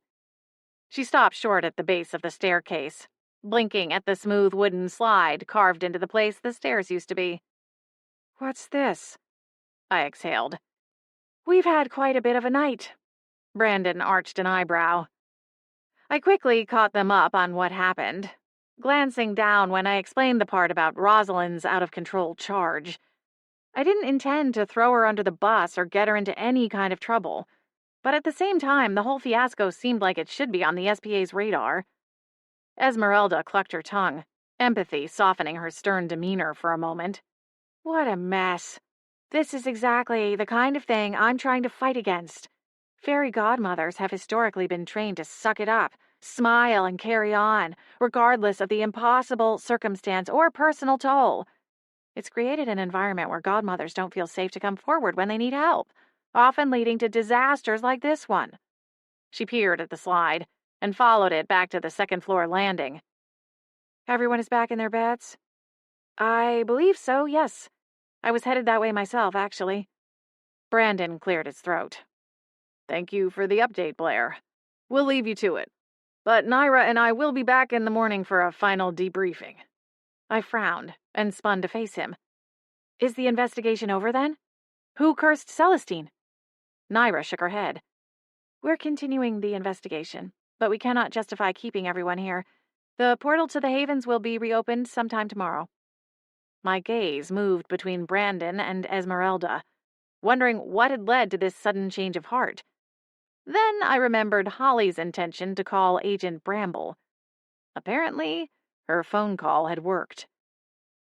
Esmeralda's wings fluttered back into motion as she began to propel herself above the faulty staircase. Esmeralda, I called. There is something I need to talk to you about. She glanced over her shoulder, her expression weary. Something else? She looked even more tired at the mere suggestion of it. I'm really sorry. I know you've had a long and stressful day, but... I paused and looked back at the two agents. Their attention felt like spotlights, the heat of it raising the fur along the back of my neck. I believe Lila is the one who stole the diamond earrings, and could potentially be the one who stole the wand, too. Esmeralda laughed. What a preposterous notion. A flicker of irritation snapped through me, like the cracking of a whip. You're supposed to be in charge of the guild now, aren't you? The sharpness of my tone erased the smile from Esmeralda's face. Why would you ask something like that? I'm in charge until Celestine is able to return to her position. I'm not questioning your position, just the seriousness with which you take it, I replied, my tone still tart. Lila stole my sapphire ring. She was caught in the act. It's not too far-fetched to consider she is also behind the other thefts. Esmeralda's gaze flicked past me to Brandon and Naira, as if expecting them to rein me in. Or perhaps she was wishing I'd brought my concerns to her in private, all the easier to dismiss. If Lila isn't the thief, then why would she have objected so vehemently to having her room searched when it was suggested earlier today? Do you know what she's hiding? Esmeralda planted her fists on her hips, her wings keeping her suspended in midair. What's this? What room search? I glanced at Brandon. He stepped forward. She was eavesdropping on the conversation in the kitchen prior to your arrest. She heard the part about searching the rooms and misunderstood. She assumed we were searching all of the rooms, not just yours, and immediately reacted. Esmeralda's nostrils flared as she considered the three of us in turn. Tell you what, let's bring her down here and we can all ask her together, she suggested, her voice crisp. Before anyone could object, she turned and fluttered up the stairs. I turned to Brandon and Naira and kept my voice low. Is there any chance they're in on it together? Was Esmeralda's alibi really that solid? Brandon nodded. It's airtight. She could have helped plan it, of course, but as for her physically being present and able to cast the hex herself, no. That's been confirmed. The agents exchanged unreadable looks. Had Lila already been on their radar, too? Clearly, Brandon thought her overreaction to the suggestion of a room search warranted at least some measure of suspicion. The two fairies appeared minutes later, and it didn't escape my notice they'd had plenty of time to get their stories straight before reappearing downstairs. Lila, Esmeralda began, her voice intentionally louder than it needed to be. This talking cat, Blair, I interjected, has accused you of stealing her... Esmeralda shot me a sidelong look. What was it again? My sapphire ring, I clarified. It was on the hallway table, and you took it while everyone was listening to Rosalind. Poppy saw you snatch it. I want the ring back, and I want to know if that's the only thing you've stolen since being here at the inn. Esmeralda's cheeks blazed, but she kept her full lips pursed and silent, waiting for her friend's answer. To my surprise, Lila immediately crumpled, the corners of her mouth twisting downward, as the tip of her nose went red and tears welled up in her bright violet eyes. Esmeralda blinked, her wings beating as quick as a hummingbird's. Lila, tell me you didn't do this. Tell me this is a misunderstanding. Lila sniffled and buried her face in her hands, her narrow shoulders beginning to tremble. I'm so sorry, Lila moaned. Esmeralda crossed her arms over her chest. What were you thinking? Stealing from your fellow fairies? That's the lowest of the low, Lila, and you know it. I know, Lila wailed. Esmeralda softened, but only just slightly. Did you take the Everbright wand? I interjected. Lila's face snapped up, her ethereal eyes growing so large and round she almost looked like a porcelain doll. "No!" she exclaimed. "Why would I do something like that?" "If you didn't steal the wand, then why are you stealing jewelry?" Esmeralda demanded. "I swear, I didn't take the wand. I'd never be able to fence something like the ever-bright wand." Esmeralda reared back, likely never expecting the word fence out of her best friend's mouth, at least not in that context. "It's a long story," Lila sighed. "Several months ago, I had an affair with the father of my charges." "Lila!" Esmeralda gasped and slapped a hand over her mouth. Lila carried on. "His wife, the mother of my charges, found out and confronted me. She threatened to expose me to the guild if I didn't pay her off. I'll be expelled from the guild, lose my job, and never be hired to work as a godmother again." Lila's voice cracked, but she pressed on. "I don't have the kind of money she's asking for, and I'm running out of time. I'm ashamed to say, but I knew this conference would make for an easy target. We all know everyone comes to these conferences to represent their abilities and flaunt their success. I knew everyone would bring their jewels, and I only needed a few." Lila fell silent for a moment. "I know that doesn't make it right, but I didn't know what else to do." "Weren't you wearing your own diamonds at the gala?" I asked. She would have stood out if she hadn't been just as decked out as the rest of the Godmothers. "They're fakes," Lila confessed. "I pawned my real ones weeks ago. I don't own a single piece of real jewelry anymore." She reached into the pocket of her nightgown and produced the slender band of sapphires. She held it out toward me, and Brandon stepped forward to take it on my behalf. "I'm sorry I stole from you," Lila said, lifting her chin, her eyes still glittering with tears. "I understand you need to arrest me, and I will go willingly.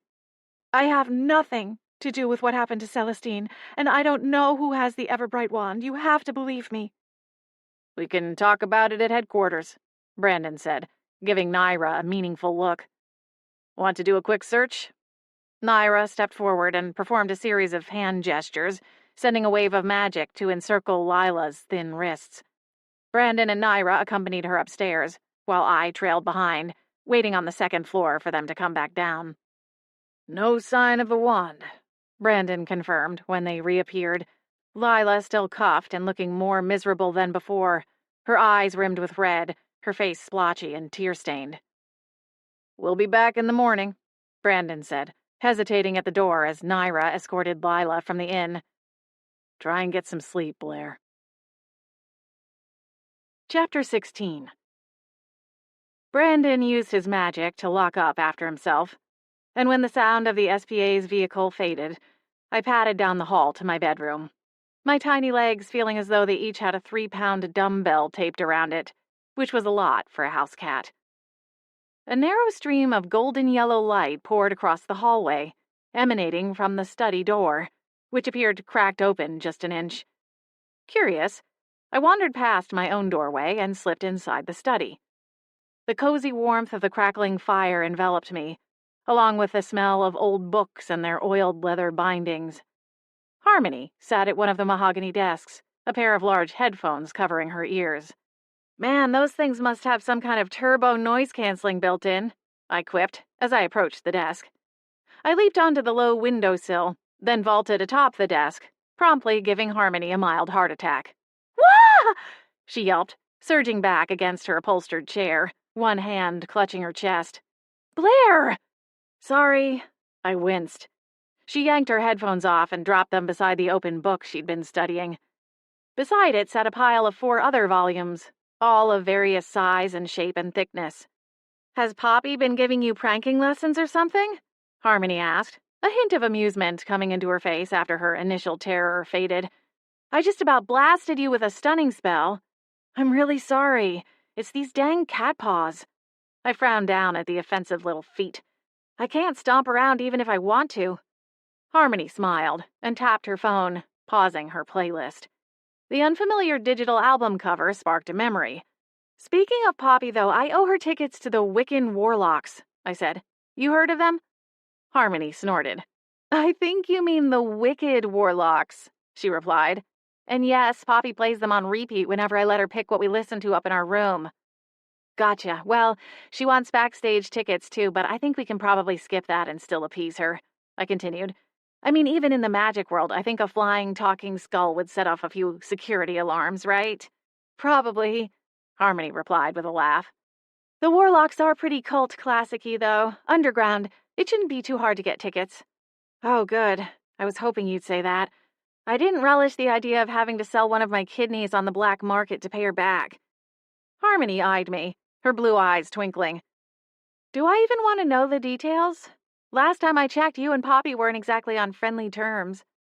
I sighed and plopped down on the desk, careful to keep my paws and tail off Harmony's book. It's a bit of a long story. I'm actually surprised you didn't hear any of it. How long have you been in here? Harmony consulted her phone screen. About half an hour? I guess it wasn't too long after all that mess with Rosalind. Her smile faded as she closed the book and added it to the top of the stack. Holly's so upset about everything going on around here. I thought I'd stay up a little bit longer and see if I could find some spells to try on the staircase. Poor Holly, I sighed. This whole thing has turned into such a nightmare. I wouldn't blame her and Adam if they decided to close the whole inn down after this is over with. It can't possibly be worth the stress. Harmony shrugged. I don't know. Holly's pretty stubborn. She smiled. But we'll see. She called Agent Bramble today to complain about the portal being closed. Well, it looks like she got her request approved. Brandon and Naira said they're coming back in the morning to have it reopened. The Godmothers should be able to leave tomorrow. Harmony sat up a little straighter in her chair. So it was Esmeralda, then? I shook my head and caught her up on the latest update. At this point, I was considering starting my own printing press. Or maybe a blog. It seemed easier than having to keep refreshing people one at a time. Lila, Harmony said when I finished. She seemed so sweet. I never would have taken her to be some kind of winged jewel thief. Desperation can make people do pretty wild things, I replied. Case in point. Desperation had driven me to up and leave my life in Tacoma, abandoning my job, friends, apartment, and move to a paranormal inn halfway across the state. I guess, Harmony agreed. Her gaze shifted to the stack of books near her elbow. So, then, the person who cursed Celestine is still running around the inn? Seems like it. I exhaled and considered the spines of the first few books. Pixie Dust and Cauldron Rust, a cautionary tale of magical mishaps. Twisted Transformation, a collection of enchantments to change your life. Runes and Relics, an academic archive of arcana. Finding anything worthwhile? I asked. Not yet, Harmony replied, tension showing around her eyes. I might have to pick it up again in the morning. At least it sounds like we'll get back to normal soon enough. She paused, and a quirk of a smile tugged at one corner of her lips. Well, as normal as it ever gets around here. Hopefully Holly can decompress a bit once we have the place back to ourselves, I added. Oh, I bet $100 she's off to the apothecary within an hour of the portal being open, Harmony quipped. It's killing her to be gone for this long, but the apothecary is her happy place, even though it's also her work. I nodded slowly, wondering what all of this meant for my own magic lessons. Between getting the inn back under some semblance of control, getting back to the apothecary, and preparing for the Christmas holiday, it was hard to imagine she'd have much time for me at all. And where did that leave me? Stuck wearing fur for the foreseeable future, I supposed. Almost immediately, guilt kicked me in the backside. I hate seeing her so worried about the inn, too. She's been so kind to me, and I feel like all my issues are just adding to her plate. Maybe I should take Brandon up on his offer to take me to see a healer. Maybe they'd have somewhere I could stay while getting treatment or something. Don't think like that, Blair. You've been a bright spot around here for sure. Harmony offered a warm smile. We're all happy you'll be here for the holidays. Thanks. I hesitated, scanning the books once more. I do know how you feel, though, Harmony continued. I sometimes felt in the way or like an obligation back when I first started as Holly's apprentice. I had all these questions and made a whole bunch of mistakes, she winced. Some of which were quite pricey lessons to learn from a potion ingredient standpoint. Her expression smoothed out as she met my gaze, and she laughed softly. Man, that all feels so far away now. It's hard for me to imagine you ever being a baby witch, I said with a chuckle. You seem so sure of yourself and secure in your magic and your place in the magic world. Mostly I am. At least, when it comes to magic. Men? Well, that's a whole other story. She rolled her eyes, and I couldn't help but laugh. Seriously, though, she continued, you can't be too hard on yourself. I knew about magic all my life, and on top of that, I had an older sister who showed me the ropes. My heart sank. Sorry. Harmony smacked her forehead with the heel of her palm. That was a boneheaded thing to say. No. I shook my head, my whiskers quivering. It's not, it's just the truth. Harmony considered me, her expression a war of emotions and thoughts as she seemingly struggled to find a way to shift gears. I tucked my tail more tightly around my front paws and cleared my throat. You know, Miriam said something earlier when we were helping Rosalind. I kind of got the impression she didn't want me to ask about it, and it's got my gears spinning. What did she say? She was talking about Rosalind's charge, the one cursing frogs and stuff, and she said something about a blocking spell. I blinked up at Harmony. Is it possible I had a fairy godmother at one point, and they were the ones who shut down my magic? A wiggling line worked its way across Harmony's brow. I don't know. I mean, I suppose there's no reason you couldn't have had a fairy godmother, but someone would have had to hire one to take care of you. Do you think your grandmother might have sought outside help? If she did, it had to have been before I was, 3, 4? Before I could remember. I frowned. That's around the time my mom bailed, so maybe. But if she did, it means she knew. My entire life, she knew the truth and never said a word to me. The full weight of the statement felt heavy enough to crush me. Was that the reason my grandmother always kept me at arm's length? When I was a child, I never understood her cold demeanor toward me, especially once I was old enough to see the way my classmates and friends interacted with their own grandparents. Sure, not all of the grandmothers were the type to keep candies in their purses and knit handmade sweaters and bake homemade cookies, but a lot of them were, and it made it hard for me to reconcile my own grandmother's distance. Of course, as an adult, I formulated a few theories. Perhaps my grandmother resented having a toddler dumped on her full-time. By no fault of her own, she was forced to trade in dreams of a comfortable retirement and leisure for potty training and back-to-school shopping. Or maybe we were just too different. I never wanted to parade around in the frilly dresses she insisted on buying for me, and I hated having my hair brushed, and oftentimes went around looking like a ragamuffin. Her word, not mine. Eventually, I stopped trying to figure her out, and instead built up my own wall, meant to stand in front of the long, entrenched one she'd maintained between us. Whatever the reason for her callousness, there was no excuse. I'd been a lost little girl, without her mother, and she should have tried harder. My grandmother was the kind of woman who kept up with appearances, I explained, as my muddied thoughts brushed up against the old wounds. She never wanted so much as a hair out of place, especially if we were going somewhere important. Or rather, where people she deemed important might be. The scar tissue stitched over the wounds prickled and stretched, as hot, acidic bile churned in the pit of my stomach. She'd snap at me out of the corner of her mouth. "You're slouching again. You're a young lady, not an inchworm." Or, "Soften your laughter before people start looking around for a braying donkey." Harmony's eyes widened. "Blair, that's awful. Stars. I'm so sorry." I hitched a shoulder, my left paw momentarily lifting from the desk. It's in the past. And besides, she wasn't always like that, mainly just when we were around her friends or if she attended some kind of function at my school. Otherwise, she just kind of ignored me. She fed me 3 square meals a day and made sure I had the things I needed. It's more than some kids had, I'm sure. That doesn't mean she had the right to talk to you that way, Blair. Harmony shook her head. I don't mean to pry, but why couldn't you go with another family member? An aunt or uncle or something? I don't have anyone. I never met my dad or any of his family. My mom's parents only had my mom. I hesitated.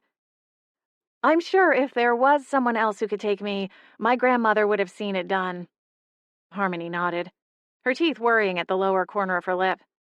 Sorry, I said, forcing a feline smile as I stood and stretched. It's late, and my filter is clearly broken. I didn't mean to come in here and dump all of that on you, but I appreciate you listening all the same. Hey, please don't apologize, Harmony quickly interjected. I'm here to talk any time. And if you want, I can try talking to Miriam, too. See if she might tell me more about the blocking spells. It's worth a try. Thanks, Harmony. I glanced at my own stack of books on the other desk. Once I'm back to my normal self, assuming that's still, a thing, Harmony chuckled. It is, I promise. Don't give up hope on me just yet. All right. I hopped down from the desk and padded to the door. Good night, Harmony. Night, Blair. Chapter 17. Sunlight streamed through the window at full force the following morning. Another inconvenience when one doesn't have hands. There's no way to close the blinds or draw the blackout curtains. I cracked one eye open, hesitant to look down. Oh, come on! I exclaimed, flailing my fuzzy limbs against the pillow. What's a girl got to do to get her legs back? Groaning, I got to my feet and jumped off the fluffy down pillow. Planting my feet, I arched my back. One thing was for sure, I'd never be able to do a proper yoga class again. Cat-cow would stir up too many unwanted memories. At least I got some sleep, I muttered, digging my claws into the flannel sheets to complete the stretching session. Before going to bed, I'd carried a discarded sock from the laundry basket near my closet and wedged it against the doorframe, ensuring I wouldn't lock myself in my room once I pushed it closed. I wriggled a paw in a small crack and managed to let myself out into the hall. The inn was already buzzing with activity. Voices and footsteps and the smell of a hearty breakfast greeted me as I wandered down the hallway into the living room. Several of the fairies sat drinking coffee and tea, perched delicately on the sofa, whose cushions had turned an autumnal orange. The atmosphere was infinitely better than the day before.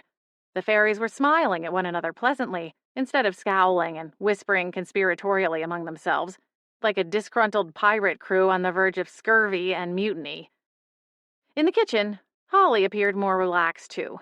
She stood at the counter, with baby Samuel propped on one hip, as she waved her finger in a clockwise circle to magically stir an enormous bowl of pancake batter.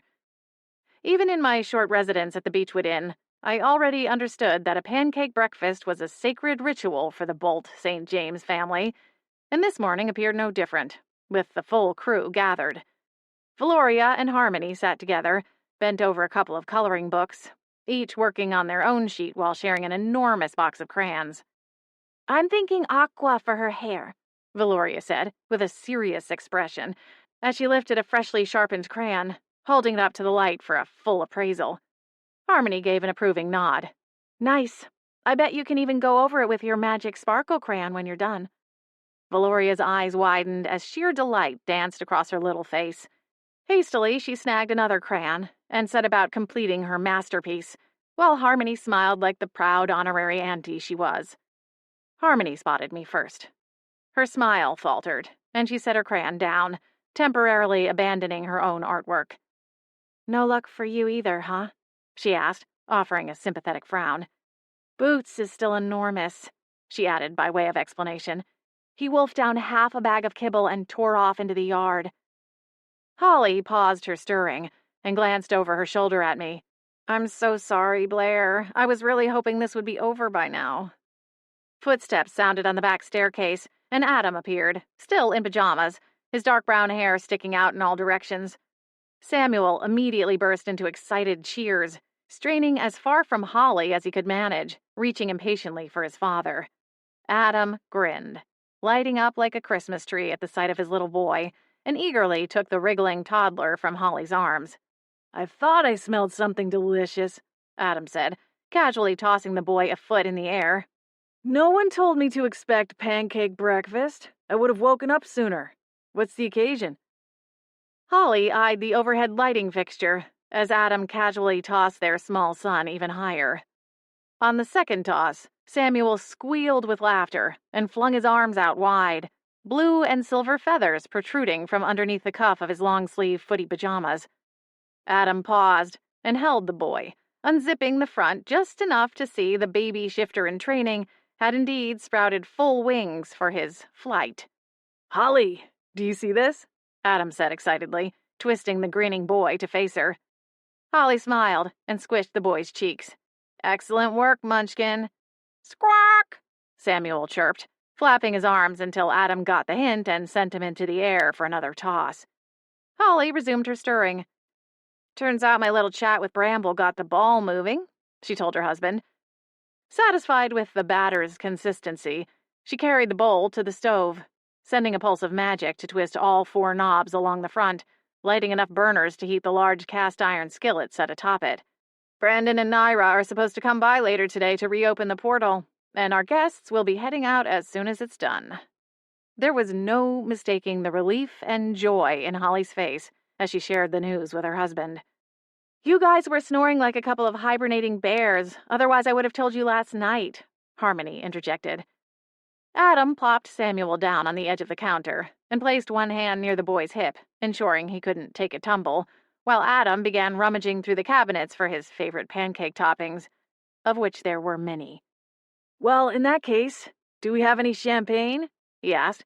"Because I think this calls for more than just pancakes. Who wants a mimosa?" "Me! I want a mimosa, Daddy," Valoria cheered, lifting both hands, and the crayons they held, into the air above her head. Adam chuckled. "Tell you what, V, we'll make yours a mocktail. How's that sound?" Valoria's eyes glowed. "A mocktail?" "It just means without champagne," Holly said, shooting her husband a look that suggested she wasn't sure this was appropriate conversation for their 6-year-old. "It's just fancy orange juice, V." "I love orange juice." She pumped her little fist in celebration, then returned to her coloring. Harmony gave Valoria a bemused smile, before shifting her attention back to me. "Sorry you're still a cat, though, Blair." She frowned. "Why does that sound so weird?" I snorted. "Yeah, somehow I don't see Hallmark curating a section of sorry you're still a cat cards anytime soon." Harmony chuckled. "Sounds like me and Valoria need to make our own then, huh?" Valoria gave a nod, though she was so engrossed in her coloring I wasn't sure she knew exactly what she was agreeing to. "Not until after I finished my mermaid," she added, with all the importance of a Renaissance painter working to complete his masterpiece, impervious to distractions or suggestions from a whispering crowd. "Luckily for me, I've mastered the art of eating pancakes with fangs," I said, mentally congratulating myself for finding something of a silver lining, flimsy though it might be. Hey, technically tinfoil could be counted as a silver lining. Harmony started to say something else, but was caught midway by a wide yawn. I leaped onto one of the chairs at the end of the kitchen table and planted my front paws gingerly on the edge.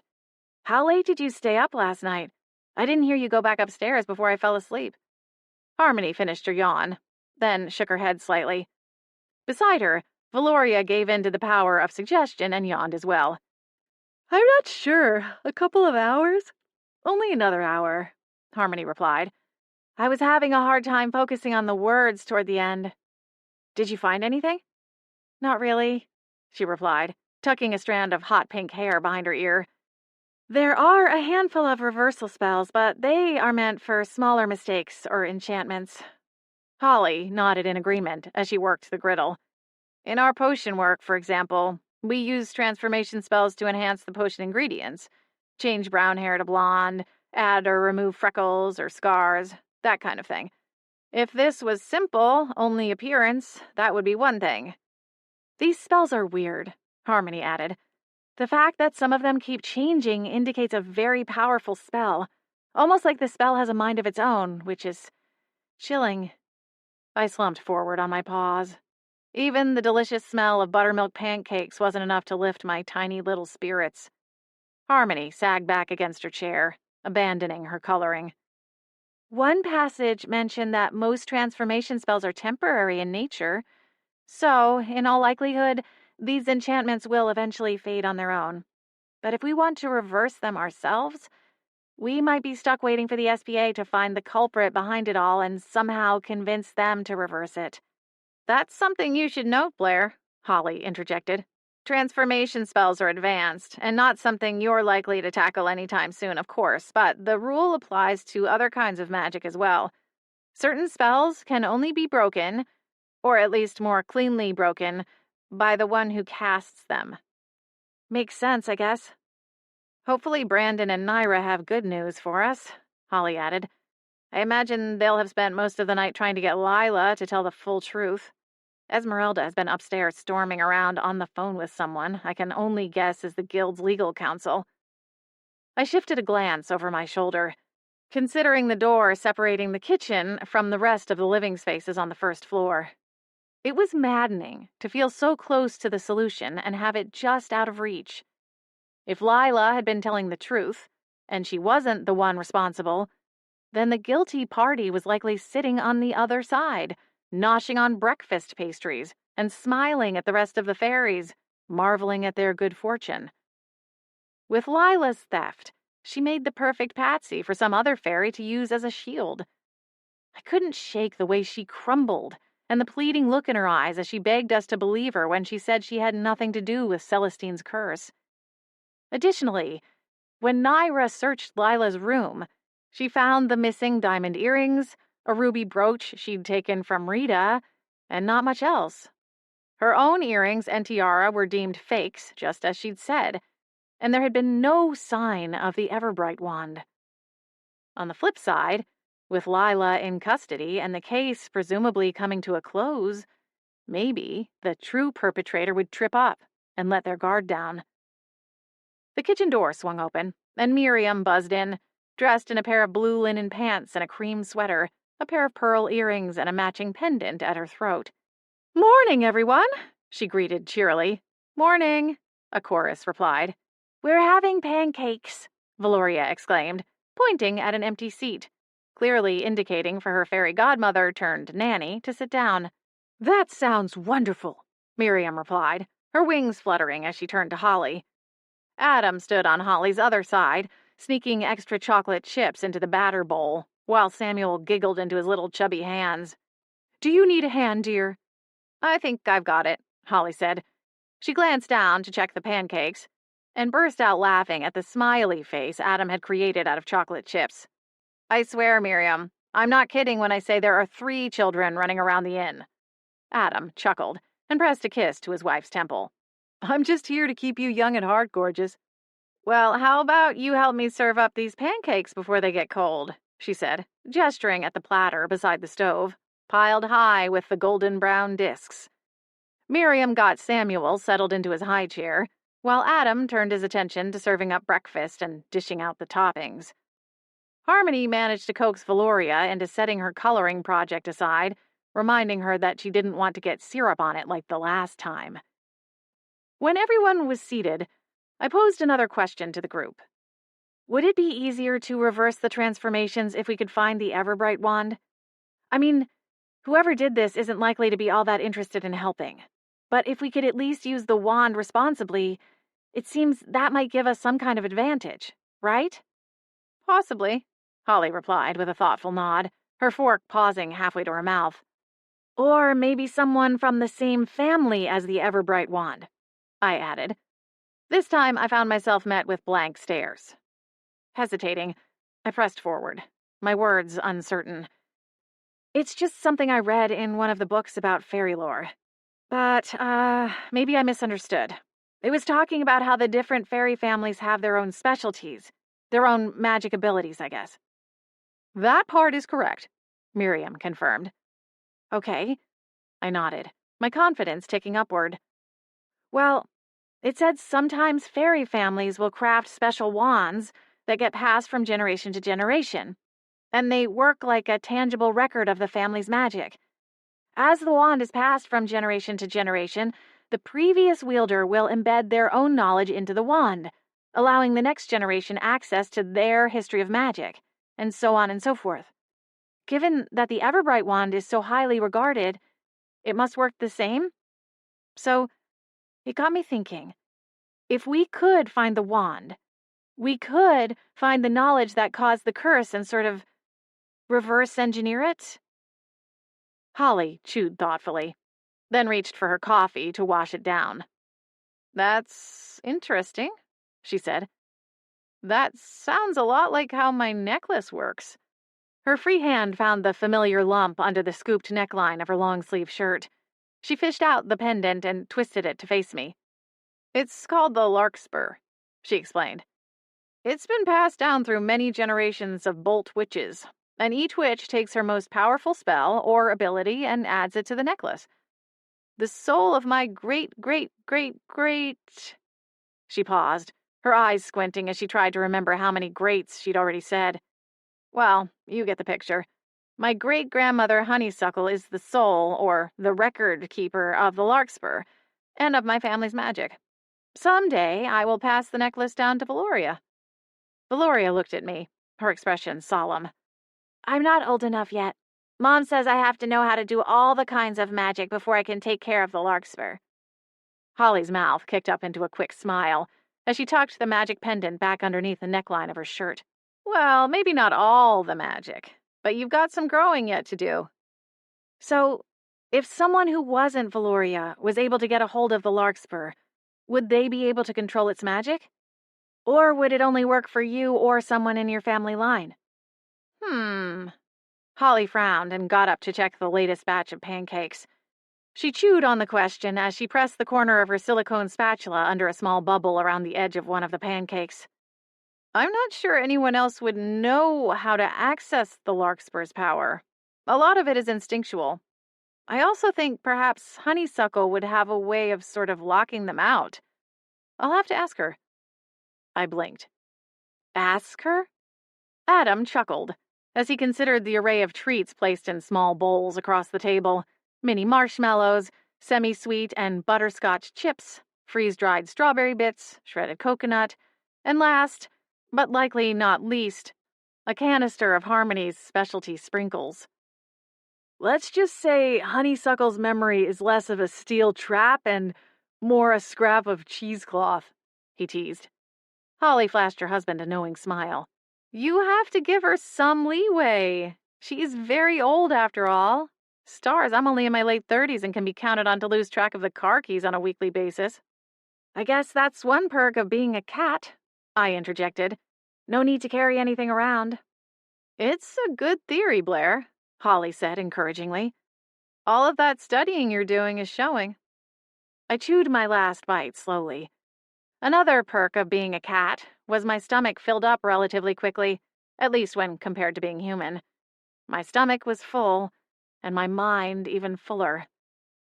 "I think I'm going to go and check on Boots," I announced, sliding down from my chair. "Could someone get the door for me?" Adam jumped up and held it open. "Tell Boots I'm saving a glob of marshmallow fluff just for him." "You might start with the greenhouse," Holly called after me. "Thanks, Blair."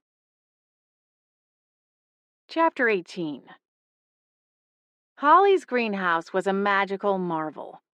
On the outside, it looked nice enough, if not a little on the aged side of things. To anyone who passed the inn and caught a peek of it from the sidewalk, they might expect it to have a handful of plants, a potting bench, and enough room to organize a few trays of seedlings in late winter. Stepping inside, however, was akin to wandering through a magical wardrobe. Only instead of a tundra filled with grouchy beavers and a frost witch on a power trip, the greenhouse was lush and wild, bursting with greens of every shade, gorgeous flowers, and a swaying, almost tropical breeze floating through the perpetually warm interior. The plants weren't the only things thriving inside the enchanted greenhouse. Hummingbirds in vibrant jewel tones zipped from flower to flower, drinking their fill of sweet nectar, while small, colorful bugs and bees droned lazily around the oasis and clustered on the array of florals. And, of course, the gnomes. They were a reclusive bunch, usually dashing away if they realized I'd spotted them. Holly and Harmony assured me it wasn't personal, just their nature. Granted, in my past visits, I'd usually been upright on 2 feet. As a small house cat, I was apparently far less intimidating, or, at the very least, quieter. And as I wandered the aisles of greens, I caught sight of 2 gnomes tending to a barely contained selection of mint plants, carefully trimming away clippings and stowing them in a small woven basket, resting on the floor between them. Dressed in simple cotton and linen garments, their attire was a palette of muted colors, gentle hues of beige, mossy green, and warm brown. The clothing, though simple, was stitched with patterns of vines and leaves. The gnome on the left appeared female, with 2 long braids, one over each tiny shoulder. The one on the right had short-cropped hair and a full, neatly kept beard. Their skin was a warm brown, their hair only slightly darker, and tinted with natural golden highlights. I knew women back in Tacoma that would pay a colorist a small fortune to achieve the same effect. The gnomes chatted as they worked, occasionally gesticulating with their miniature garden shears to emphasize whatever they were saying. I debated about getting closer, but didn't want to risk spooking them. There was something so pure and innocent, but also mysterious and intriguing about the pair. I studied them a moment longer before deciding to approach, my pad silent on the greenhouse's earthen floor. Hello, I said, startling both gnomes into whirling around to face me, the male dropping his shears to the floor with a clatter. The female gnome clutched her shears to her chest as she stumbled back half a step and bumped into the mint plants. I'm so sorry, I hurried to say. I'm Blair. You've probably seen me around. I'm a friend of Holly's. The pair exchanged glances, their surprise morphing into anxiety. The male gnome's eyes darted to the garden shears, as if contemplating them as a potential defensive weapon against a talking feline. I couldn't blame them, really. No need to worry, I added quickly, raising a paw in what I hoped was a calming gesture. I won't hurt you. I was just wondering if you— We didn't see anything, the male gnome exclaimed, his cheeks flushing with the force of it. I blinked. Beside him, the female grimaced. I'd been about to ask after the now gigantic tabby cat, but something prickled at the back of my mind, reviving an old question. Do you know something about what happened at the inn? No, the male declared. We didn't see anything. He stopped short, his expression screwing up in almost comedic concentration as he stroked his chin. No, wait. We did see someone. Yeah. Fairy with tree trunks for wings. His partner scrubbed a tiny hand over her face, clearly exasperated. Clay, she muttered, adding a few words in a language I didn't recognize. Well, if you know anything else, please let me know. It would really help us, especially Holly. I waited a moment, seeing if the bait would work. The pair exchanged a nervous look, their expressions filled with apprehension. Is this about the berries? The female gnome asked, her voice soft and sweet, and far younger than I'd anticipated, judging by the lines on her face. The berries? I repeated, glancing between them. No, at least I don't think so. We earned the berries, the male gnome insisted, as he bent over to grab his fallen shears. He stopped short of brandishing them at me, but his eyes were fierce. Clay, stop, the female gnome said, gently reaching to take the shears from him. She said it's for Holly. We can't say anything else, Twinkle, Clay implored. Then, quick as a startled bunny, he turned and ran, easily vanishing among the thick greenery. Twinkle looked at me, her expression torn. It's okay, I said, bobbing my head understandingly. I wasn't there to coerce them into revealing something they didn't want to. If you think of anything, you can tell Holly. She'll understand. Twinkle simply nodded, her eyes still wide with trepidation, before she turned and vanished into the emerald foliage. I stared after the pair for a long moment, waffling over what to do next. Pursuing them likely wouldn't accomplish anything other than reinforcing their fear. I also didn't want to risk getting myself into the feline version of a Gulliver's Travels situation. Still, there was something begging to be uncovered. Eventually, I padded off and continued my original search for boots. Rounding a corner, I spotted a familiar sight, the bright orange tabby. He sat awkwardly in the middle of a greenhouse aisle, near the left side of the glass walls, his large paws bumbling clumsily as he tried to reach into a bushel of small, bright green peppers. The hand-painted sign just above him read, "Not for boots." The cat chomped into a pepper with a satisfying crunch. Clearly, the sign was only for decoration. Directly across from him was an area designated by another sign which read, "For boots." It looked like a battleground of snacking, empty pepper pods and shredded greens strewn across the floor.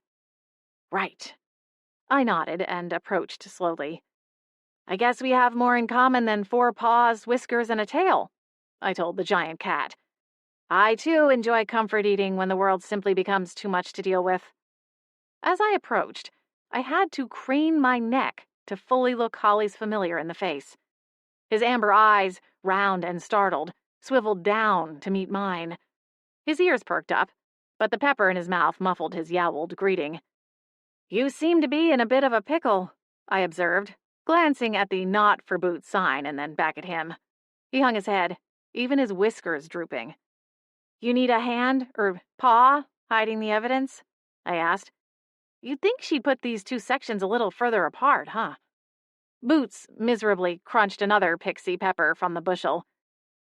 As I started pushing the debris to a corner concealed by a collection of overgrown palm fronds, I let my mind wander and didn't notice the soft pitter-patter of feet. I glanced up to find the 2 gnomes standing at a respectful distance between Boots and me. Twinkle gave Boots a sympathetic look. "What happened to you?" she asked. "He was cursed like me," I explained. "A lot of bad things have been happening, which is why I need your help if there's anything you can tell me. Anything you've seen."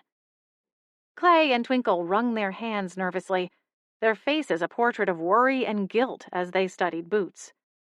Twinkle shifted her gaze to Clay, and he gave a solemn nod.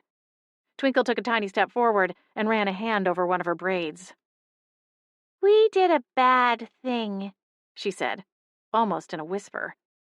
My heart pounded in my chest, but I forced myself to remain calm, for their sake and mine. "It's okay," I reassured them, my voice as soft and soothing as I could make it. "Can you tell me what happened?" "It was my idea," Clay said, his gaze dropping to the floor. I gave them a moment, waiting patiently for them to gather their courage. "Can you tell me what happened?" I prompted gently, my gaze shifting between the 2 gnomes. "Whatever it is, it can be fixed, but we need your help." "A fairy, the one with the tree trunk wings. She came to us, and she said she would give us anything we asked for in exchange for a favor," Twinkle said. "We asked for raspberries and peaches," Clay confessed, his voice quivering as if he expected punishment. "They're our favorites, and we can't find them during the winter. And not just that. We also asked for linen and spools of thread and twine to take back to our village in the forest." "What did she ask you to do? To get the fruit and supplies?" "She said if 2 big people in black came to talk to us, we had to tell them we saw her here 2 moons ago," Twinkle said, looking to Clay. He nodded in agreement. "Did she tell you why she needed you to say that?" I asked, the pieces still jumbling together in my mind. Gwendolyn had originally stated she and Lila had been in the greenhouse at the time Celestine was cursed. I'd seen both of them arriving in the attic at the same time.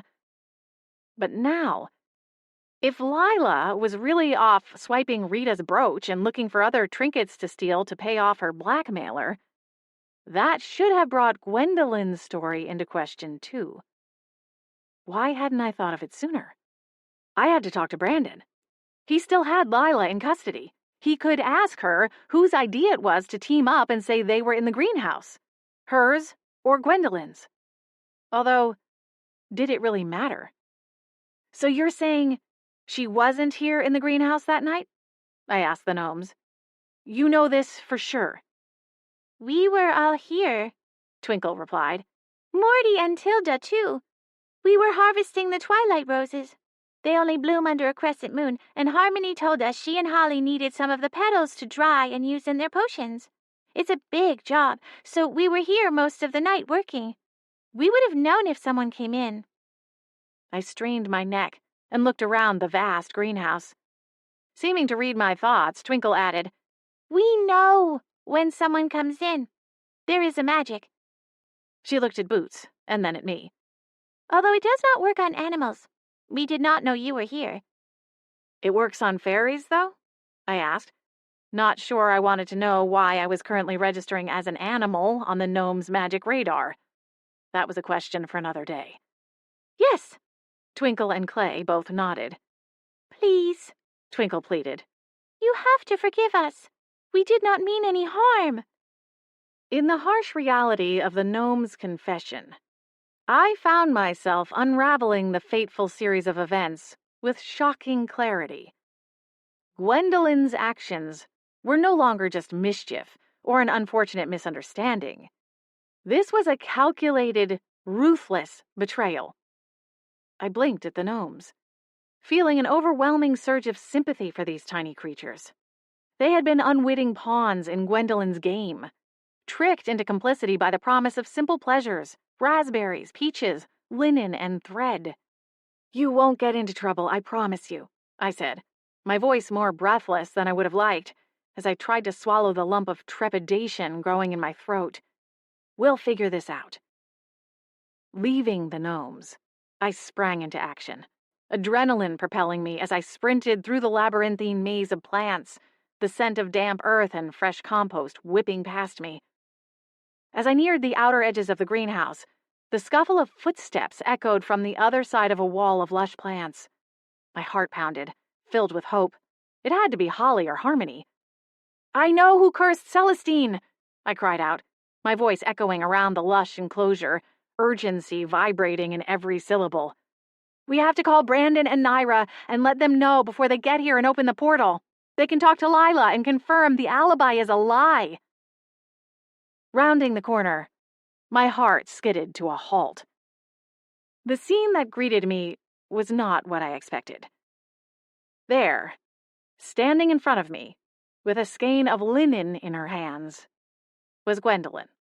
Her dark eyes cut through me like ice. A bone-chilling revelation. "Is that so? Please, tell me more, little cat." Chapter 19. "I guess you're one clever kitty," Gwendolyn said, scowling when I didn't answer her. With a heavy sigh, she unceremoniously dumped the linen and thread into a heap at her feet. "Clearly not that clever," I replied dryly, trying to keep one eye on the fairy while still looking at my exit options. The greenhouse was too far from the inn to be within shouting distance, and for all I knew, there was some kind of soundproofing spell to keep any curious neighbors or trespassers from overhearing the flurry of activity inside the lush gardens. With a snort of amusement, Gwendolyn reached into the inside of her coat and drew out a yellow pencil. "Had to keep it safe," she gloated, her voice thick with satisfaction. "What with the agents sniffing around." I frowned, unsure of her meaning, until she twirled the pencil in a slow, counterclockwise circle and whispered some kind of incantation. The pencil morphed and stretched, transforming under her touch. My eyes widened in horror as the simple pencil completed the change, revealing an elegant twist of gleaming glass, studded with glittering sapphires. The ever-bright wand. "You really should have stayed out of it," Gwendolyn said, holding the impressive wand up to the shafts of filtered sunlight streaming down through the greenhouse's roof. "This doesn't involve you." "That's not quite true," I countered, still shifting sneaky glances to the left and right, racking my brain for potential escape routes through the winding rows and aisles of the greenhouse. I hadn't fully committed the pathways to memory. Gwendolyn narrowed her eyes, their color like damp earth. Behind her, the twiggy and corded wings flapped slowly until her feet just left the ground. She'd be faster in the air. The million-dollar question was, who was faster, a fairy or a cat? Unfortunately, my money was on the fairy. You started messing with the inn, I continued, hoping to buy myself another minute to consider my options. The inn is Holly and Adam's livelihood, and they've been generous enough to let me stay there while I sort through some personal matters. Oh yes, I know all about you, Gwendolyn said, almost like a scoff. The poor little witch who can't control her magic. My eyes narrowed, the tip of my tail twitching. Why do it? Why steal the wand? This time she fully scoffed, her eyes flashing with contempt. Steal? She spat. Is it really stealing if you're taking back what belongs to you? The ever-bright wand belongs to you? I shook my head. Unless you're a lot older than you look, I don't see how that's possible. The history books say the wand was gifted to the first leader of the guild hundreds of years ago. Gwendolyn snarled at that, her wings fluttering in anger.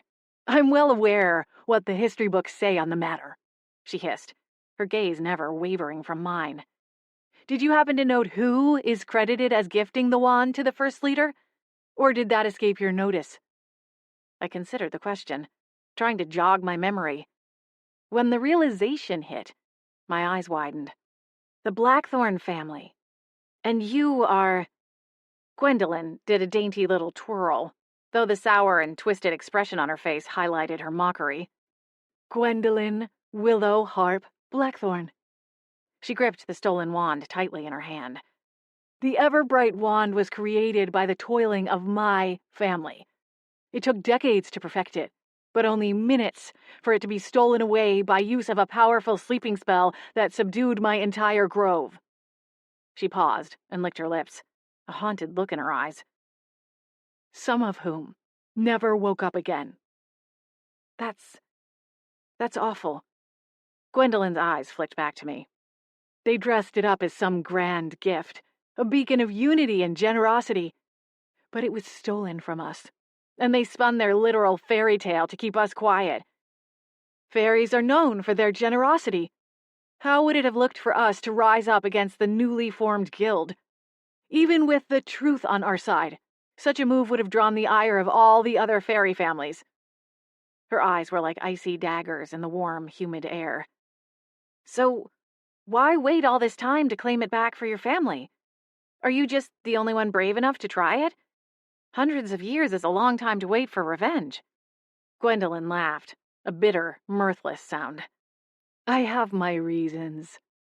I won't tell anyone, I stammered. Please just let me go and change things back to normal at the inn and I'll... Oh no, Gwendolyn snapped, flying closer. I've seen you and that SPA agent together. You're entirely too chummy. If I let you leave now, you'll have me arrested before the portal is reopened. Welp, that was that then. Gulping down my rising panic, I bolted. Holly! I screamed, knowing it was likely futile. I streaked around a corner, and from the corner of my eye saw Gwendolyn rise higher into the air, her movements far more swift and graceful than I'd expected, considering her clunky-looking wings. She shot through the air toward me, the ever-bright wand aimed at my furry hindquarters. Curse those pancakes, I grumbled as I skittered around a corner of terracotta pots, knocking one to the ground with a crash that set my teeth on edge.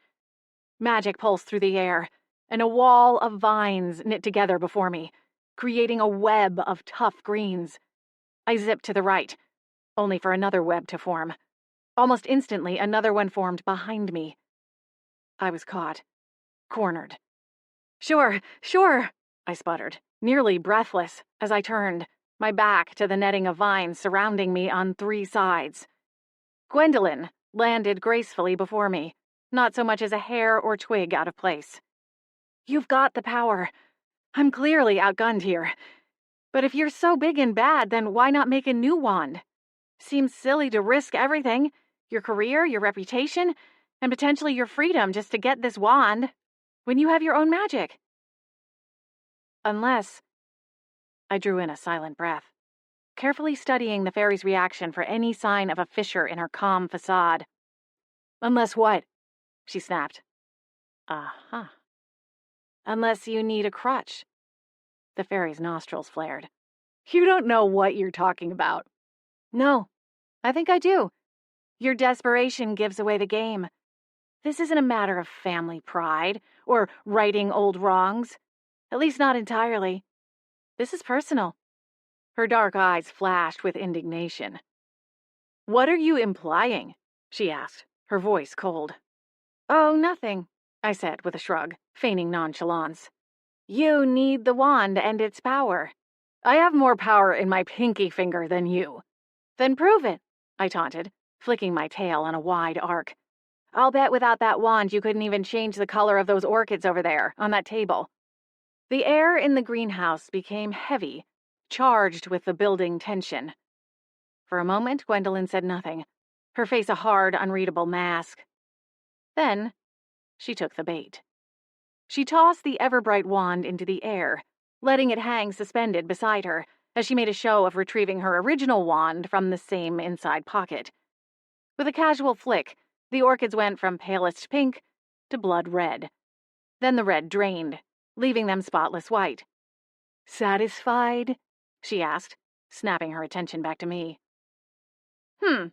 Maybe. What about something living?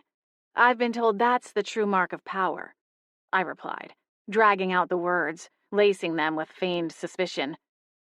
Could you transform me back to my normal body? That should be easy enough for a fairy like you. Gwendolyn rolled her eyes. Of course I could. But why would I? You're going to hex me anyway, aren't you? You have to keep me quiet. What difference does it make what I start out as? Gwendolyn snarled and muttered something under her breath. But then she flicked her wand again. A tingling sensation spread through my body, like 1,000 tiny electric shocks. And I pitched upward and forward so quickly I had to keep from smacking my face against the cement floor. Glancing down at myself, I saw my human body, back to its usual size. Well, I thought, swallowing hard, at least that part of the plan worked. Gwendolyn smiled wickedly, the point proven. Let me guess. Next you'll want me to magic you some clothing? Cursing, I reached for the nearest items of clothing and ended up fumbling with 2 heavy-duty canvas gardening aprons. I tied one around my front and one around the back. Far from perfect, but at least it covered the most important bits. I felt ridiculous and completely out of my depth, but I was human again. I had a fighting chance. Gwendolyn pocketed her own wand and retrieved the ever-bright wand. All right, enough show and tell. Where would you like to spend eternity? Perhaps I could turn you into a garden decoration, somewhere in the sun. That might be nice. It's nothing personal after all, dearie. I didn't wait to offer my preferences. Without wasting a moment, I concentrated on the wand in Gwendolyn's hand, summoning every drop of my baby magic powers, and hoped Holly's assurance that I was ready to try levitating something heavier than a blue jay feather was correct. What are you? Gwendolyn started to ask. She stopped short when the ever-bright wand began to wobble in her hand. And then, just like that, it was yanked from her grasp. As it flew toward me, I extended my hand to catch it, my heart pounding in exhilaration. Before Gwendolyn could react, Twinkle and Clay charged onto the scene, pumping their fists overhead, flinging themselves at her legs, yanking her down to the greenhouse floor. I didn't dare try and use the wand myself. I didn't know any proper spells, and didn't assume Shazam would do much of anything. Besides that, I'd always had terrible aim. I couldn't risk hitting one of the gnomes as they struggled to keep Gwendolyn's feet pinned to the floor. But Gwendolyn didn't know that part. When she reached for her coat to retrieve her original wand, I raised the ever-bright wand to her throat. Hands where I can see them. With the tables suddenly turned, Gwendolyn's defiance melted into desperation. Give it back, she pleaded, her eyes fixed on the tip of the wand. Tell me the real reason you stole it. What are you planning to do next, Gwendolyn? I asked, my voice steady, despite the adrenaline coursing through my veins. Gwendolyn looked defeated, the bravado and self-righteousness drained from her face. You were right, she hissed under her breath. I've been losing my magic. My power has been dwindling in recent years. There were close calls while I was watching over my charges. Times when I reached for my magic and found it gone. Lost. She swallowed, her gaze dropping to the floor. You couldn't understand how awful it feels, she muttered. To have your magic there, under the surface, but just out of reach, like it's frozen under a thick sheet of ice. I could still see it, sense it, but there was nothing I could do to access it. I watched her, a flurry of emotions filling me. Sympathy, fear, and confusion tangled inside me. But overriding them all was a sense of determination. I'm sorry, Gwendolyn, but this isn't the answer. You have to set things right. I'll help you learn to control your transformations, Gwendolyn pleaded. Let me go, and I swear I'll teach you everything I know. As you've seen by now, I am a master at transformation spells. I was reminded of the mugs turned rats, and cursed myself for not seeing that small moment as the blaring, flashing clue it was. The fairy's promise tempted me more than I wanted to admit. What if she could help me unlock my powers? If I could control them, I could go back to my normal life. But no. Celestine deserved better than that. I couldn't trade my life and comfort for hers. No, Gwendolyn, I said, my voice firm. I won't help you. She swore darkly as she scowled in my direction. Fine, have it your way. Suddenly, she kicked out, yanking her left leg from Twinkle's grasp. She landed a solid kick into the little gnome's belly, sending Twinkle stumbling back with a cry of pain as she clutched at her midsection. Twinkle, I cried. Are you... Gwendolyn's nails raked over my hand and arm as she tore the Everbright wand from my grasp. I'm done with your games, witch, she snarled, raising the wand to me, menace and hatred molten in her eyes. Clay ran to Twinkle's side as she fell to the ground. My heart clenched, my eyes closed. It was the end. I'd spend the rest of my life as a metal frog or a stone garden gnome, watching Holly and Harmony pass me by every so often, but unable to reach them or communicate with them. Would I eventually die? Or would that be my fate forever? Just as I mustered a final plea for mercy, a blur of orange thundered into view.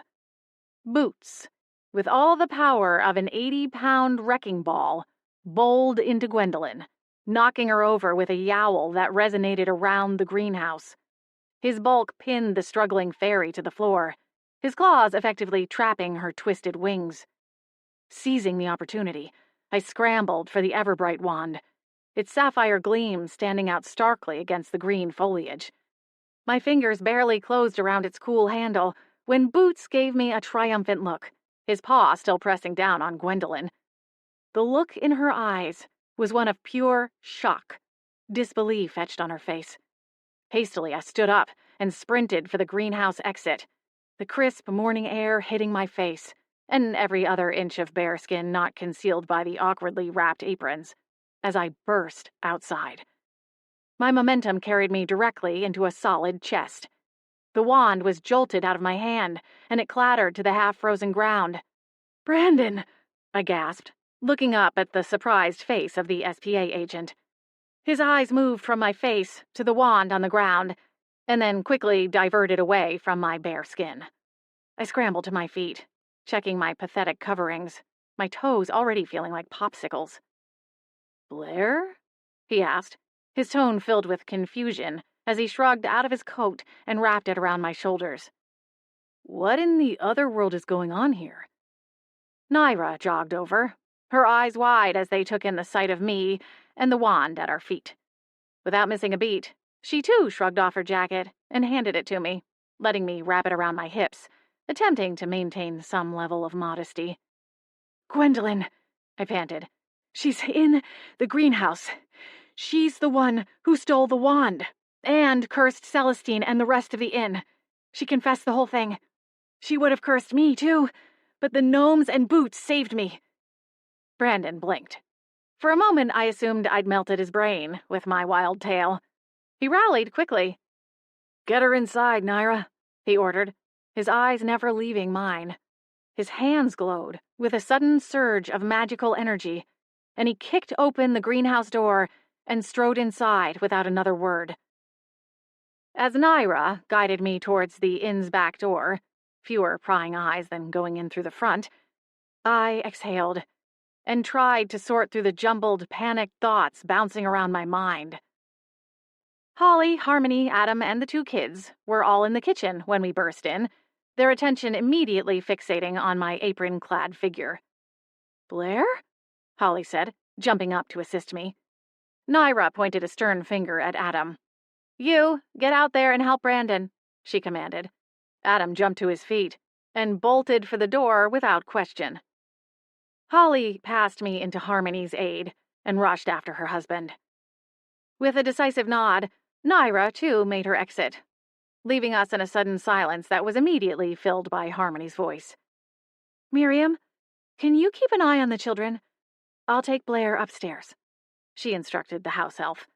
Miriam, who had been cleaning the crumbs from the children's breakfast, nodded and hurried to comply.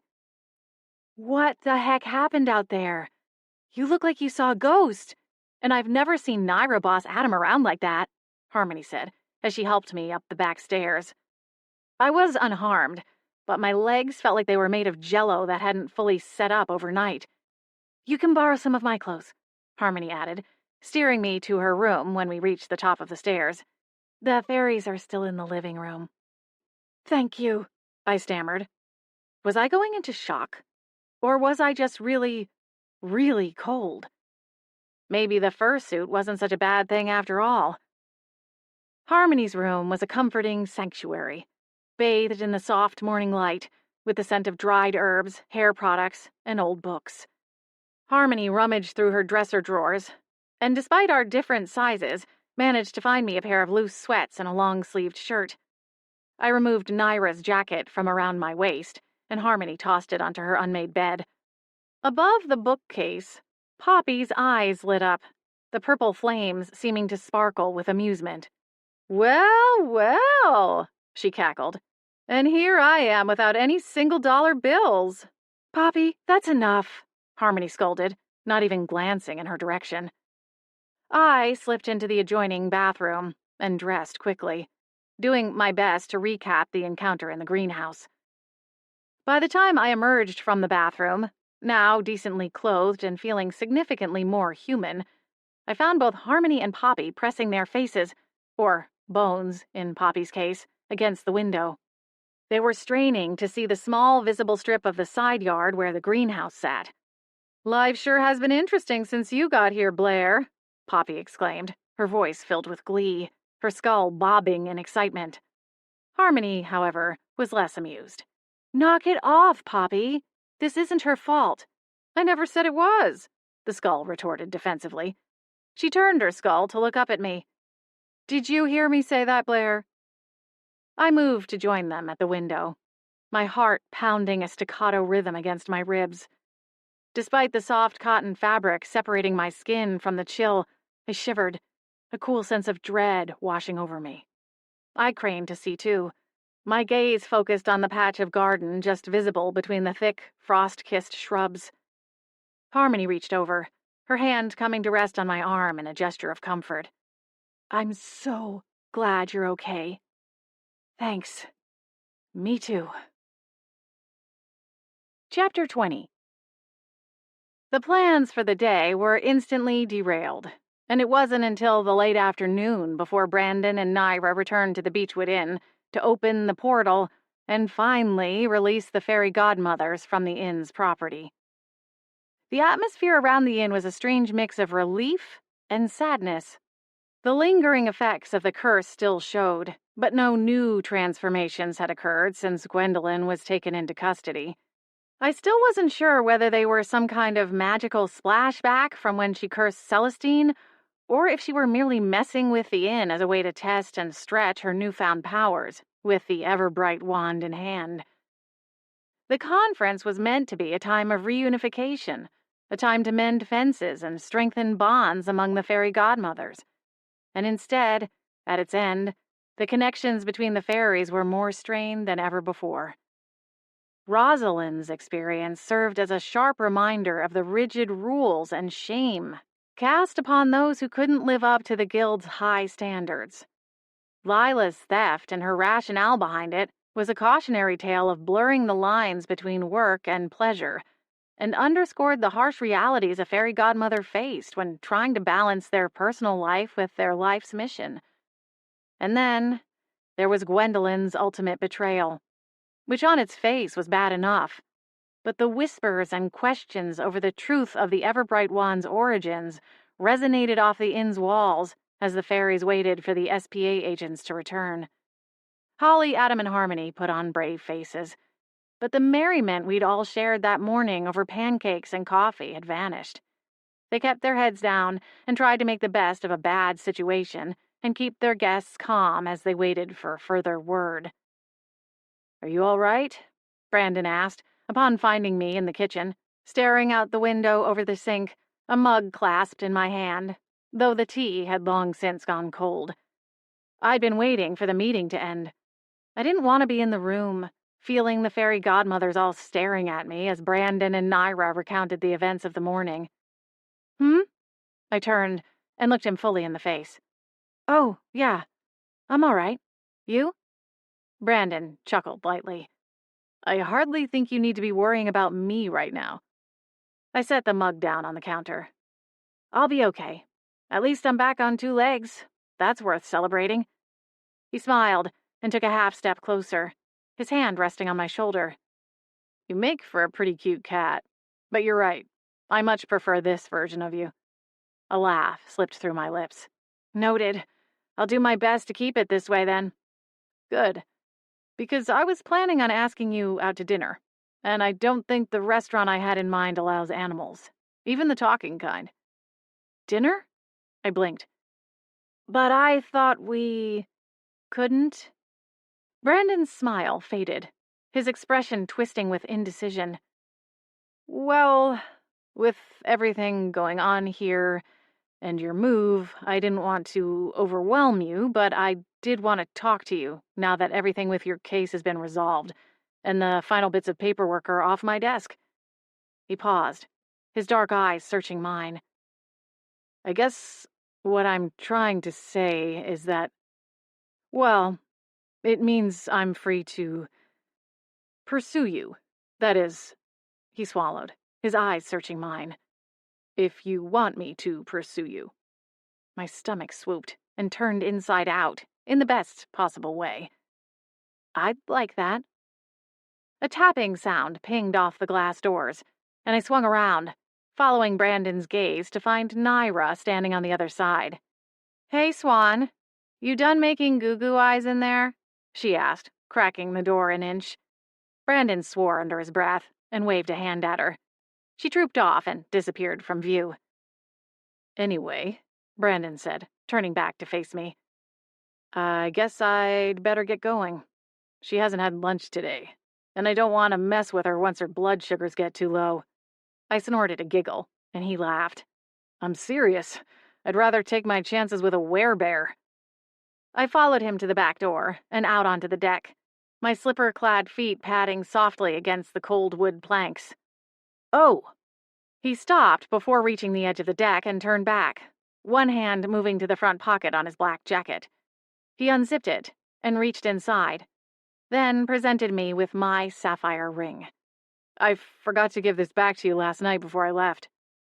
"Thank you," I breathed, plucking the delicate ring from his palm. I met Brandon's eyes as I slid it back onto my finger. "You're welcome." He smiled, reaching up to tuck a strand of my hair behind my ear as it got caught in the cold breeze. "You should get back inside and warm up. I'll talk to you soon, right?" I patted his chest. "Paperwork." He grinned. "Right." Waving, I watched him go before letting myself back into the kitchen, my heart galloping at high speed. I was midway through my personal touchdown dance when the door cracked open and Miriam's face appeared in the small gap. I froze, just about to spike the imaginary football. "Ach!" I jolted and snapped upright. Miriam flew into the kitchen, lacing her hands together in front of her. "Blair, If you have a moment, Esmeralda would like a word before she leaves. With me? Yes. Okay. Where is she? I'll take you. She's waiting by the portal, seeing off the other fairies, Miriam said, crossing the kitchen. She opened the door, and we stepped out into the cold, marching to the small, squatty tool shed at the edge of the woods. As with the greenhouse, the tool shed was hiding secrets. The exterior looked like any other tool shed, meant to store potting soil, gardening tools, and perhaps a small push mower. Instead, it opened to a sitting room, complete with a sofa, a pair of upholstered chairs, and a fireplace. The soft green floral wallpaper was the only nod to the shed's intended purpose. A cozy fire crackled in the hearth, and Esmeralda stood before it, warming her hands. She turned at my footsteps, a small smile alighting her face. "Thank you for coming to see me off," she said, then gave a subtle nod to Miriam.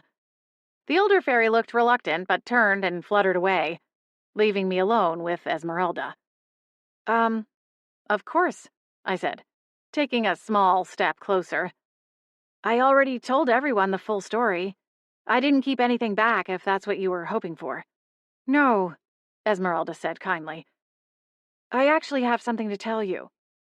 My brows knitted together. "I overheard a brief conversation this morning, before all of this happened," Esmeralda began. "Harmony was speaking with Miriam outside the fairy quarters, and your name was brought up." Recognition dawned, and my pulse quickened. "A fairy godmother's ability to block or suppress magic is not well known," Esmeralda explained. "In fact, most parents or guardians we work for don't even know it is an option. It is only brought up when a situation reaches dire limits." A flicker of something passed over Esmeralda's face as her gaze moved to the fire for a pensive moment. "Additionally, there is a certain stigma attached to such a request. As Rosalind alluded to, fairy godmothers are often shamed or ostracized, some pushed out of the work entirely following such an extreme measure. Certainly, Rosalind's charge needs outside intervention to prevent something even more damaging from occurring, but she, like many others, was afraid to ask for help." Esmeralda exhaled heavily and shifted her attention back to me. "It's something I am working to change, from the inside out. But as you've seen this weekend, it's not easy. There are two factions within the guild. I was outnumbered here at the conference, but our numbers are growing. The night Celestine was cursed, before I went for a drink, I met in secret with a fairy leading a sister organization, in hopes of getting her advice and support. That is why I couldn't tell the others where I was that night," she explained. "The SPA agents confirmed it." "That makes sense. Although I don't understand the resistance to changing the rules and policies if it means more freedom and balance for the guild members as a whole." Esmeralda breathed a laugh. Well, much as it is with people, fairies don't like change. We have hundreds of years of tradition and customs. It's a slow, uphill battle." She flapped a hand, shelving that section of the conversation. "That is for me to worry about. As for you, I wanted to use my last moments as the interim leader of the guild to answer your question." My breath caught in the back of my throat. "I made a phone call," Esmeralda continued. "And while I was unable to get the exact details, the records are sealed and it would require more time and petitioning to get them unsealed. But a blocking spell was recorded as occurring in Tacoma. Harmony said that is where you are originally from." "Born and raised," I confirmed. Esmeralda removed a slip of paper from her pocket and handed it to me. The stationery was faint blue and folded neatly in half. Inside, she'd written the date and the location. I was 4 years old," I whispered, my mouth dry. "This could have been me?" I looked up, searching Esmeralda's eyes for more information, the barest scrap. She held out her hands. "I swear, this is all I could access. I know it's not much, but I thought you deserved to know all the same. I have my work cut out for me, smoothing over this whole mess and working to continue my mission. But if I ever get the opportunity to find out more, I will let you know. I swear it, Blair. Thank you, I replied. No, thank you. Without your help, we likely would have let Gwendolyn get away with the ever-bright wand, and then who knows what would have happened. Esmeralda's point was emphasized with a shivering of her gossamer wings. After seeing Esmeralda off through the portal, I wandered around the side of the house in a daze, barely realizing what I was doing or where I was going, until I found myself at the front door. A large Christmas wreath now hung there, threaded with gold and silver beads, a cluster of pine cones, and white poinsettias gathered at the top and bottom. I don't know why, but the first sign of the season jolted me from my reverie, and I let myself inside. Valoria greeted me at the base of the staircase. Adam stood at the top, working to finish wrapping the banisters with deep green garlands. The house smelled like spiced cider and fresh-cut pine. "Look what I'm doing, Blair," Valoria exclaimed, raising her hands into the air. She etched 3 circles with trails of glittering magic, and with the words of her enchantment, the circles solidified and stacked one on top of the next to form a snowman ornament. "Pretty cool, huh?" she asked, her eyes gleaming as she maneuvered the snowman to join an assortment of ornaments in the garlands along the railings. She takes her Christmas decorating very seriously, Adam called down the stairs. "What should I do next, Daddy?" Adam scratched his chin, his other arm still full of garlands. How about a reindeer? Valoria squealed her approval and set about her task. Holly and Harmony are getting ready to leave for the apothecary, Adam explained, continuing his work. Holly told me to tell you that you're more than welcome to go, too. Or you can stay here and join Santa's crew of helpers. He flashed a smile at me and pinned another section into place. "You should stay, Blair," Valoria said sagely as she finished the reindeer ornament, this one complete with a blinking red nose. "Christmas decorating is way more fun." Well, I don't know how much help I would be with this part, I said, squatting down beside her. "It's easy," Valoria assured me. "Here, I'll show you, and then you can just copy me, okay?" I smiled, wishing I had even an ounce of her confidence in my own magic abilities. Ready. Valoria sounded out the words of the spell, then drew her finger in the air, drawing her magic in the rough shape of a Christmas tree. When she spoke the last word, the glow solidified into the shape and morphed into silver and blue, speckled with gold accents. "See? Now you try." My stomach quivered. Okay, I warbled, raising one finger into the air. Valoria whispered the words as I spoke them aloud, and to my shock, magic glowed in the air, hovering just over the tip of my index finger. "Now, the shape," Valoria whispered, a little more excitedly. I started to make a star, moving tentatively, the way I would if dragging my finger through a tide pool, not wanting to startle the tiny fish that made their home within it. When I finished the shape, I repeated the final word of the spell, and it solidified into a polished silver star, suspended between me and the rungs on the banister. Valoria clapped wildly. "You did it!" I did, didn't I? I smiled, still astonished at how happy a simple Christmas ornament could make me. Valoria waved her hand, and the ornament sailed smoothly into place beside the others she'd created, nestling into the garland. The little girl looked up the grand staircase, which from her vantage point likely seemed all the more so, and smiled, with determination gleaming in her eyes.